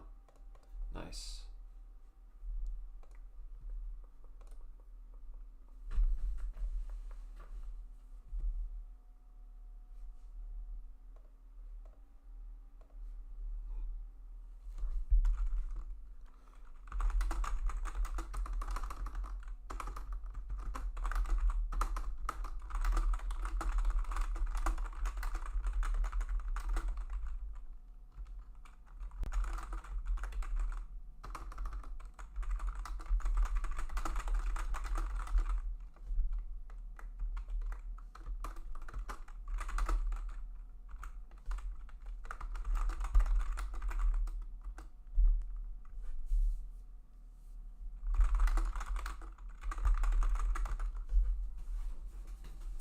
I mean, look, what are the receivers that we keep now? I guess Henderson would be we would hope to be our 6th,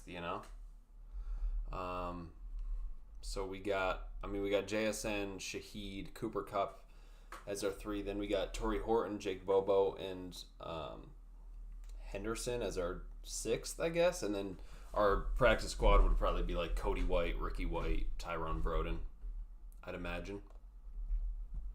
Micah Morris, the Georgia guard. Okay, that's a nice pick for Philly. I'm not scared because they got rid of Stoutland, but it's a good pick.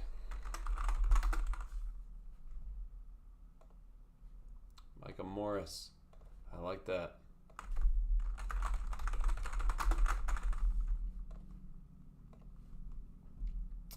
Falcons on the clock now.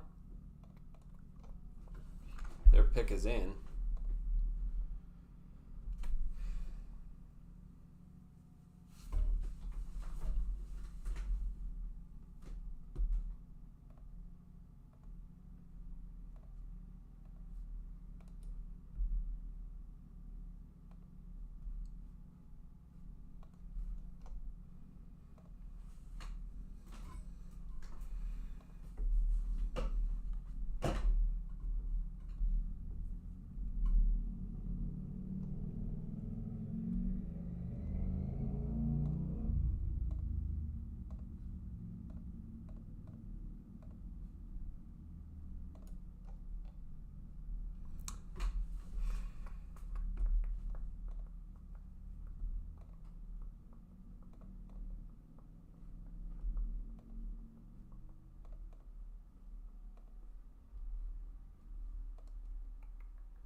So I wonder who the Seahawks pick at 216. Maybe, how has Mikhail Kamara fallen this far?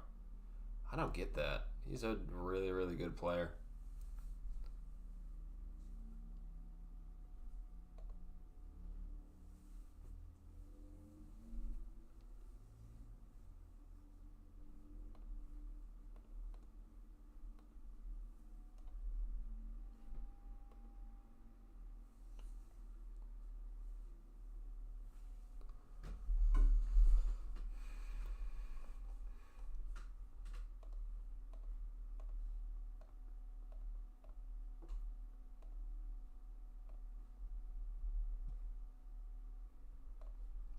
Ontario Thompson, the Washington guy, going to the Falcons here. Okay. The Washington defensive tackle. That is very high for him, I think. I have him at 769 on my board.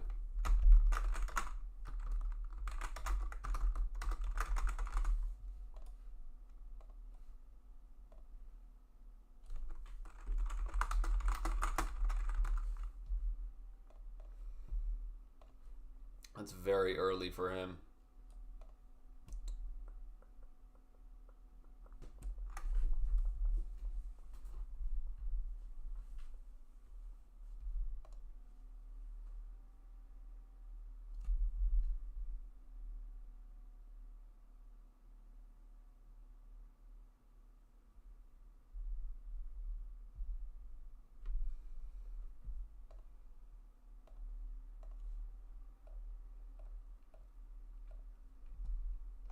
All right, Commander's pick is in now.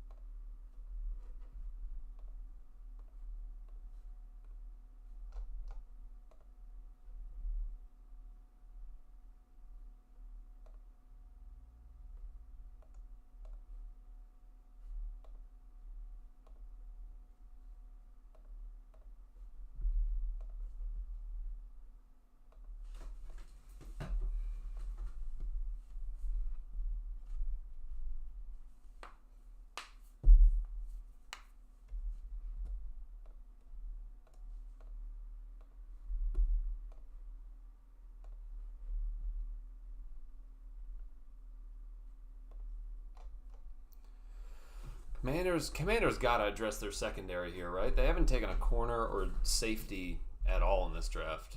I think they have to. They go with center Matt Golban. That's a good pick. I think that's a good pick. I really like Matt Golban. That's someone I would have loved to take for Seattle. and he goes off the board here. He's someone that has he has full seasons at center, left guard, and right guard. I'm a big Goldman guy. Yep, he's sitting right there. All right. That is a very nice pick. Nice flexibility. He's a great swing backup, you know. Great versatile backup.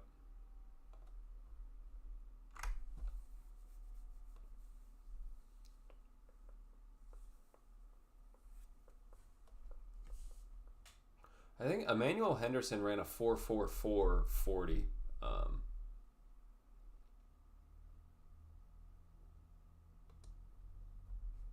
At the combine, if I remember correctly.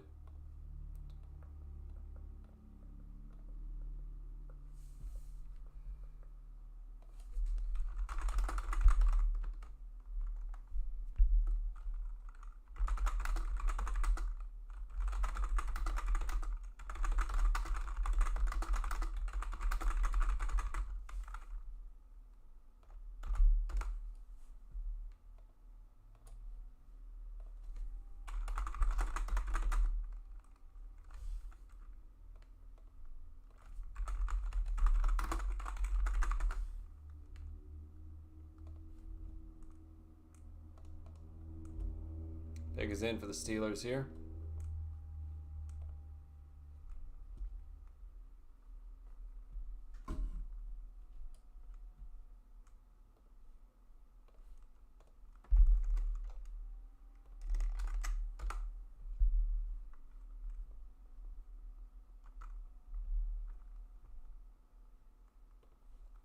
I do think Henderson has high upside because he only has really 1 year of full-time play, and he was a running back, so he's still developing.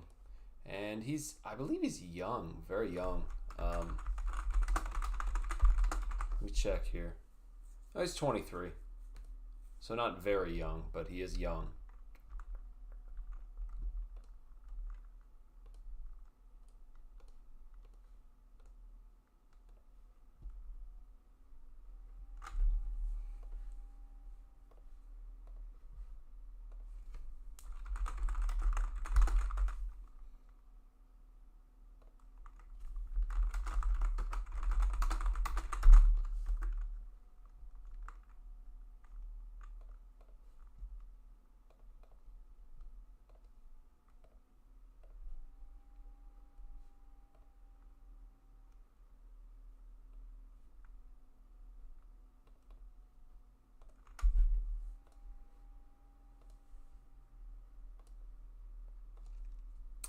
I wonder where Seattle goes at 216. Maybe, I mean, there are some guys in the secondary I wouldn't mind taking. Maybe you double dip at safety or corner. Edge is a nice way to go. Maybe you double dip a running back.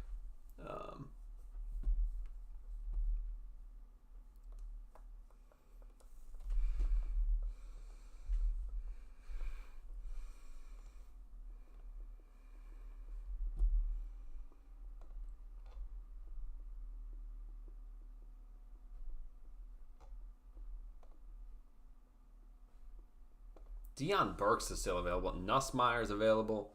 Harold Perkins, Deontay Lawson are available. Jamari Taylor's available. I wouldn't mind Jamari Taylor, honestly. I mean, I wouldn't mind Jamari Taylor.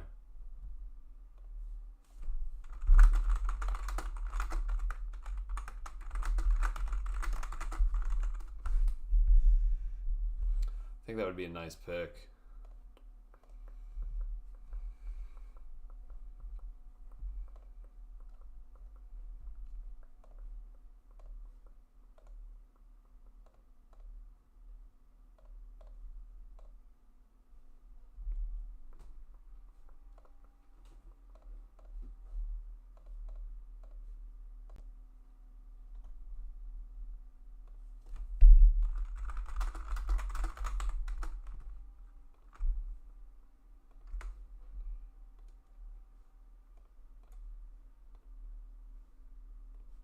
Ooh.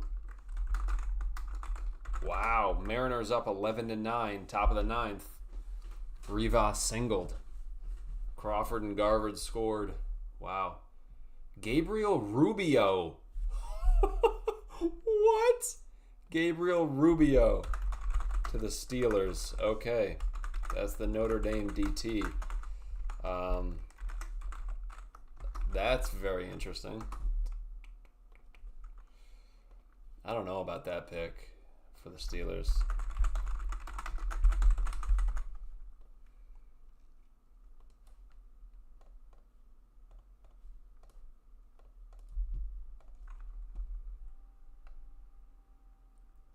Ooh, Ravens take a punter. Ryan Eckley.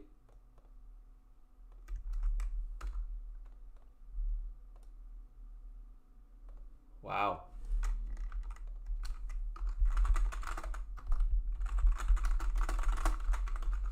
Michigan State, Ryan Eckley. First punter off the board.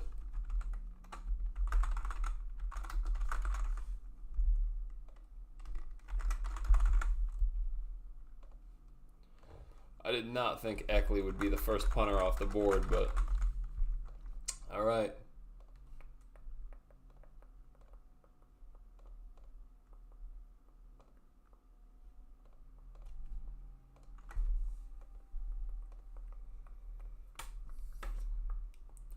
We've got a trade. Bears are trading up.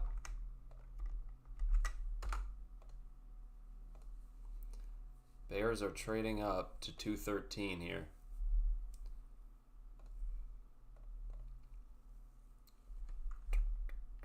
So Chicago Bears.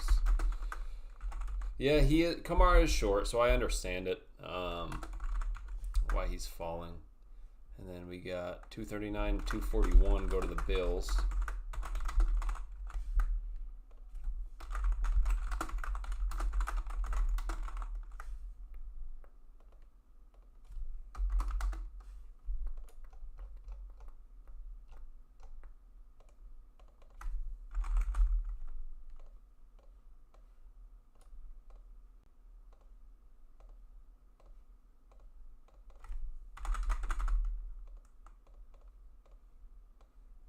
So this is going to be the Bears' last pick of the draft, unless they trade up into it using future picks.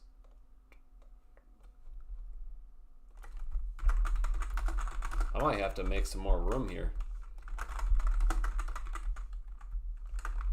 Pick 213, and the Bills get pick 239, pick 241. All right. Let's do it here. Let's just make it a little bit bigger, just in case we have more trades.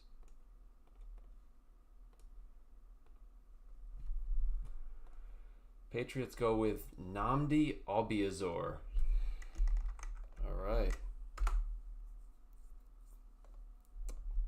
TCU guy.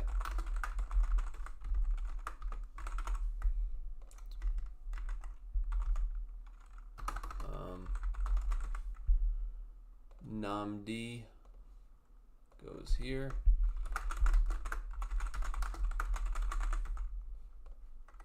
I think I put it with a B for some reason.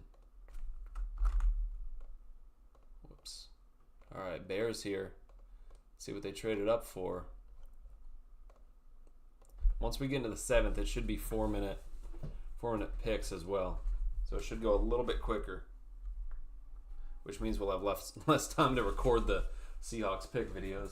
It's getting a bit dark, so I'm going to turn the light on here.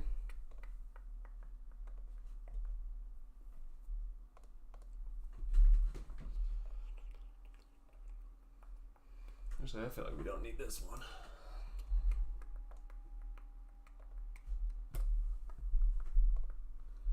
So Mariners are up 11-9. We got a runner on third as well. 2 outs.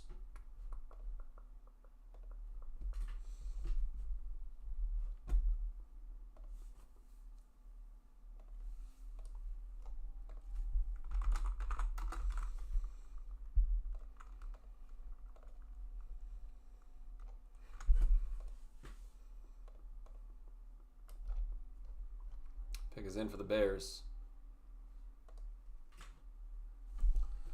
Yeah, at this point, Kamara is probably, I don't know, I guess he's probably just too small at 6'1". But I mean, I really liked his play against the run. I really did. I still do. I have him as a third round guy. I think a lot of people had him pretty high as well.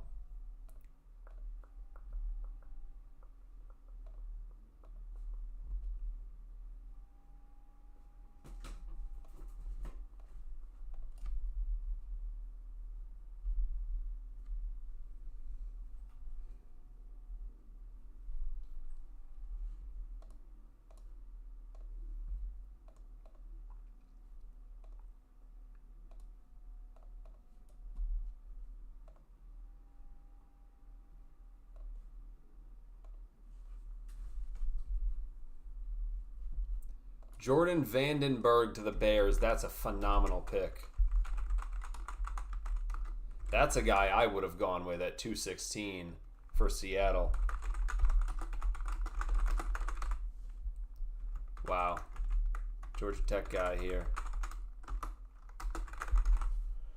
I believe he's pretty high up here on my board. Yep, 167. I really like him. Hey, Nadeem Tucker is available as well. That could be a route we want to go. He has the production in college.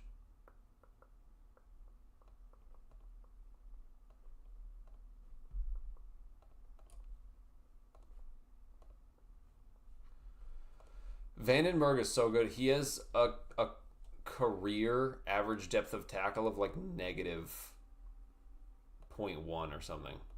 Meaning he averages a tackle for loss every single time, which is crazy.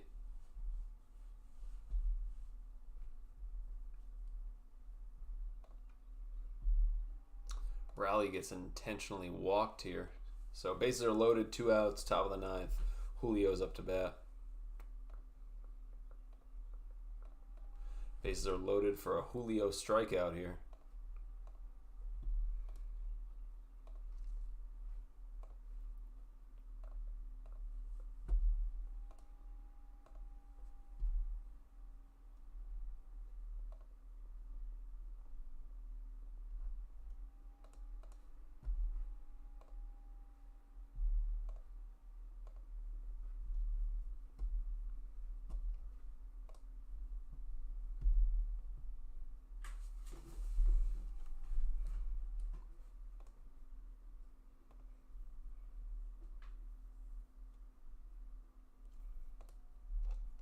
Pick is in for the Colts at 214.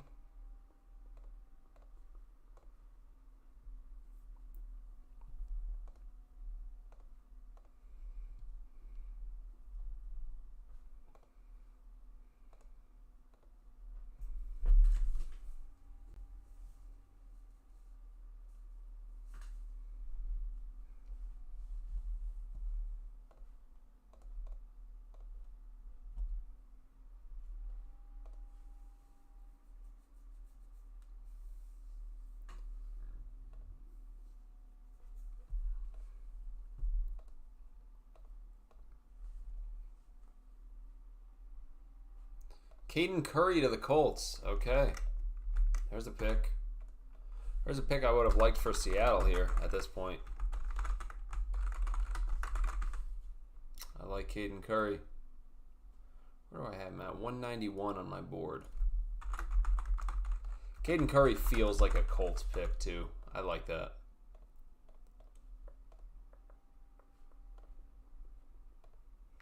So Seahawks are coming up.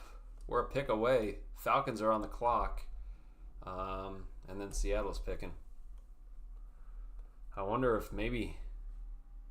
Wow, another trade back for Seattle. Okay. Another trade back for Seattle, so we got to wait even longer here. All right. We just want to get more picks.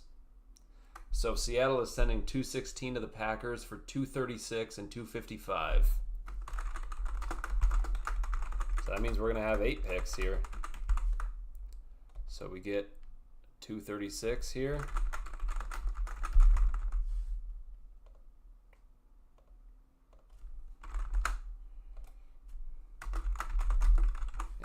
255. We have one of the last picks in the draft at 255 here.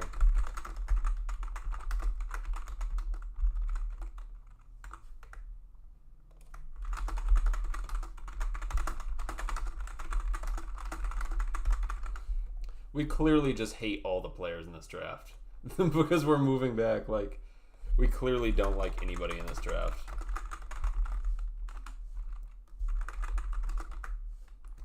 So Packers get 216, and then Seahawks get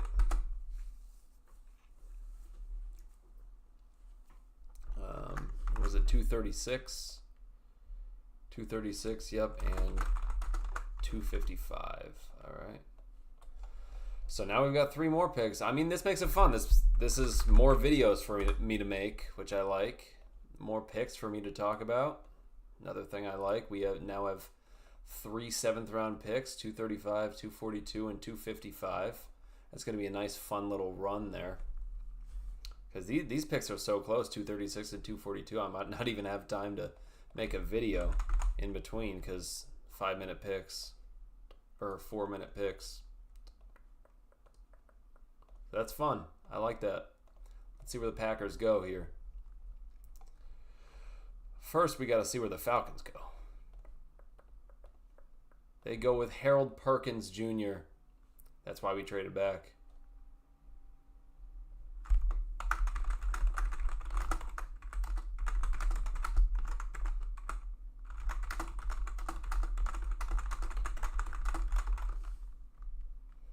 That may be why we traded back.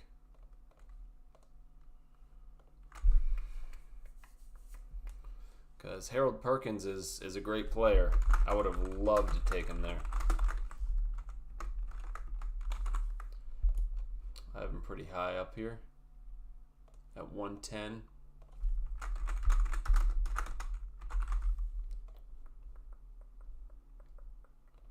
And now Green Bay is on the board. Yeah, I mean it's pretty clear that I mean, we just don't really love anyone in this draft. So, or like the guys we're looking to pick are guys that are probably going to be UDFA guys. So we're like, you know, we're fine. Ooh, Trey Smack, the kicker. Oh my God. Oh my God. Packers traded up for a kicker. All right. All right. Packers traded up for a kicker. Wow. Packers traded up for a kicker, and not even a very good one either.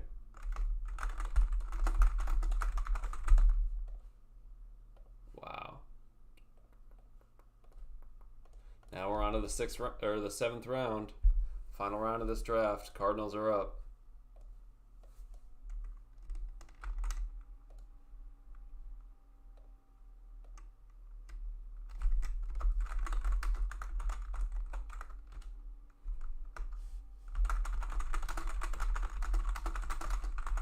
Packers really traded up for a kicker.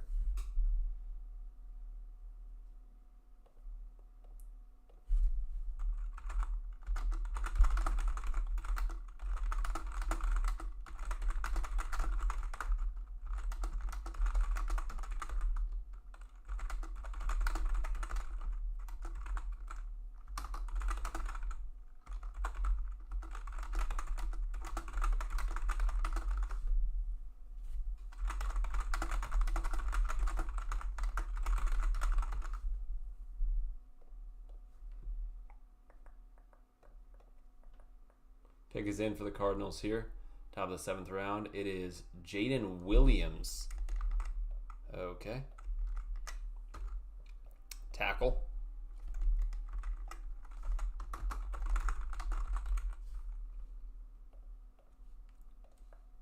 Going to the Cardinals. It's not a bad pick. Getting a depth tackle here for the Cardinals.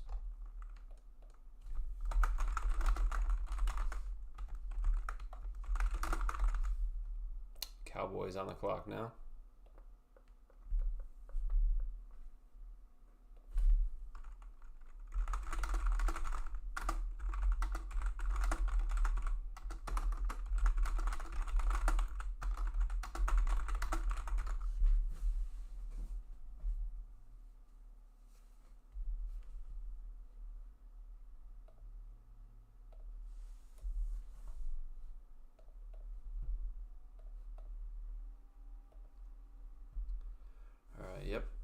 Cowboys on the clock here. At 2:18.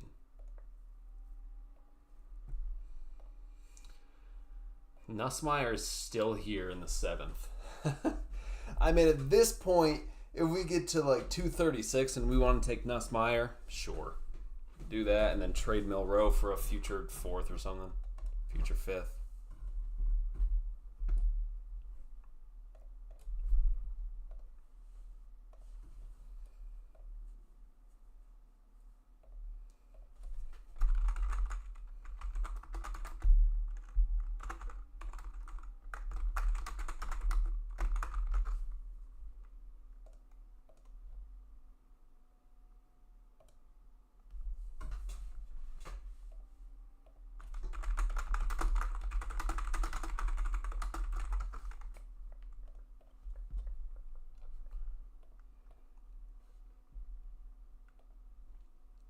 So we can have Mr. Irrelevant to showcased. That would be fun. I mean, I would do that because look at this. Broncos have 256 and 257. Let's move 236 and then we'll finish the draft with 3 picks here.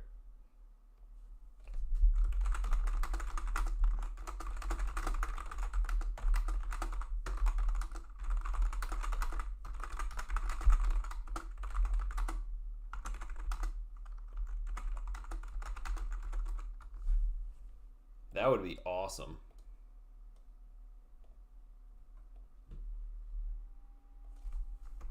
All right, Mariners win 11-9. What a great game.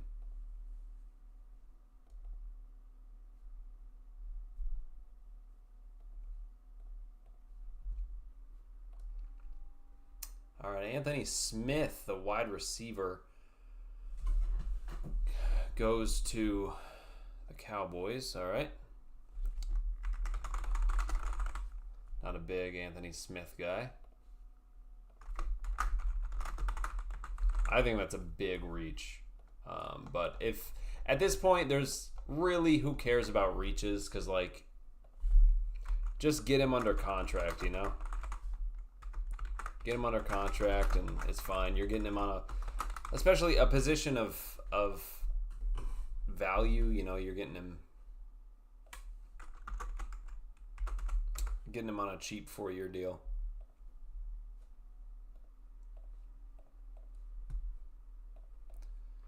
Pick is in for the Saints.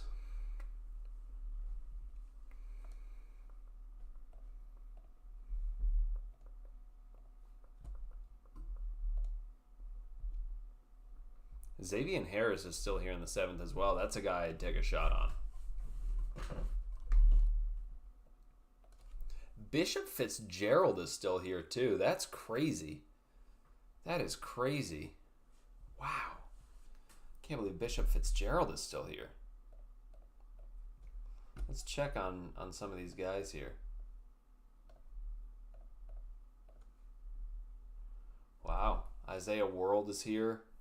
Deion Burks, Fitzgerald, Lawson. Cole Wisniewski is someone I really like. Lewis Moore I like. Lots of players here.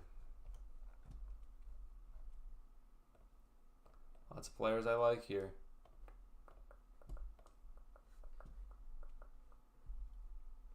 Nussmeier at 257 so we can get Brock Purdy. That'd be fun. Nussmeier would be a nice backup to have. He would be. I would like that. Iowa cornerback TJ Hall to the Saints here. I'm not a big TJ Hall guy. I am very low. Some people are very high on TJ Hall. I know Alex from Hail Mary Sports has TJ Hall in his 2nd round, which is just absurd to me. But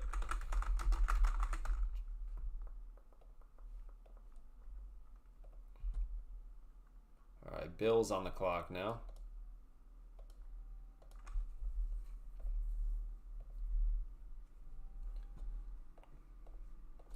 I mean, Hall had decent ball production. You know, he had a lot of pass breakups, but really 2 years as a starter, he's small and he's slow.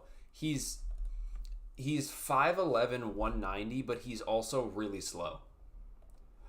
He ran like a 4.6 40, I think. And that's an issue for someone of that size. Yeah, he ran a 4.59 40. That's an issue for someone of that size. Pick is in for the Bills here.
Toriano Pride to the Bills here at 220. He's a speedster. Not a big fan of him. Did I seriously put New Orleans Saints here? No, I didn't. Oh, it's because it moved up here. Okay. That's why. You gotta click off of it, otherwise it'll come off. Toriano Pride Jr. I guess he's like safety nickel out of Missouri. I mean, he's got the speed, you know. Oh, he's sitting right here. He's got the speed, you know. No, I guess I'll put him at corner. That's what I put him at here. And if I put him at that for my evaluation, then that's where I had him. But he is small, but he's speedy as hell.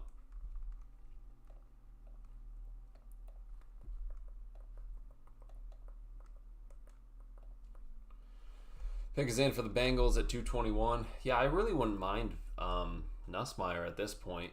There are other, ways I'd go, but we have Drew Lock for one more year. Nussmeier, I think, would be a better backup year one than I think Milroe would be year two. So I'm fine with that.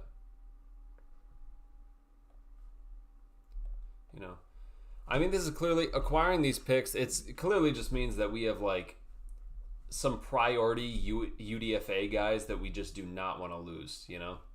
That's why we're trading back, getting more picks so that we could take those big UDFA targets that we really do not want to let go to other teams. Because once it gets to UDFA, the player chooses where they want to sign, and Seattle isn't really an enticing place to sign. And sure, that might sound weird because we just won the Super Bowl, but it's because we have a great roster. UDFA guys typically want to go to the worst rosters because then they actually have a chance to make the team and fill a role. Whereas on this roster, it's so complete, it'll be very hard to actually get a spot. So I don't know if a lot of players are going to want to come here as UDFAs. So you got to use your 7th round picks on that.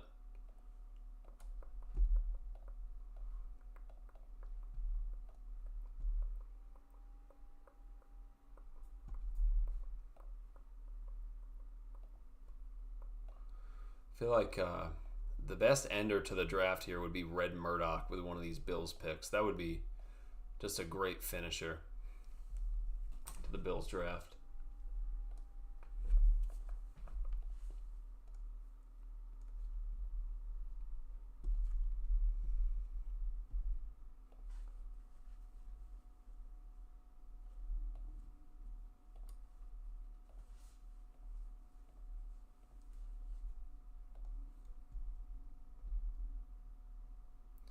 Jack Endries to the Bengals. That's a great pick. That's a great pick. Noah Fant replacement. That is great. That is great. Jack Endries. A guy I'm very high on. Wow. Great pick for them. He is the Noah Fant replacement. He's built like a huge receiver, you know. Goes to the Bengals here. I like that. Really like that pick for them.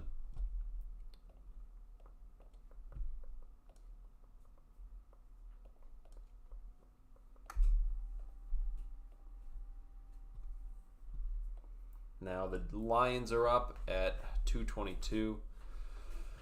Yeah, it's nice to see all these Seahawks picks here at 236, 242, and 255. This is great to see. All this beautiful bright green.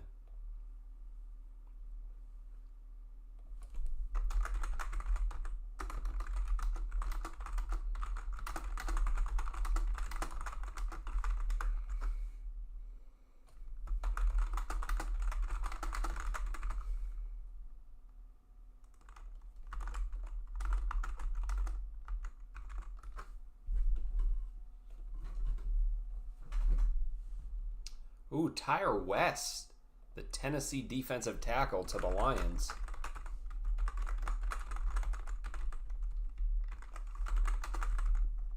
I like that. DT/edge goes to the Lions. Guy you could slide all over the line. I like that pick. Like that pick for them.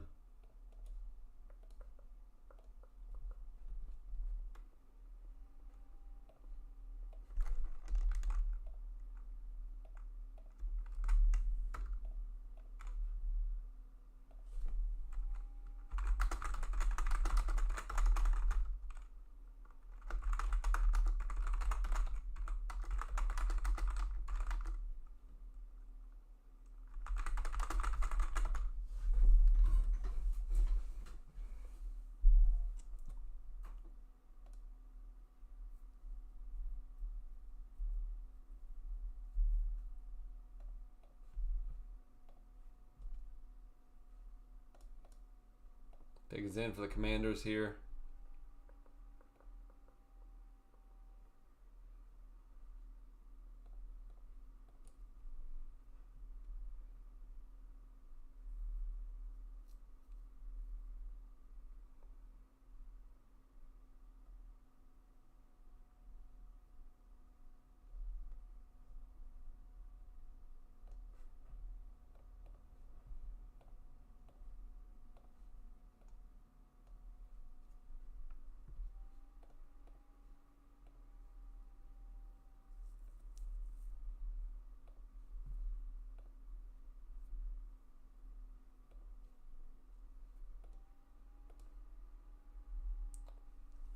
Yeah.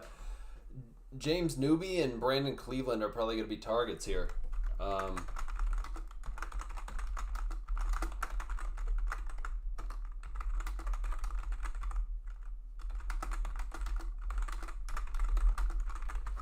I like both those guys. At this spot, those are guys that I would take the chance on. Brandon Cleveland is someone I do like, the North Carolina State nose tackle. And having him and Peely kind of split those nose tackle snaps, I like that.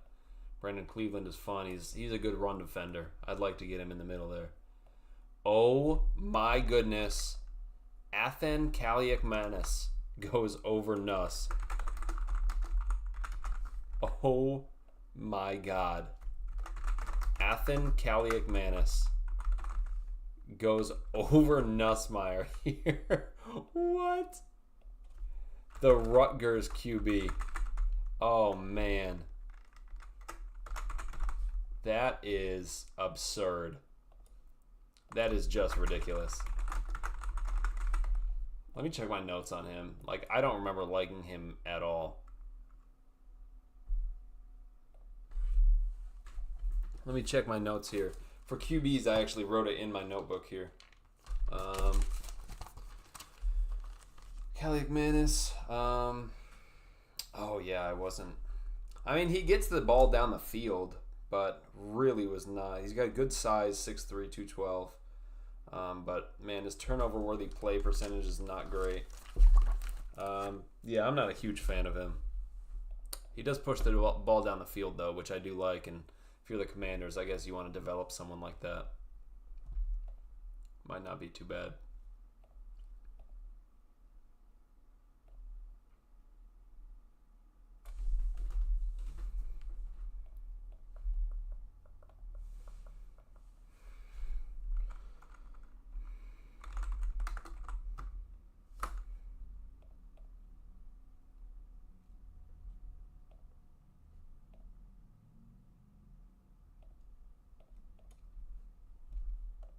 Pick is in for the Steelers now.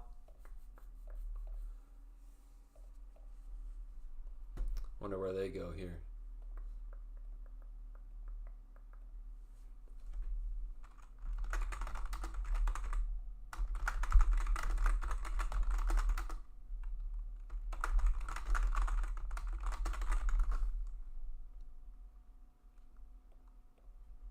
Yeah, but like, why are you taking Athen? Like, take Sawyer Robertson or Jalen Daniels. Ooh, good pick here by the Steelers.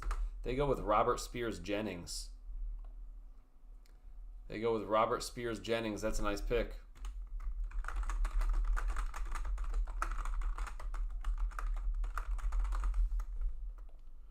Robert Spears Jennings is right here for me. Appropriate value.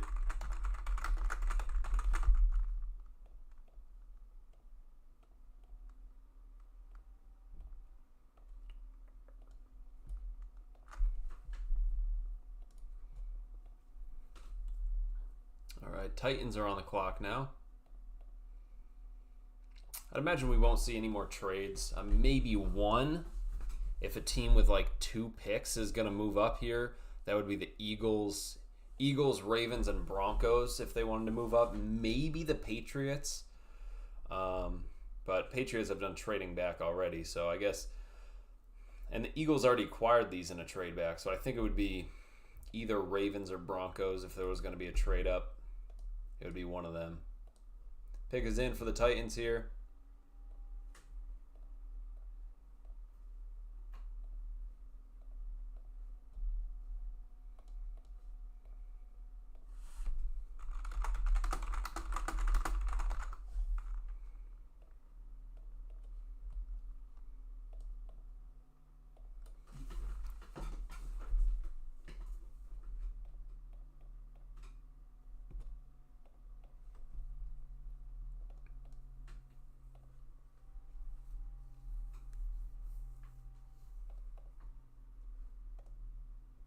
Nussmeier's too short. I mean, maybe he, I don't know. Maybe he has a deal to go undrafted to New Orleans because his father is in the front office of New Orleans. So I think maybe that's it. Maybe he's going to be a UDFA to the Saints.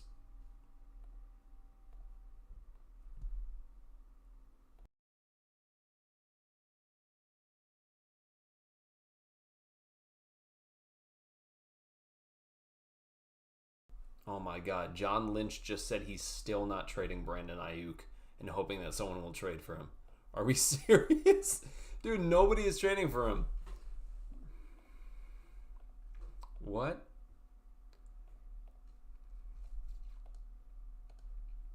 Nobody is trading for Ayuk. Be serious, man.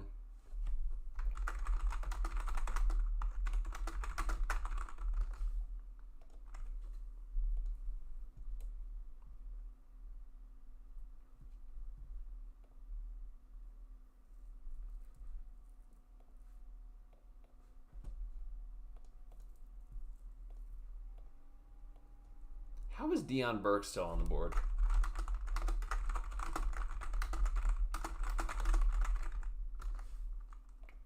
I don't get that.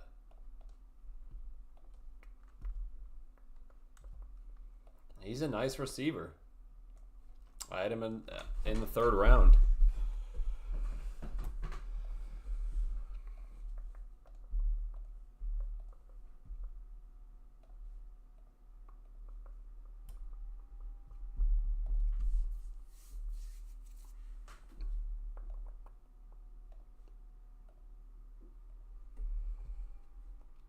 Jaron Kanak to the Titans here, the Oklahoma tight end.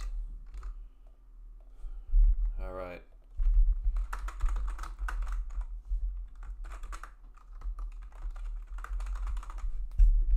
Two Oklahoma players go off the board in a row here. Not a big Kanak guy. Lots of tight ends that I don't like have been getting drafted. Let's actually count. Let's count the amount of tight ends that have been drafted. 1, 2, 3, 4, 5, 6, 7, 8, 9, 10, 11, 12, 13, 14, 15, 19. 19 tight ends have been drafted here.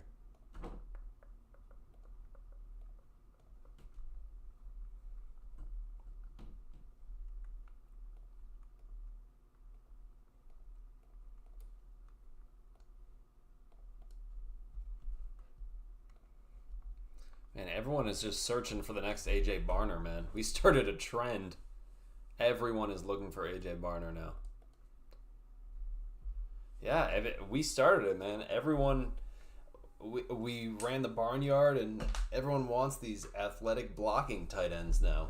And half the teams in the league are just reaching high to hope to get that, and it's not going to work out for them. It is not. All right, so Seahawks are up in about 10 picks.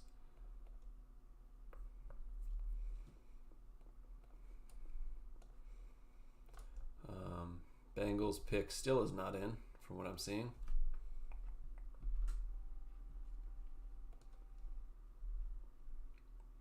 Wonder if Bengals go offensive line here. I mean, they like tackle, not interior, because they went with Brian Parker and they went with Connor Lew. Brian Parker probably right guard and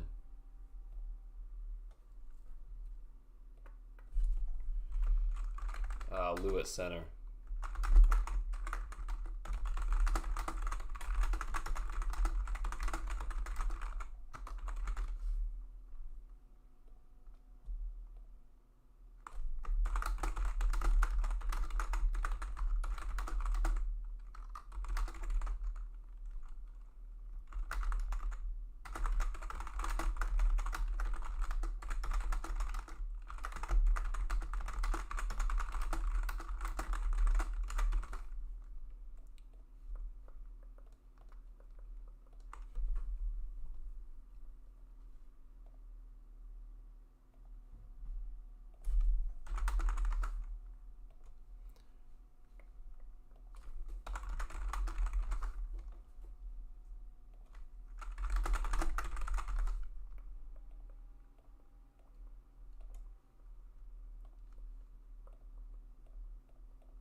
Kanak is he's like a smaller receiving tight end.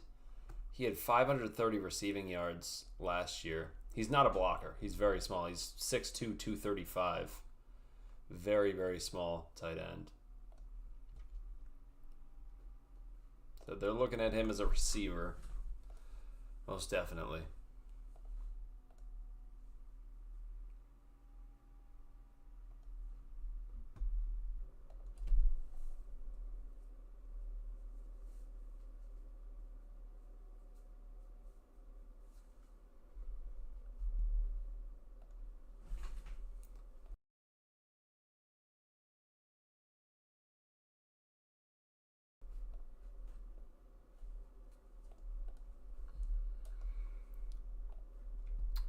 Surprised we don't have this Bengals pick yet. It's been in for a while.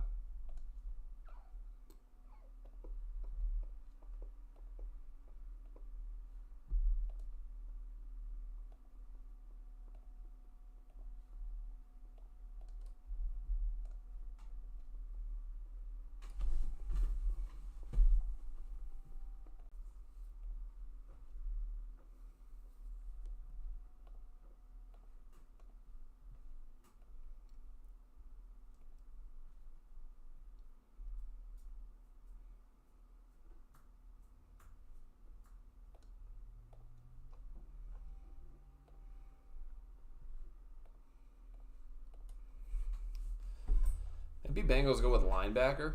There's Deontay Lawson is still on the board.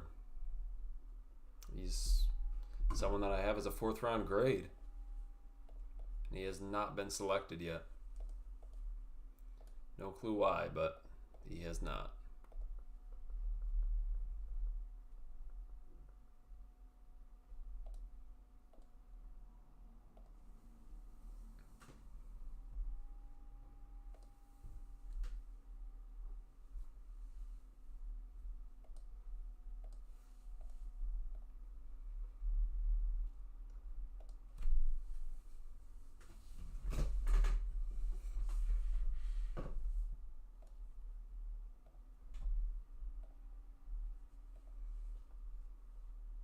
Landon Robinson to the Bengals, okay.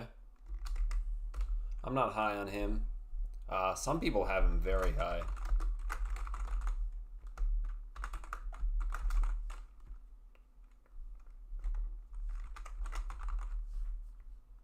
Some people have him in like their 4th round. I can't get there with him. But I get he's a solid depth piece, you know, if you want that. But I'm just not a huge Landon Robinson guy. Panthers on the board. Or on the clock, rather.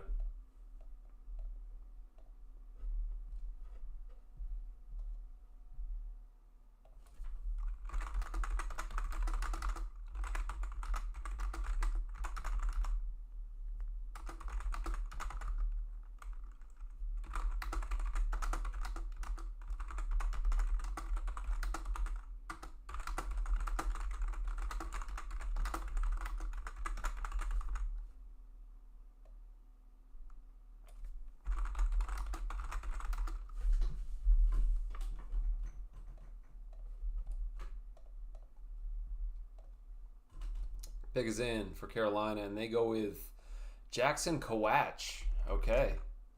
The Miami, Ohio guy. I have quite a few Miami, Ohio guys on my board. I didn't think any of them would be drafted. But Jackson Kawach, this is a guy that... I know. Isaiah World still being here is very interesting. Jackson Kawach, he has one season of starting play for a small school, smaller. I have him as a linebacker / edge here. I really didn't think anyone would be getting drafted here, but yeah, he's got great size. You know, 6'4", 235, but he has 5 sacks. Had 5 sacks last year, so he's someone that is a really nice pass rusher. You can line him up as kind of a tweener edge, which Miami, Ohio did a little bit. Yeah, Isaiah World at this point, I would take Isaiah World as a depth tackle for us. I think that would be a really nice pick. I would like him over Amari Kite.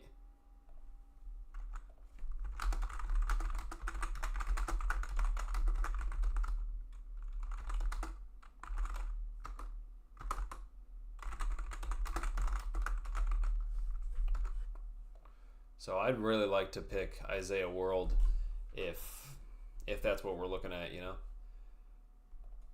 VJ Payne goes here to the Jets.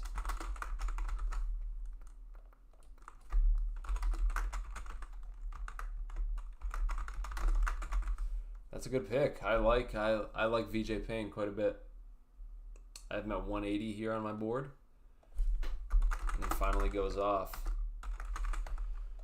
in the 7th.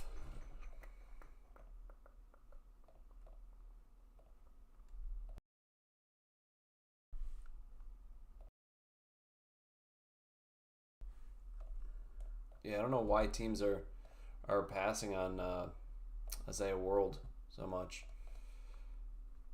Vegas Raiders are on the clock, and they go with Brandon Cleveland. Damn it.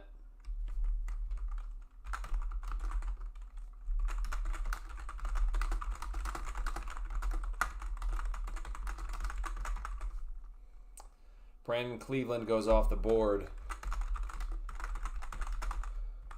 I imagine that's one of the guys that John was looking to draft here. All right. Oh, I can't search Cleveland because the Browns are here. Oh, he's right here. That's too bad, but Raiders get a good one here. Raiders get a nice run stuffing edge, or not edge, nose tackle. That's a good pick. Pick is in for the Steelers now.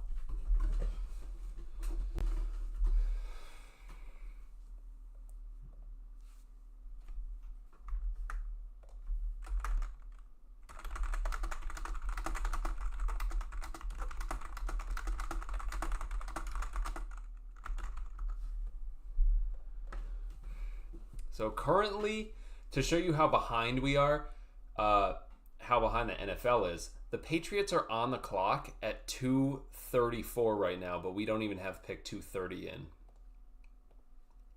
To show you how behind we are.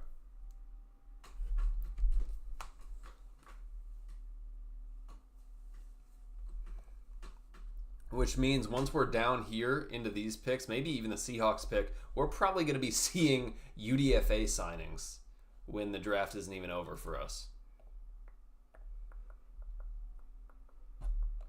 Just to show you how behind everything is. Yeah, I don't know. Isaiah World had a, he had a down year. But I don't think it was that bad to push him this far down. I think people were really thinking transferring to Oregon, he would take a step up with development. But he moved from Nevada to Oregon, played for one season at Oregon at left tackle, and the competition was a lot higher, so it was hard for him to keep up. Eli Heidenreich to the Steelers. That's another guy I think we would have liked.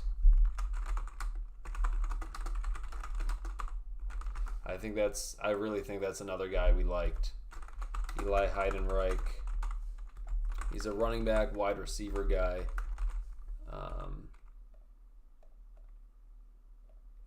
Wow. All right. Where's Heidenreich on my board? He is here at 204. That's a great pick.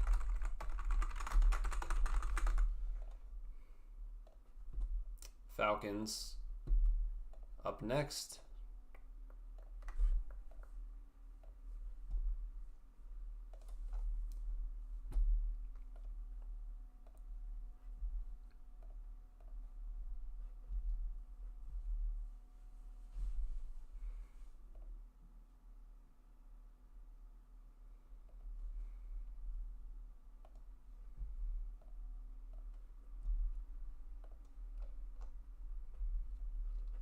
Wonder where the Falcons go here. Maybe tackle. Offensive tackle.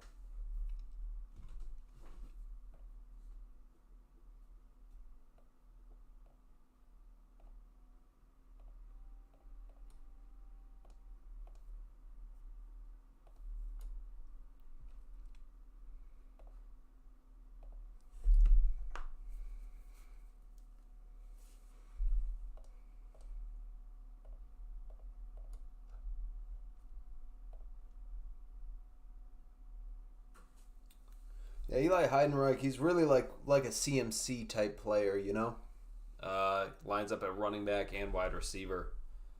He's a very fun player.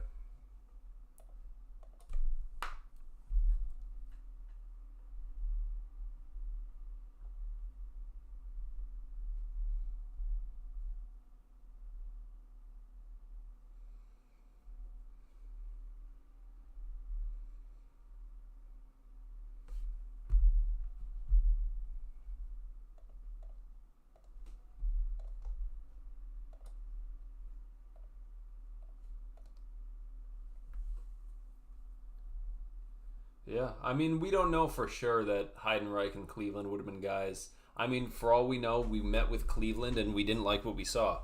And we haven't met with Heidenreich at all. Let's look at the Seahawks top 30 visits that are still available. At this point, it would be Andre Fuller, the Toledo cornerback. That would be a phenomenal pick at this point. Coleman Bennett, the Kennesaw State running back. Chip Trayanum, another running back. Keyshawn James Newby, the New Mexico edge. And I believe that's it. That's it as far as top 30 visits.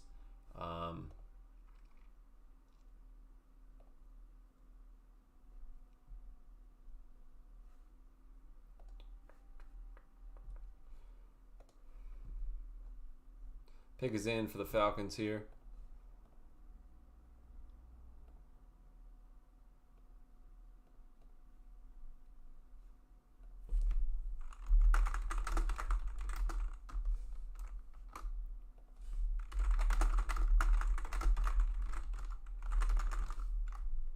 Andre Fuller would be great. I forgot he was available because, I mean, there's just so many guys that are falling, you know.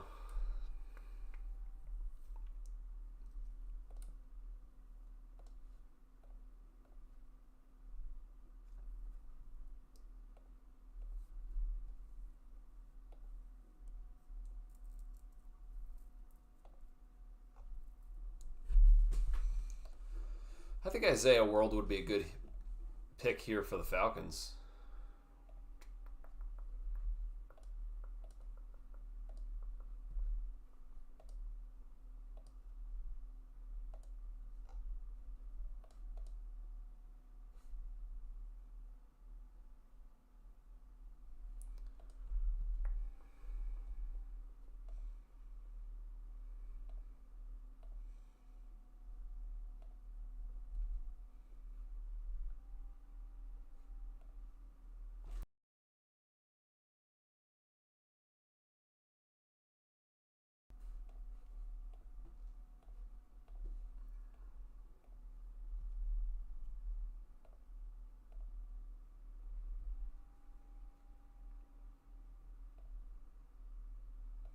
Patriots at 234 take Baron Morton,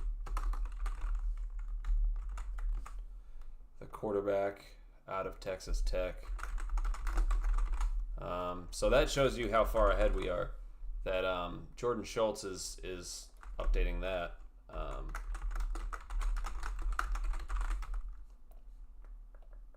Or how far behind we are, rather. All right, they do go tackle. It's not Isaiah World. It is Ethan Anianwa, the Ohio State tackle.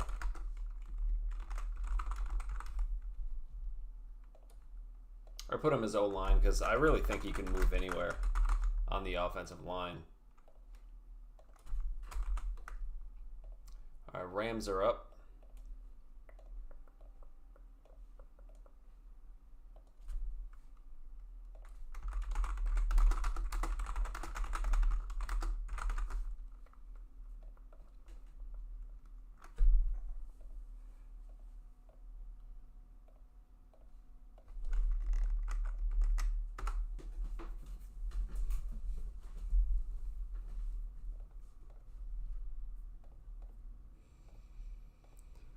Rams are up here. We have the Patriots. That shows you where we are in the draft. That the Patriots pick.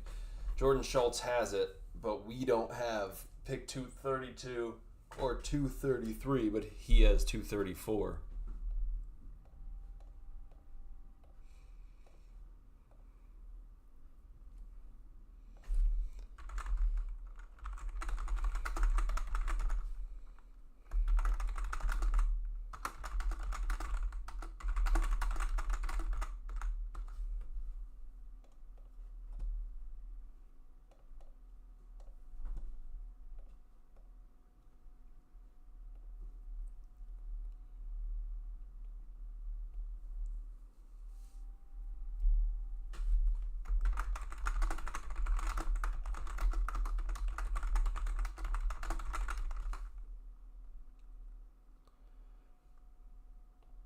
Tim Keenan to the Rams.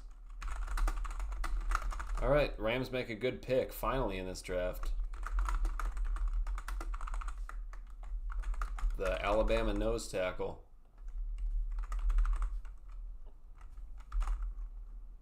Tim Keenan, I have him here at 187. It's a good pick for the Rams. I like him. He's absolutely worth this pick.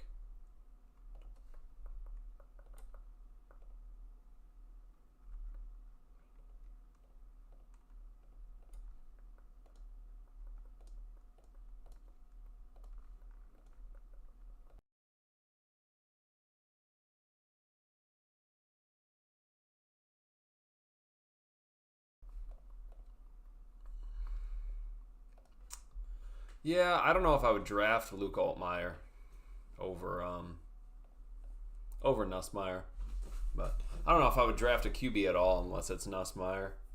But honestly, even with Nuss, I still wouldn't love to draft him because I think there are better players on the board, and we obviously don't need a quarterback. Zach Durfee, the Washington defensive end, goes to the Jaguars here. Okay.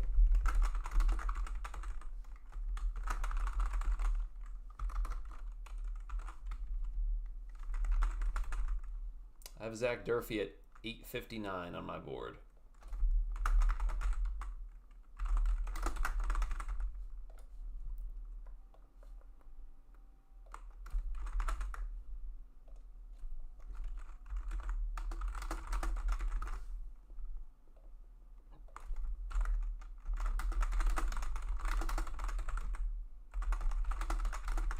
Jaguars are also having like a historically bad draft.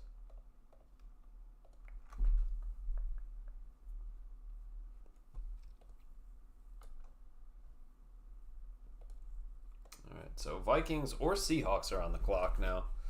We're close because we've got the New England Patriots pick in at 234, which means Seahawks at this point are probably on the clock, but it'll be a little bit before we get the pick.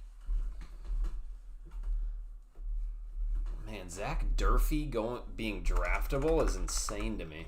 Both these Washington guys getting drafted is crazy.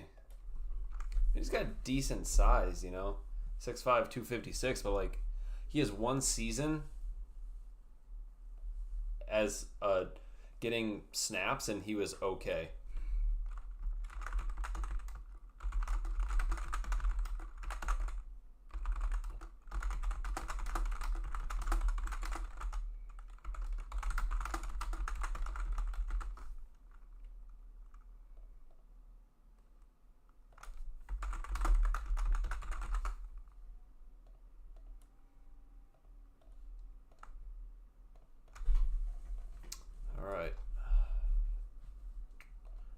Vikings, what do we got? Gavin Gerhardt, Seahawks on the clock.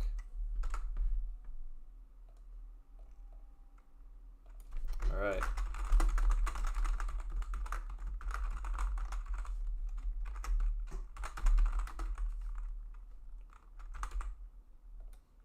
Very low on Gavin Gerhardt here. But Seahawks are on the clock, so we don't care too much about that pick because here are the Seahawks.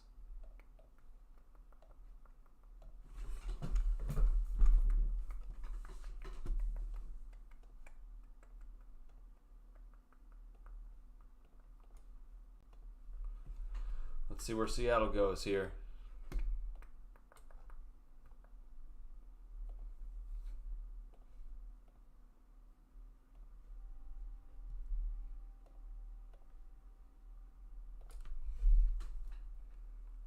We're picking for the first time in a while.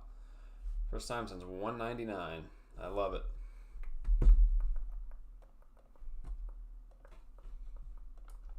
Our pick is in. Now we just gotta wait for it. We did it! We did it! Andre Fuller. Let's go! Oh my God, we got Andre Fuller. Oh, this is my favorite pick of the draft. Oh my goodness, we got Andre Fuller. Whoo! We got a 4th round player in the 7th. Unbelievable pick. Wow. We got Andre Fuller. He is 100% making this roster. Oh my goodness, that is a tremendous pick. And he was a top 30 visit. 4th round player on my board. We get him in the mid 7th. Look at that. Wow. Ooh, that is great. That is probably my favorite pick. Torian York is fun as well. He's someone I would really like to draft. Andre Fuller, we got him. We got him. Oh my goodness, we got Andre Fuller. Wow, we got Andre Fuller. Developmental guy. I really love him. Wow.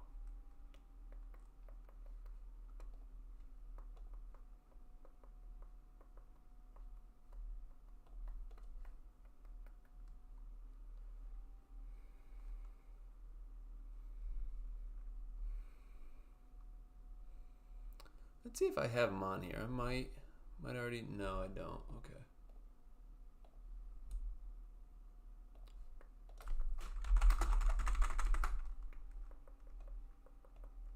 Wow. He's got great size as well. This is a really, really good pick. I picked Fuller a lot in my mocks. I picked him a lot in the 5th or 6th round. Getting him in the 7th is unbelievable. All right, I'm getting ready to start this video here. I'm just making my my thumbnail real quick, and then we're going to make this video. Man, Andre Fuller. What a pick. What a pick here. Ooh. And we're up at 242, so we're up pretty soon here.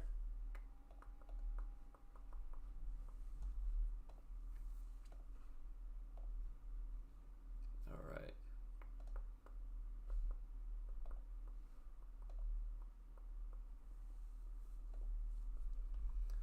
All right. Man, that's my favorite pick so far of the draft. In terms of value, that is great. I mean, I had a fourth round grade on him. 4th round grade on him. That is great.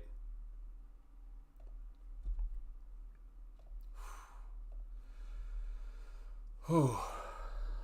I am pumped. All right, so we get at 236. At 236, we get cornerback Andre Fuller. I just need to make this a bit bigger here.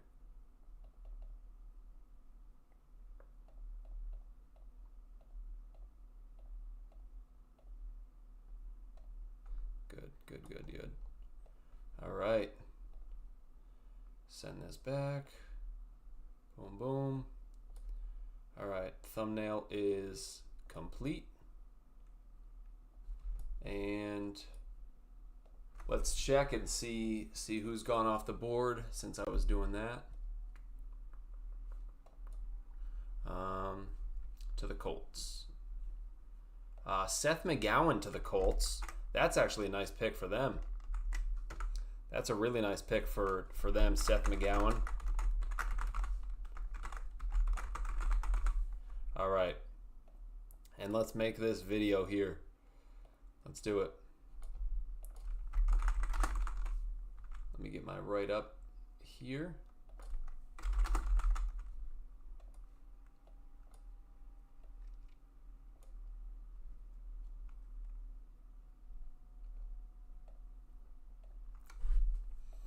All right, guys, the Seahawks have taken another player here at 236. We have selected Andre Fuller, cornerback out of Toledo. This is my favorite pick of the day. I have a 4th round grade on Andre Fuller, late 4th, but a 4th round grade nonetheless. This is tremendous value getting him in the mid 7th.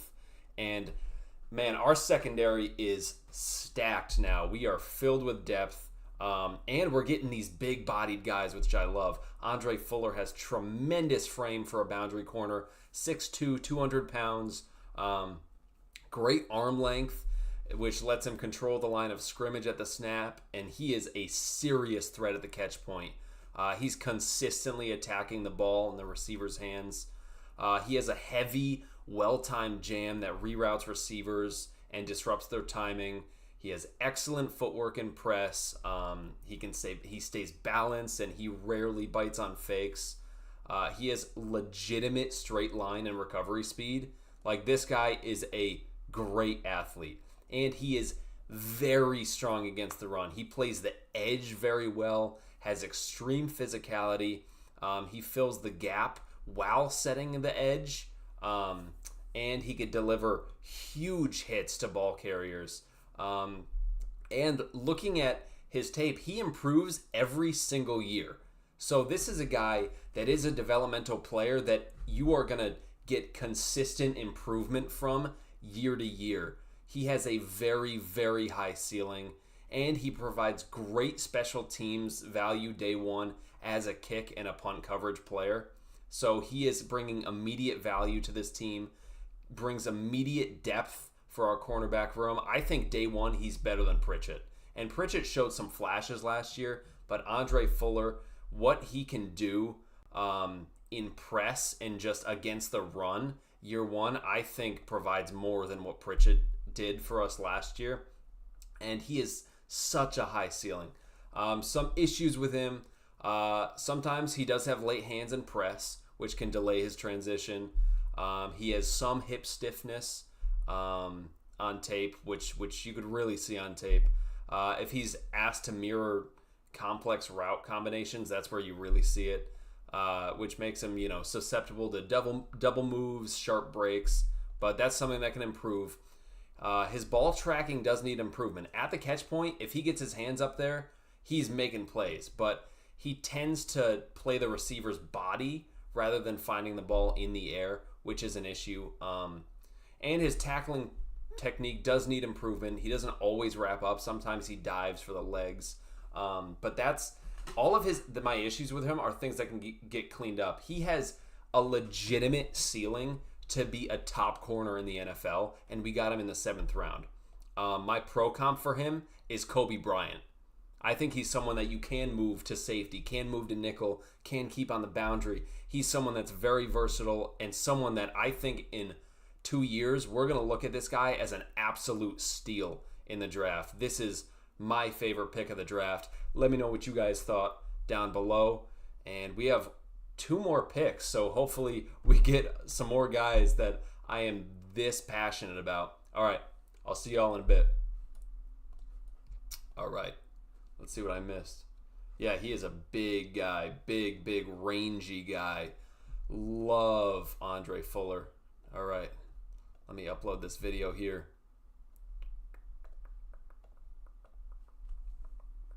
All right, let's see where we went here. Max Llewellyn goes off the board to the Dolphins. I see that here. That's someone I really would have liked. And then Tommy Doman, the punter out of Florida. Okay. Bills take a punter. And Jaguars here at 240 go with Parker Hughes. Is the linebacker out of Middle Tennessee. All right, so that means Bills are on the clock here.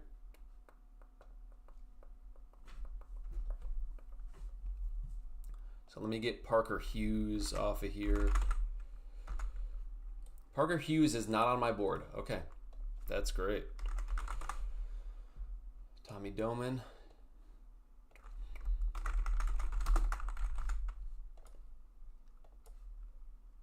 And Llewellyn. I know Llewellyn is on here. Llewellyn, I moved him up a bit, 163. And the Dolphins got him. Great pick for the Dolphins.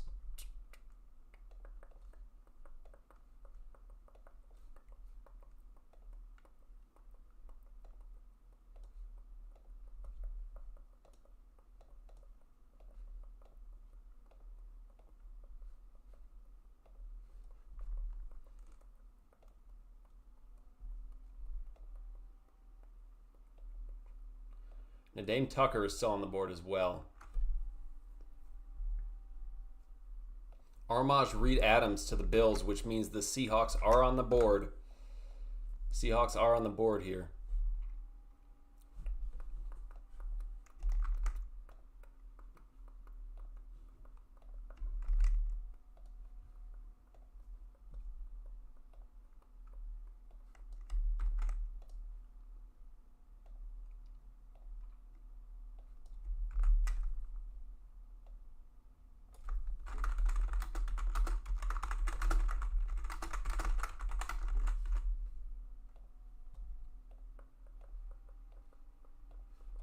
All right, that video is up now. Let's see who we get here.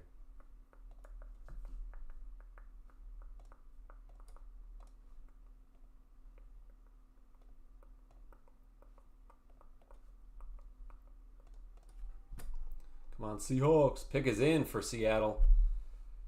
Pick us in. Where do we go here? Yeah, now would be the time to get Newbie if we liked him. And we go with Devin Eastern, the nose tackle out of Minnesota.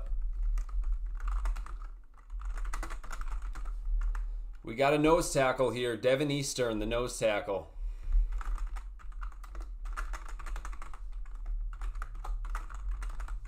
That's a nice pick.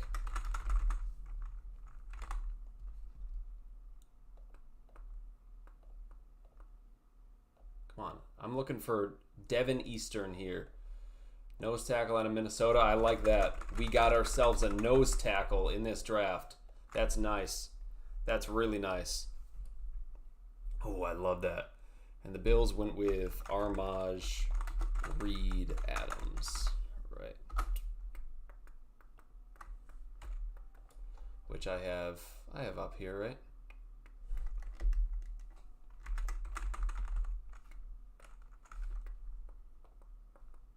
Yep. All right.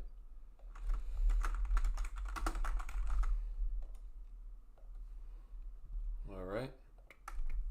The interior offensive lineman out of Texas A&M. Wow, I like that. We got ourselves a nose tackle. We got ourselves a nose tackle.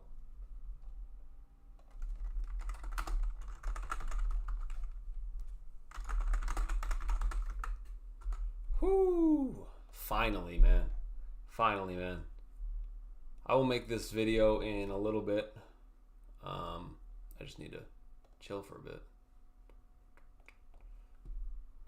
I gotta calm down. Ooh, Aiden Fisher goes to the Texans. That's a good pick.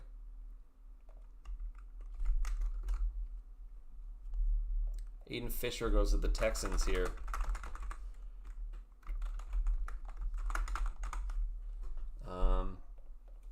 All right. Yeah, Eastern is great. He can really plug up the middle. He's what, 6'6", 220. I really like Devin Eastern here. All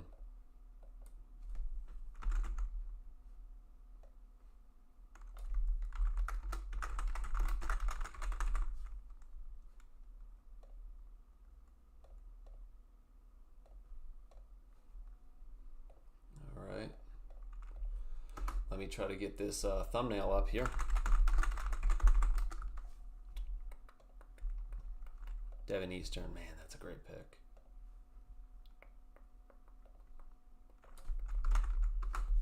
And we still have one more pick, which is nice. Still have one more pick. Did I find Aiden Fisher here? I don't think I did. Whoops. Nope, not who I'm looking for. Aiden Fisher, I have him very high. And he goes to the Texans. There's so much going on, man. It's hard for me to keep track of everything. See if did the Eagles make their pick yet?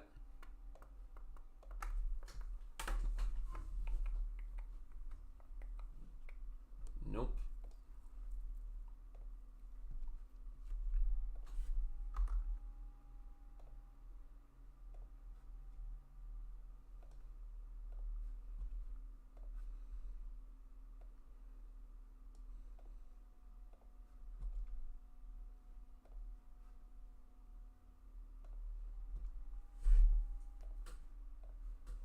Man, I'm really loving this draft for us.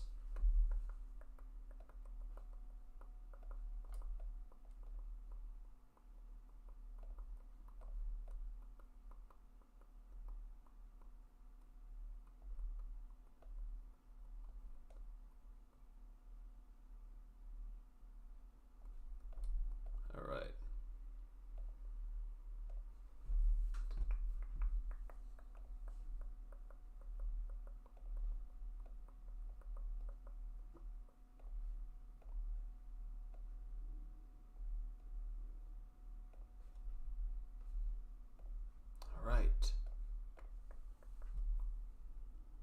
Let me go with, get my write-up on him.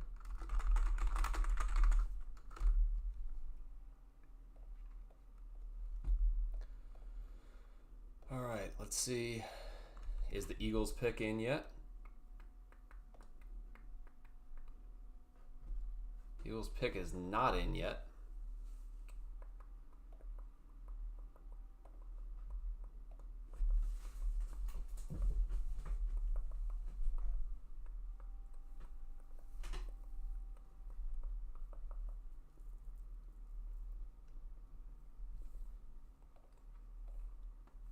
All right, let's see. Check once again, see if any other picks are in. Nope, I don't have anything, so I'm gonna record this video here about Devin Eastern.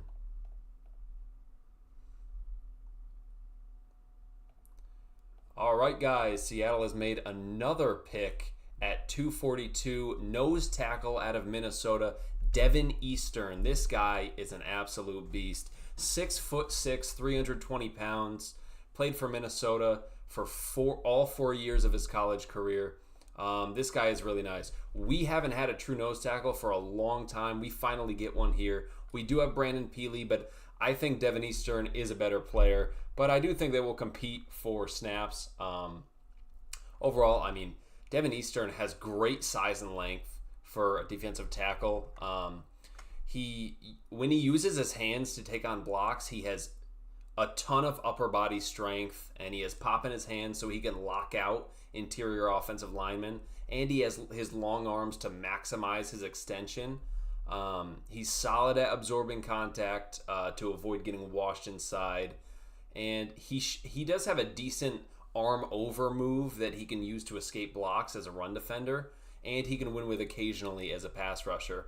And he has the strength to make tackles with an offensive lineman hanging on to him. So he, as a nose tackle, he's someone you're going to plug in here to be a big, sturdy run defender and just eat up blocks. Some issues with him, his hands are frequently late and wide when taking on blocks in the run game, which does expose his chest a bit. That's something that could be worked on. His block recognition is late, resulting in him getting kind of reached or trapped.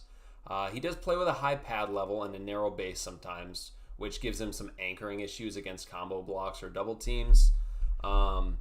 He has overall subpar athleticism, and his use of hands as a pass rusher is limited. He really kind of limiting him as a two-down player. Kind of strictly first and second down is when you want him out there. But this works for us because first and second down, we need a guy to be in here, a big body as the run defender. We have Riley Mills to rush the passer. We have Murphy to rush the passer. We have Big Cat.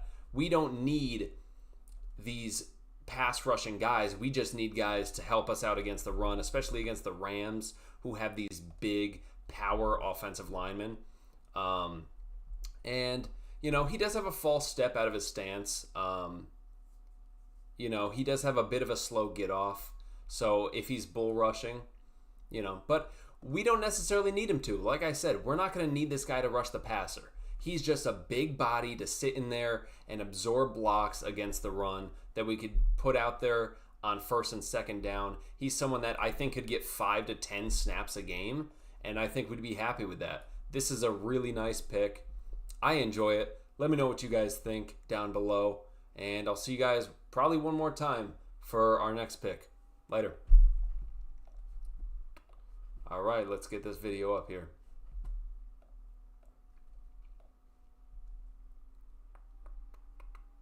Yeah, big fan of this Devin Eastern pick. All right, so we have a couple picks made here. Cole Wisniewski goes to the Eagles. Damn it, I love Wisniewski. That sucks. And then Jam Miller, is that the Alabama running back, goes to the Patriots here. Cole Wisniewski, I love this pick for the Eagles. Unfortunately, it's the Eagles that get it. And then we got Jam Miller. going here to the Patriots.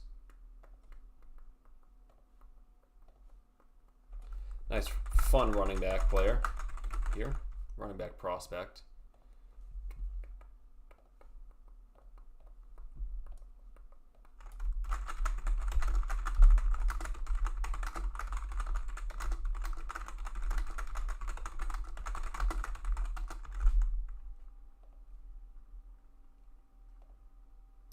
Let's get this video up here.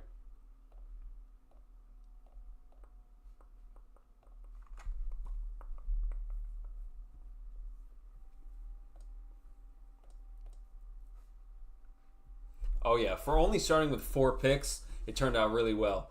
Ended up with 8 picks. Yep, got a running back, a promising safety, a couple of big corners, a true big body nose tackle. Yeah, we filled out the depth chart very, very nicely here. I'm very happy. Miles Scott goes to the Broncos here. Okay. Miles Scott. Yep, I have him right here. Okay, I just wanted to see where he was.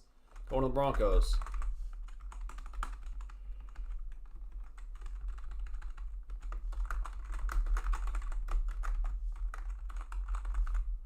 Okay, I like that pick. And Seattle has one more pick here.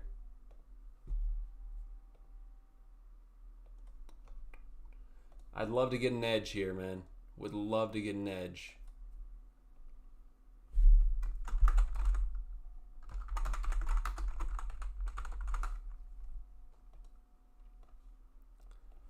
All right, and the video is up.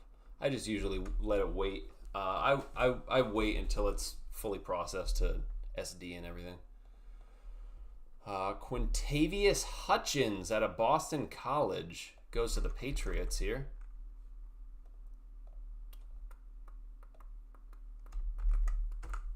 All right, not a big Quintavious Hutchins guy.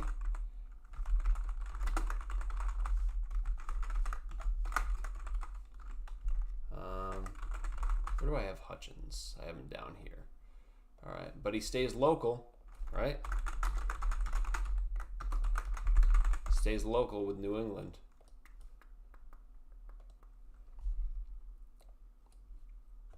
So that makes sense.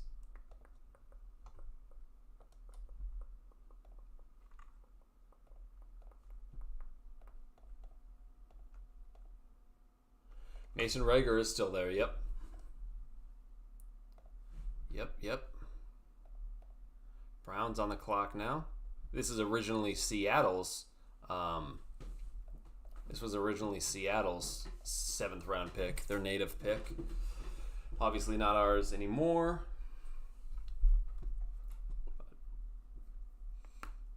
All right.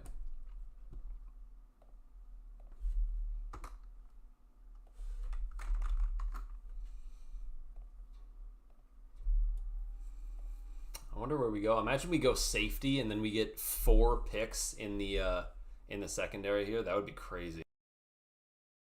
I mean, I'd take like Lewis Moore. You know, I would absolutely take him here.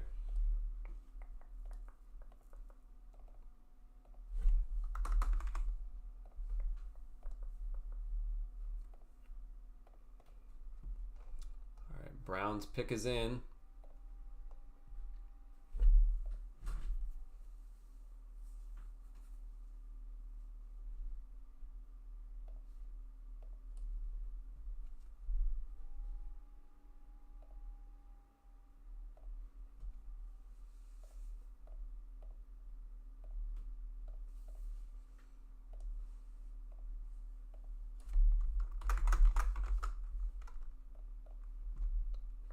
Carson Ryan, the BYU tight end, goes to the Browns here. So many tight ends drafted. We've really started a trend here.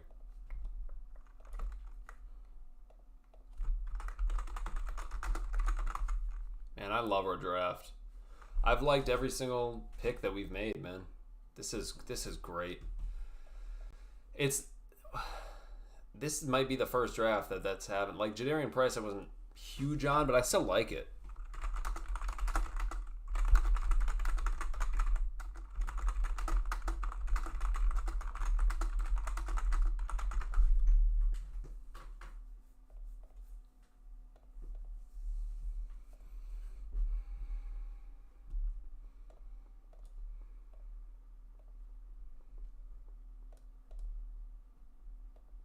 Yeah, Mason Rager would be nice.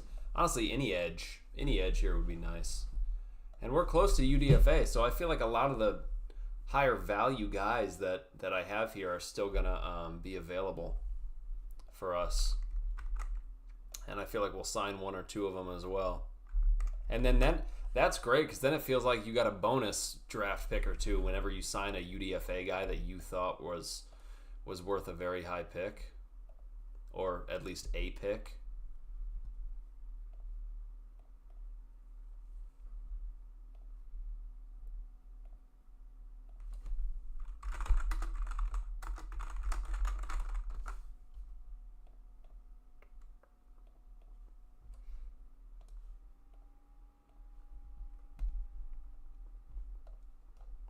Pick is in for the Chiefs here.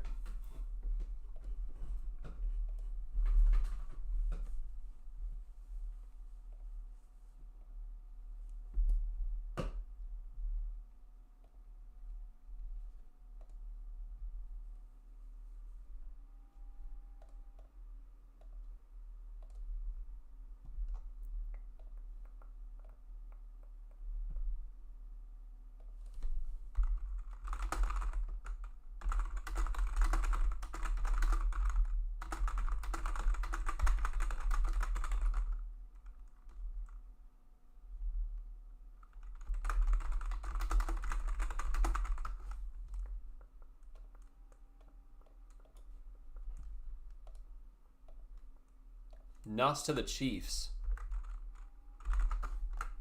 Garrett Nussmeier goes to the Chiefs here.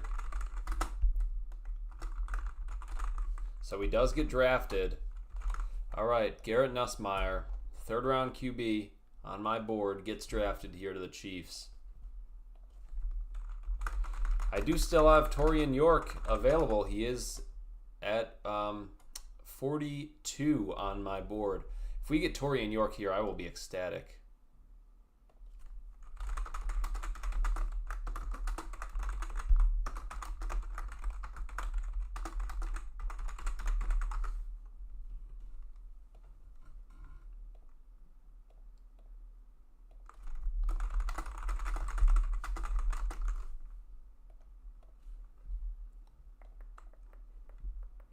Ravens on the clock here.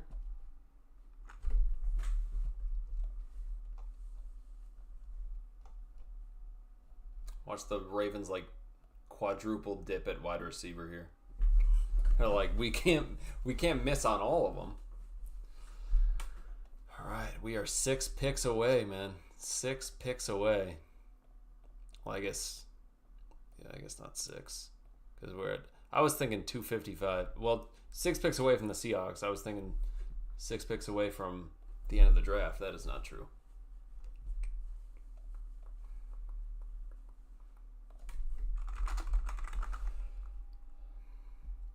I mean, Nuss finally going off the board.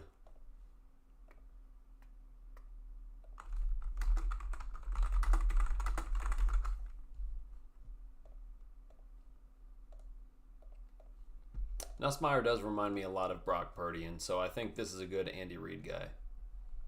You know?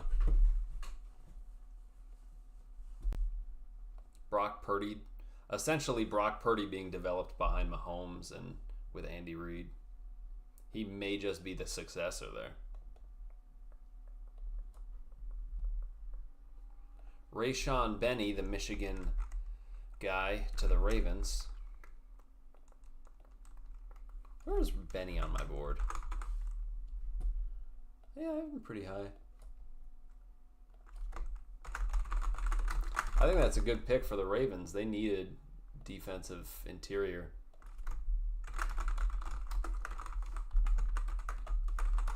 And you're able to get him here with a comp pick. I like that. Eagles 2 in a row here.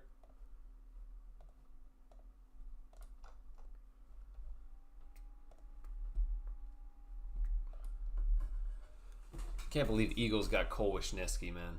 That sucks. I love Cole.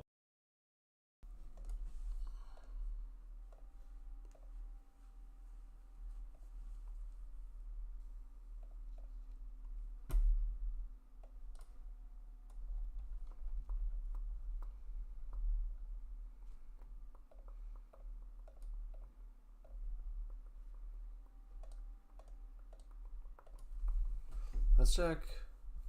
Let's check on this. Let's see how many Michigan players got drafted this year. 1, 2, 3, 4, 5, 6, 6.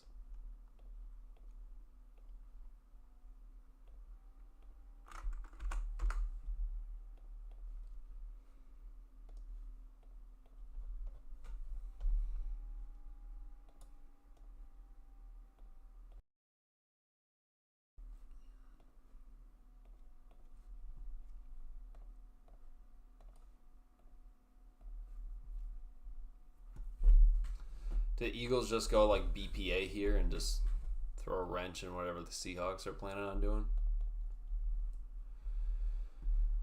Yeah, York is good in coverage. York is good. Torian York, he's a smaller guy. He's 5'10", 225, but he's really fast. He can rush the passer well. He's really nice in coverage. Because of his speed. I think that it's something that, can be improved. It's really the issues with him, I guess, are his size being limited, so we can't, if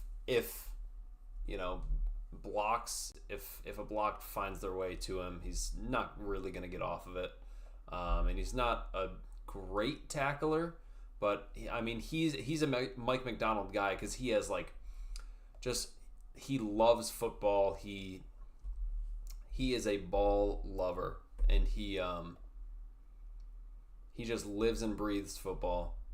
Very, very high motor, high effort guy. Pick is in for the Eagles here. First pick. Yeah, I'd love Torian York here. He would be our fourth linebacker. I think he's a good developmental guy to be on this team.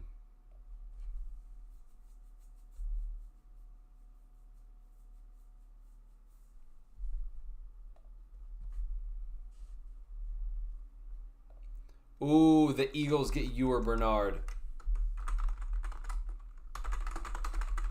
Eagles got the freak, man. Wow. Ewer Bernard. Damn, that sucks. All right, is it Nigeria, I think? Yep, Ewer Bernard. Goes to the Eagles here. That sucks. I really like him.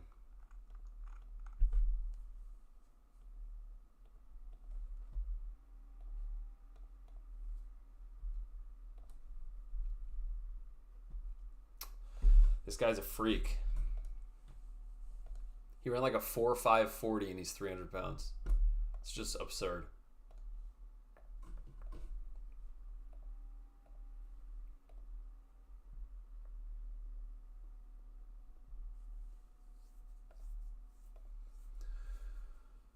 Eagles are getting close, or Seahawks are getting close here.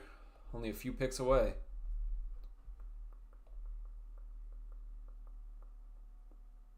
I would have taken Ewer Bernard at 255 if possible. But it is not possible. Maybe, yeah. I think he could have a nice versatile role in this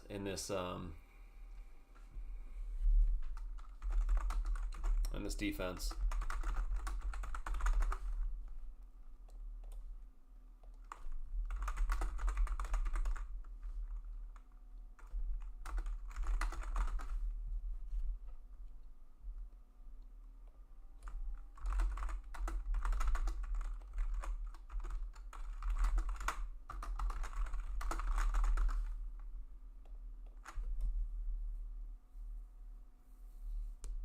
It was a 4.63 40 and a 39-inch vertical.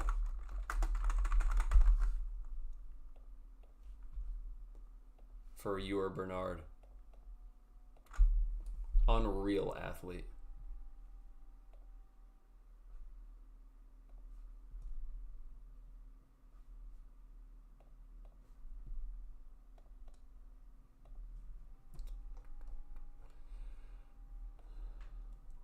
252 pick is in for the Eagles.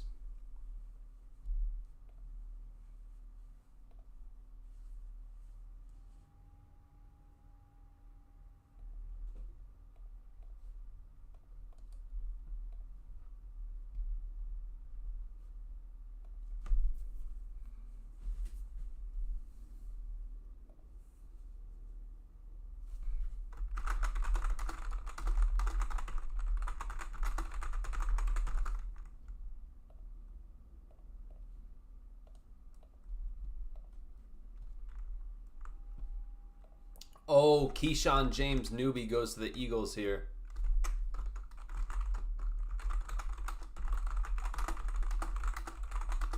So that probably would have been our pick at 255. We had a top 30 visit with him. Keyshawn James newbie goes off the board. All right.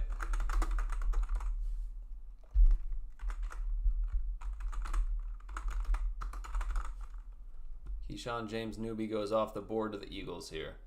Whoops.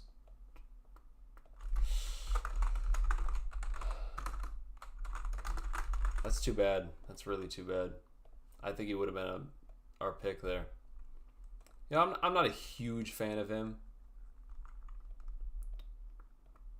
But yeah, I think it would have been nice for us to get that top 30 guy. Ravens on the clock now.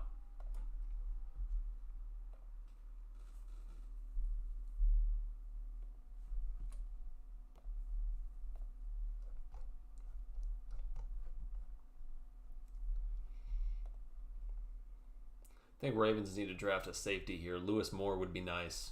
Nice for them.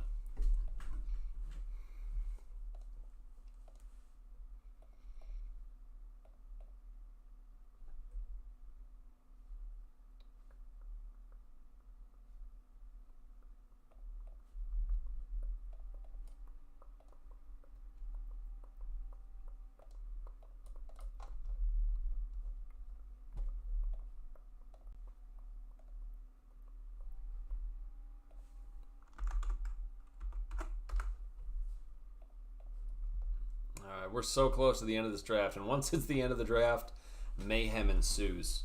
Pick is in here for the Ravens.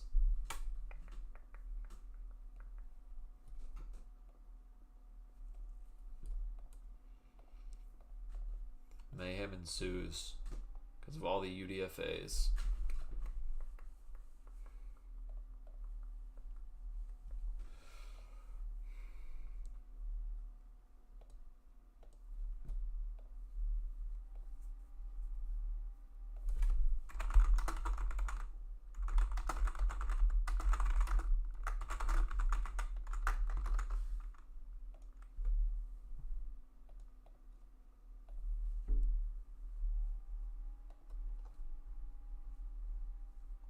Bishop Fitzgerald is available too, man.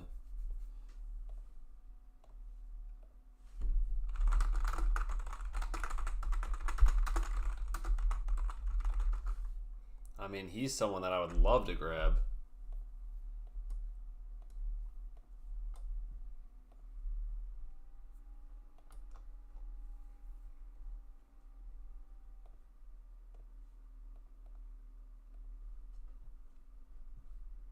Evan Bernstein, the Northwestern guy, goes to the Ravens here.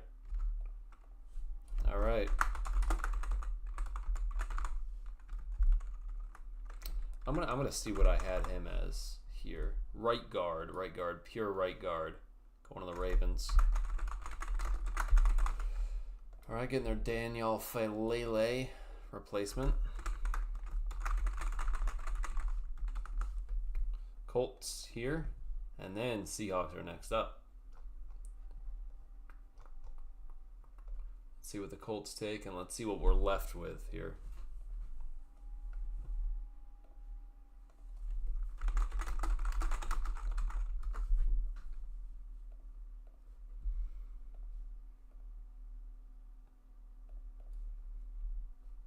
Deion Burks to the Colts. Wow.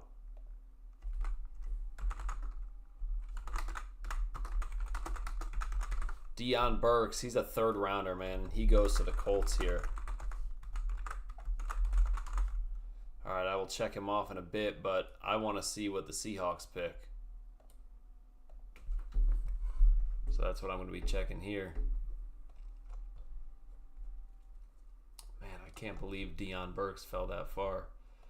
I think everyone had him as a third-round player.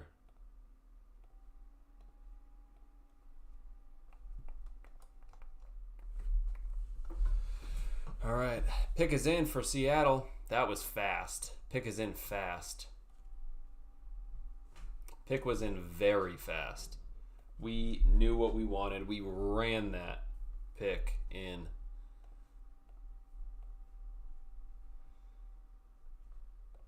Michael Dansby, defensive back. All right. We're stacked at DB. All right, we have stacked ourselves at DB here.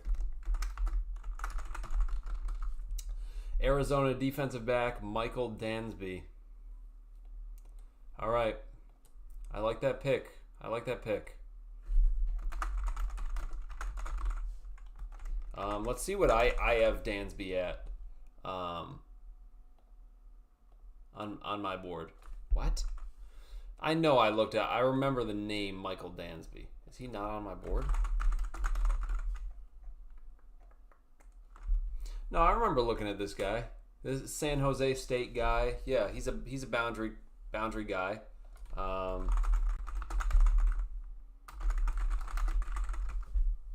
remember looking at this guy. So is he not on my board? What? He has to be on my board. Because I remember maybe if I sort it by school here. Because I remember Dansby here. I remember looking at him. Maybe I just forgot to put him on my board. Oh no, I have every DB except for him on here. I remember looking at Aiden Garnes. Okay. So Michael Dansby is not on my board. Not on my board.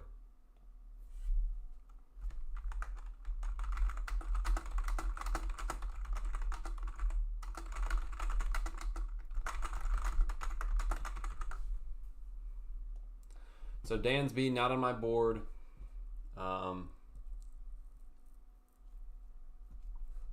Yeah, so now we're going to be going into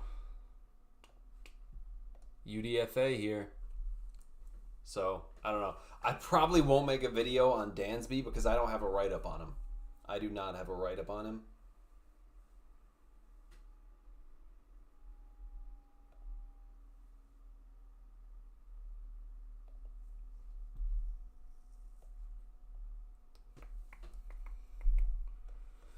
All right, Broncos have the final two picks, and then we're on to UDFA.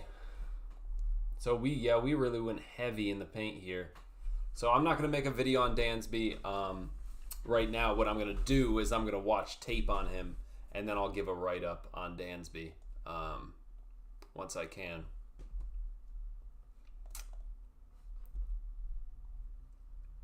Yeah, Dansby. I know the name. He's a small guy. He's 5'11", 185.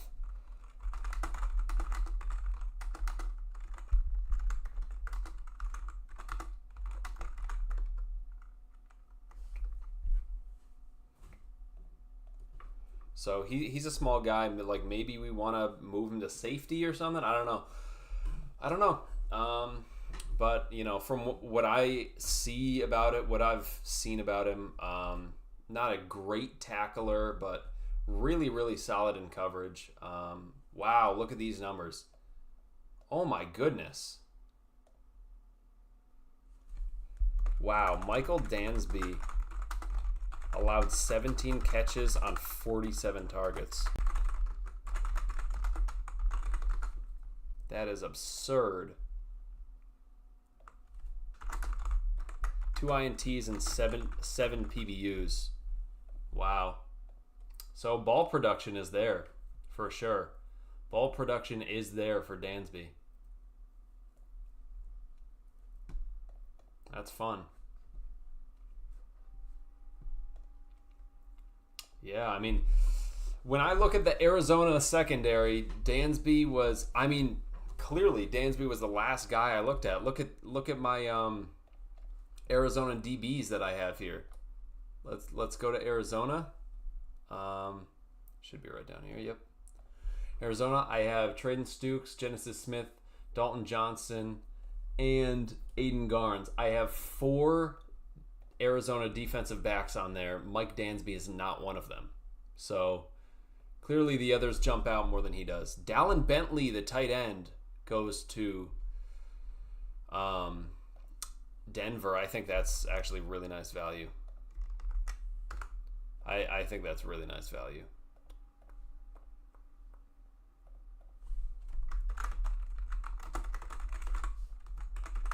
Where do I have Dallin?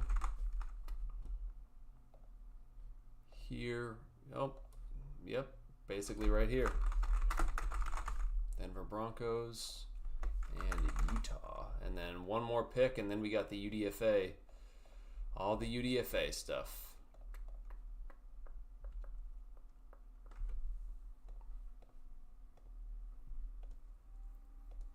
One pick remaining.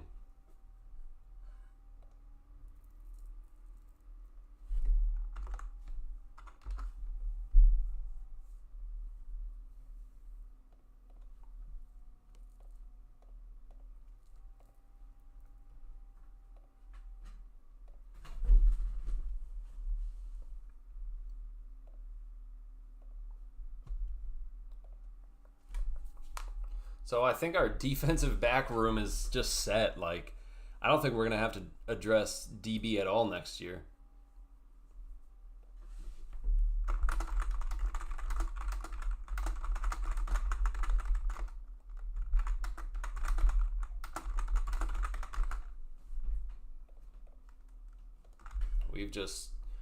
We've filled all the spots.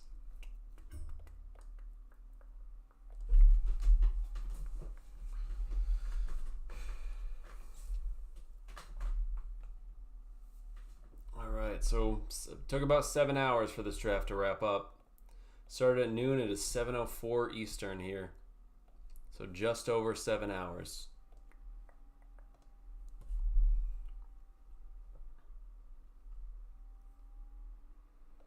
Vikings are signing Brett Thorson, the punter.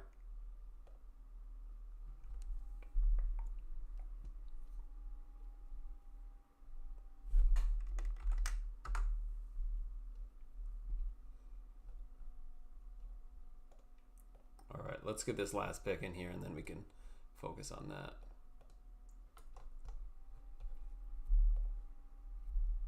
Red Murdoch to the Broncos. That's a great pick. Red Murdoch, the Buffalo linebacker.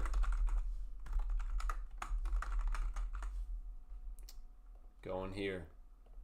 And that is going to do it for this draft cycle, man. Now we got all the fun UDFAs.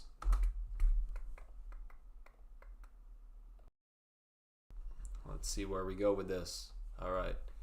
So we got Haynes King, quarterback, signing with the Panthers. That is big. Haynes King is signing with the Panthers.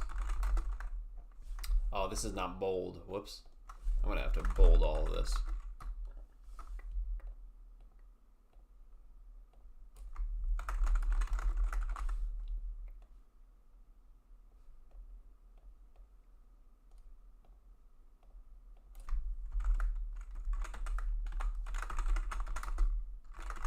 So Haynes King signing with the Panthers. That's fun, man. That's very fun. Let me actually go through and just make sure this is all in bold here. Whoops.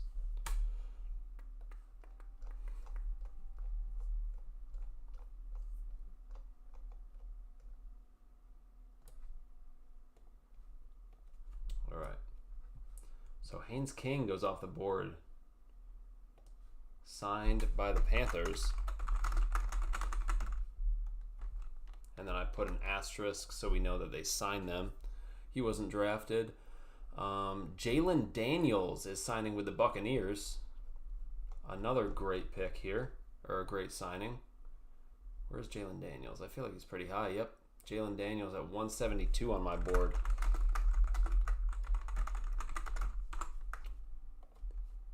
And the Bucks get him here.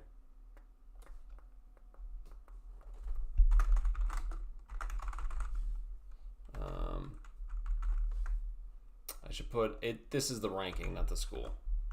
So where's Haynes King on my board? He's pretty damn high, I believe. Yep, 236. 236 on my board. This is essentially what the next hour is going to be like. Me just kind of scrolling through trying to find anybody. Matthew Caldwell is signing with the Rams. Okay. Matthew Caldwell. Is he on my board?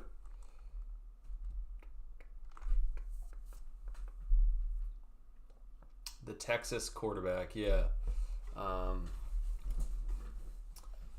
Matthew Caldwell. I don't think he's ranked on my board. I'll check. I think I only have Jeff. Yep.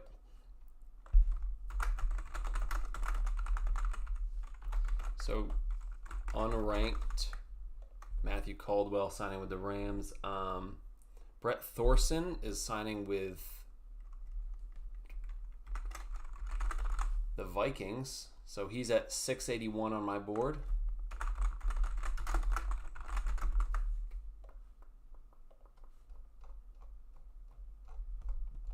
Minnesota. 681. All right.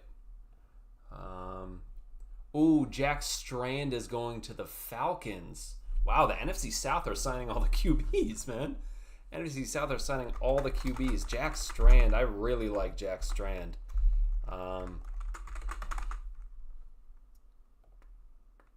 He is at 313 on my board. Yep. 313 on my board. I'm a big Jack Strand guy. That's a nice pick up there. Jack Dingle is signing with the Bengals. He is not on my board.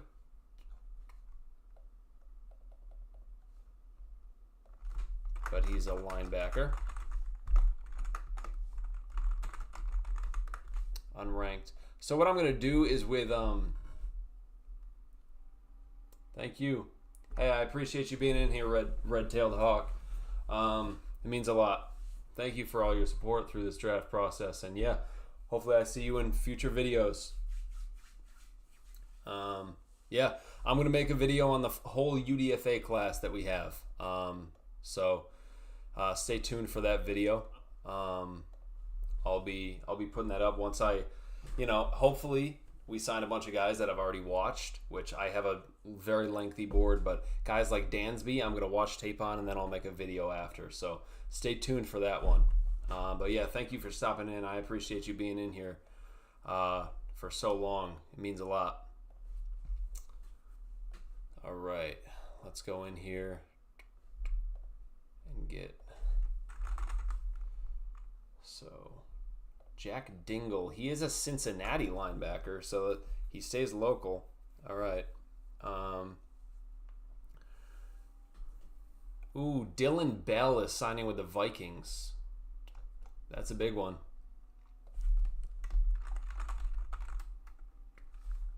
Dylan Bell. 363 on my board.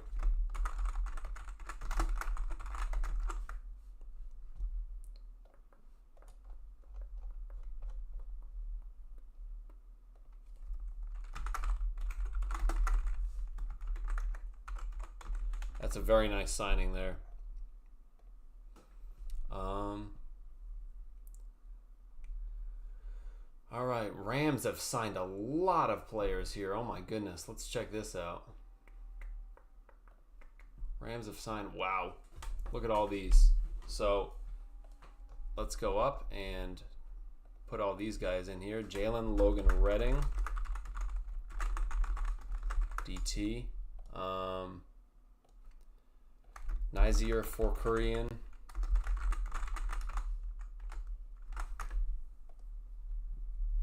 Dre Norwood.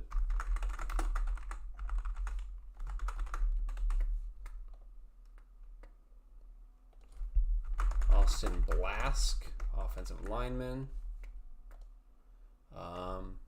Chad Lindbergh, center. Nope, center. Rams have signed a lot of guys, my God. So I know Zdroik is on here.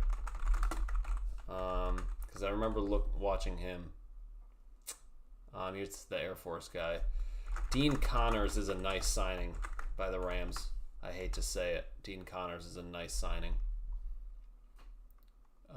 Caldwell, Darrell Peterson, linebacker. And Alzillian Hamilton, the cornerback. All right. So I'm not going to put my... I feel like I'm not going to put my rankings in now. I'm just going to wait. Joey Aguilar is signing with the Jaguars. Because it's just going to take so much time to put all my rankings in now, you know. Joey Aguilar signing with the Jaguars. Kyron Drones with the Packers.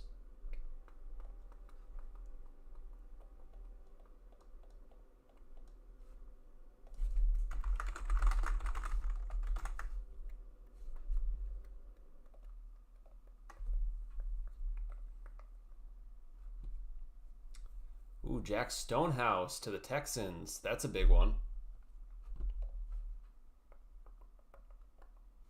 Whoops.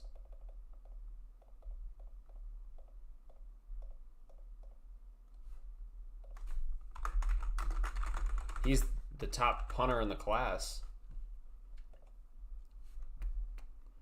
Jordan Hudson is going to the Cowboys. Okay.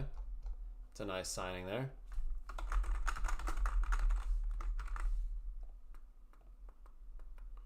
Ooh, Tyron Montgomery to the Titans. Big signing there. The small school guy goes to the Titans. Austin Brown with the Colts. Okay.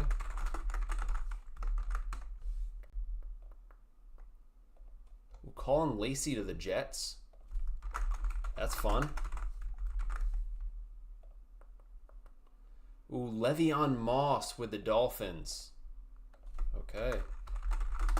He's someone I like quite a bit. Let's see if the Seahawks have made any signings here.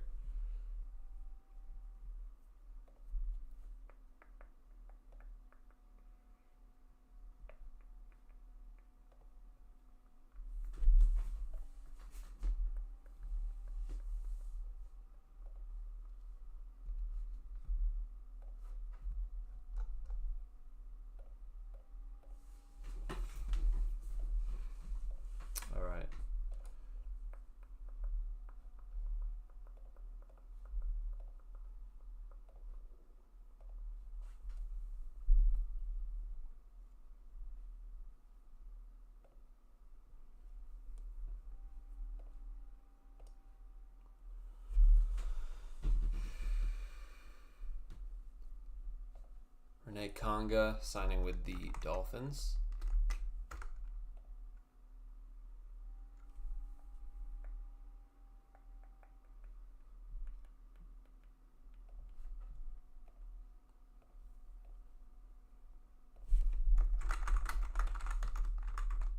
Whoops.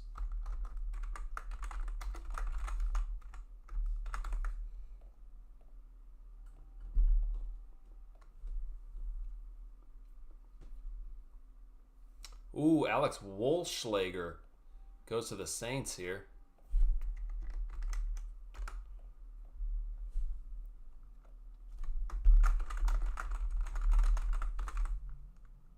Alex Wolschlager goes to the Saints. Offensive lineman.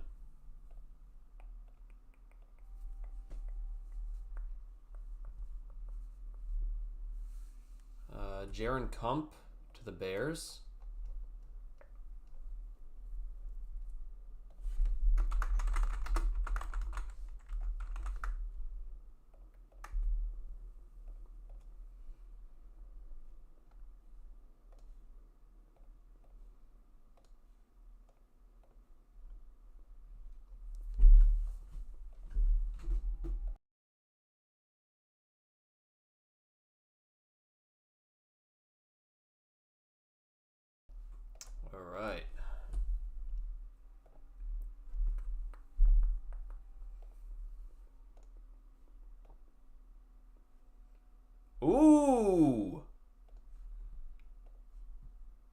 I like this one.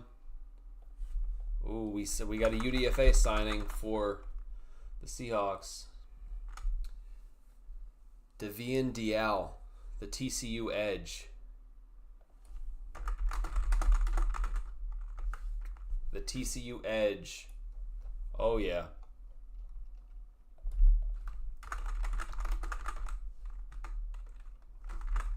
Wow. Where is he at? He is at 464 on my board. Very nice signing for Seattle.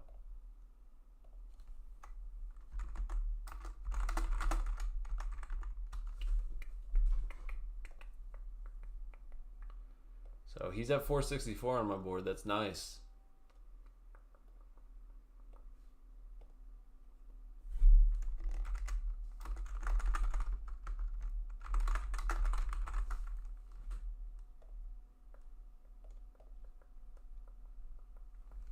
So he's a nice pass rusher.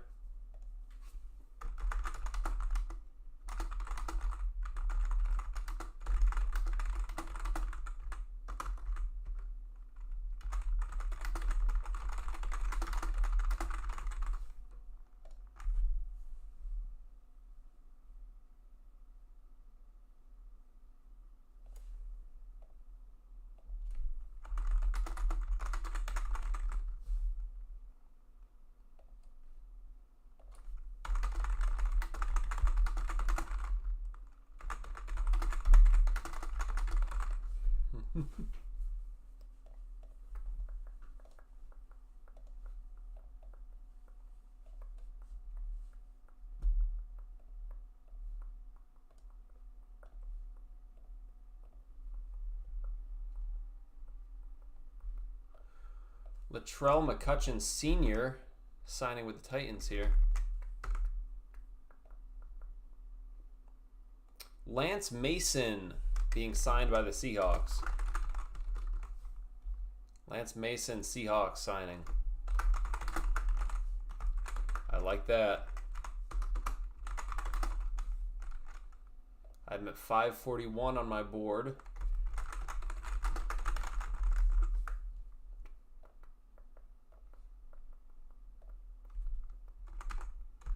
And then where was Deal? 464.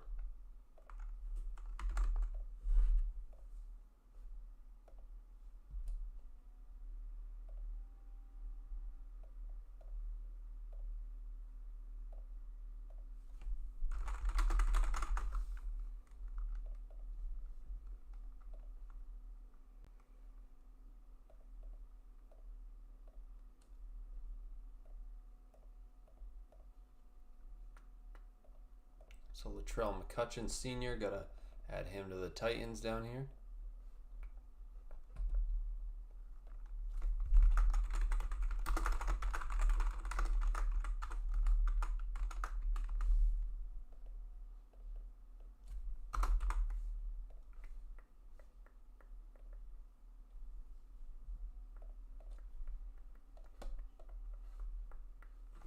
Wow, we got quite a bit of people in here. 5 people in here. I appreciate it.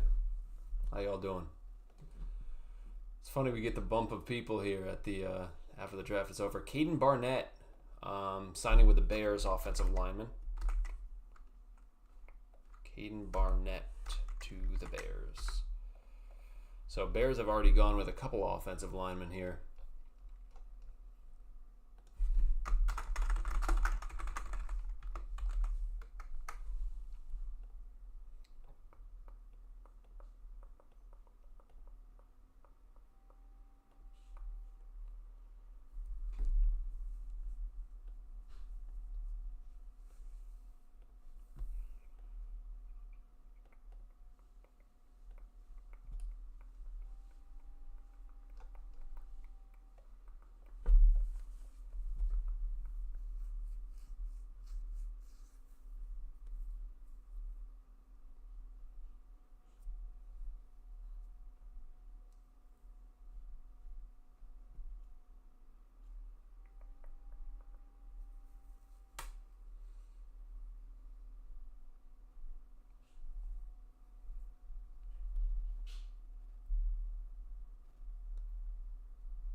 see. Trying to see. It's been kind of a slowdown here in signings. Giants have signed long snapper Ben Mann. I guess I'll put that, you know. They don't have anything else here going for them.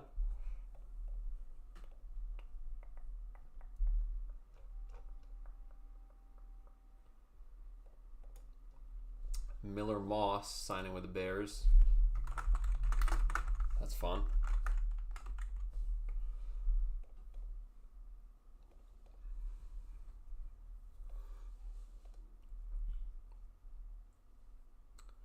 Jamori Macklin with the Bills.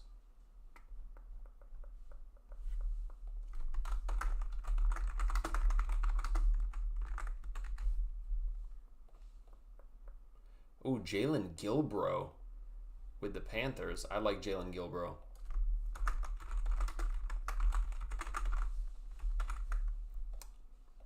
I do like Gilbro. Josh Caddis with the Bengals.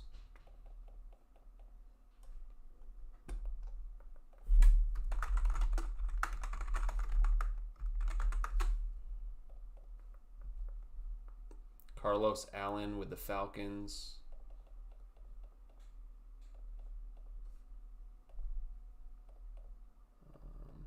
Okay.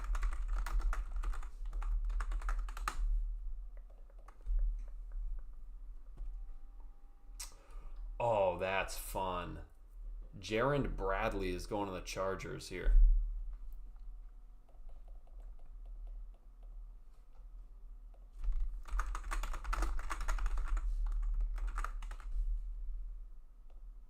He's a nice like wide receiver depth kind of guy. He can play tight end a little bit too. Deshaun McKnight.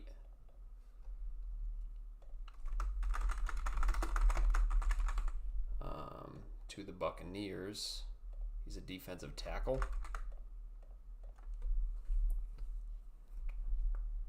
Reed Williford to the Ravens.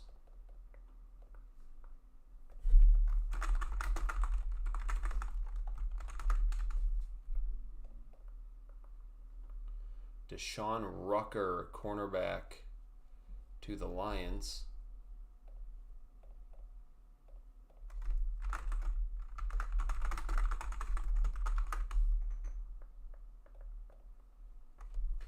Oh, that is a tremendous signing. Avery Smith with the Chargers. Toledo guy. That's a great signing. Wow. He's a nickel. Toledo guy.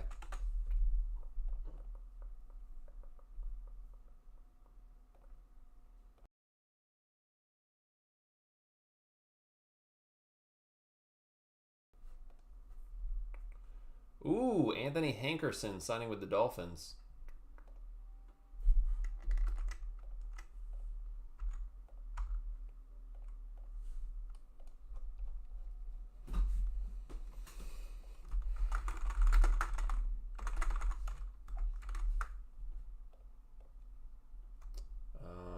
Fred Davis, defensive back, signing with the Commanders.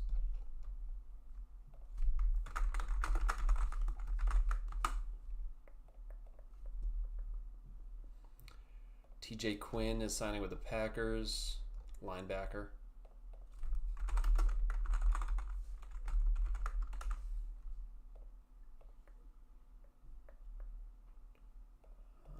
Cowboys are signing DJ Rogers, tight end.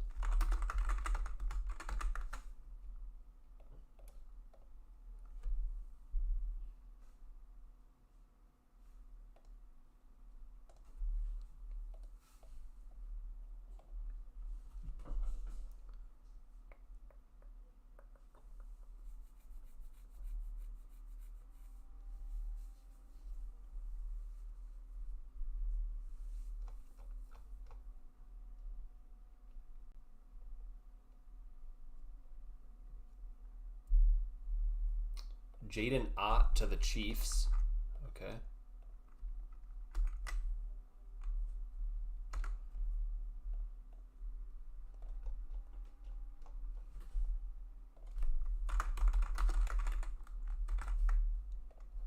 Browns have signed Logan Fano. That's someone I really would have liked the Seahawks to sign.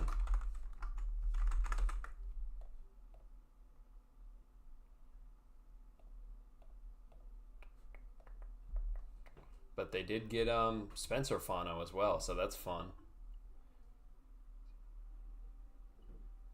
Bears are signing Tulane cornerback Ezio Mume.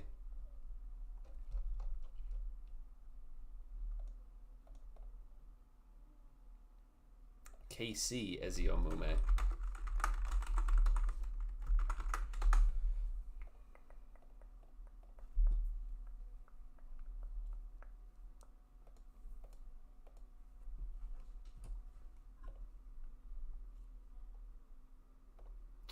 James Thompson signing with the Niners. Defensive tackle. That's a good signing for them.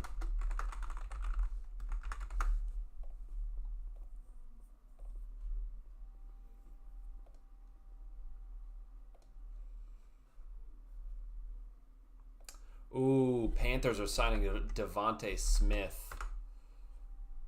That's a nice one.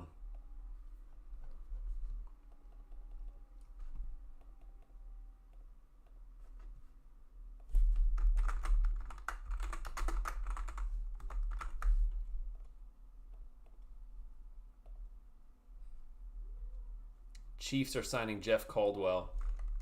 Chiefs are getting a lot of really nice players.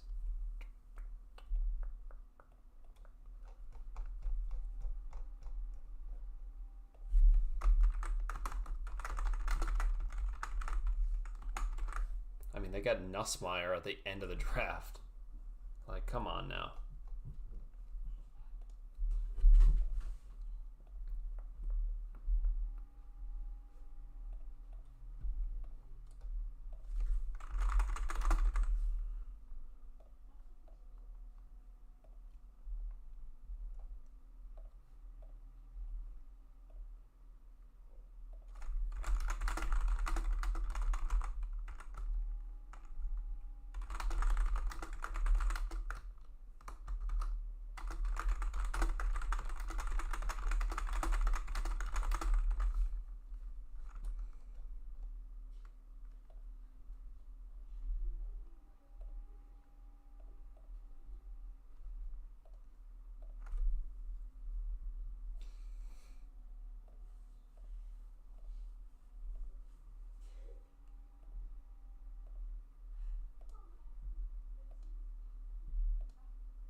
Will Pauling is signing with the Niners.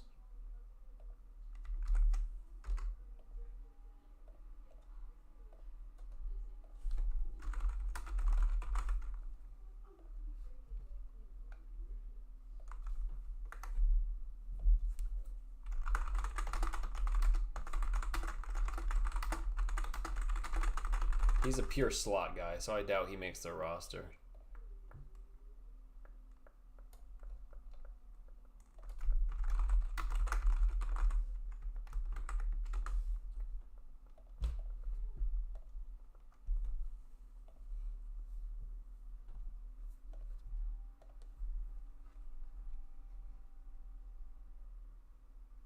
Ooh, Miles Kitzelman signing with the Lions.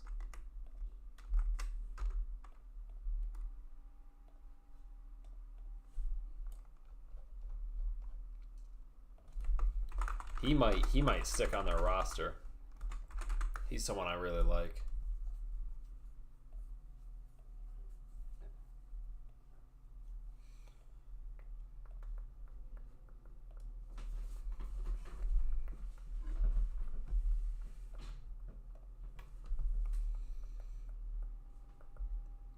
Pete Nigra is signing with the Chiefs.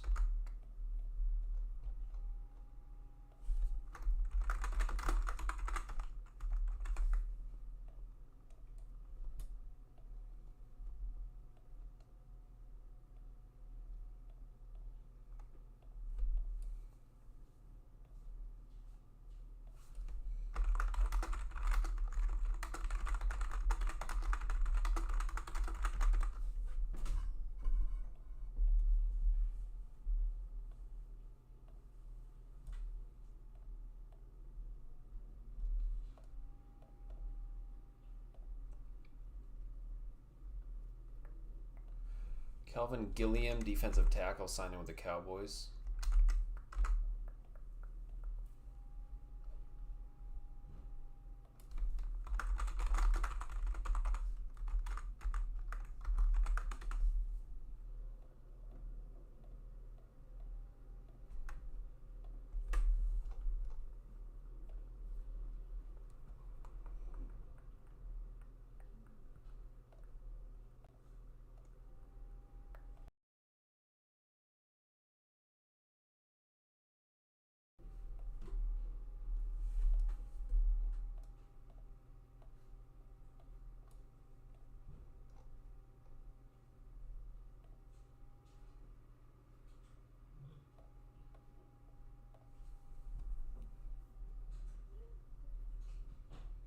Cody Hardy, tight end, to the Saints.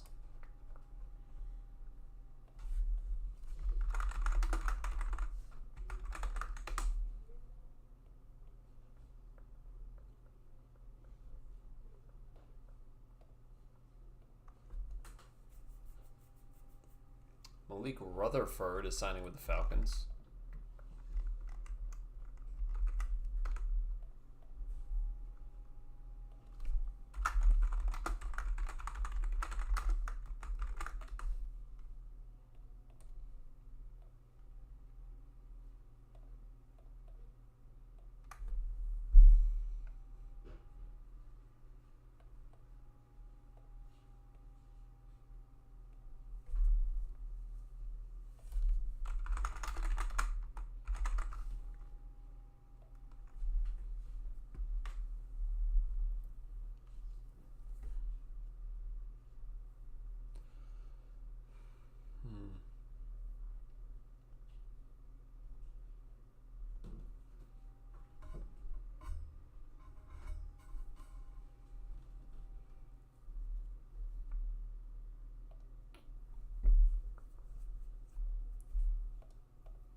Gary Smith III is being signed by the Raiders. That's a very nice pickup.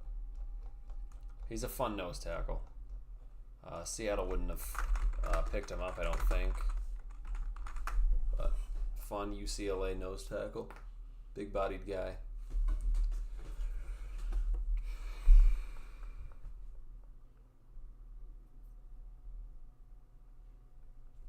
All right, well, I think this is going to do it for me for today.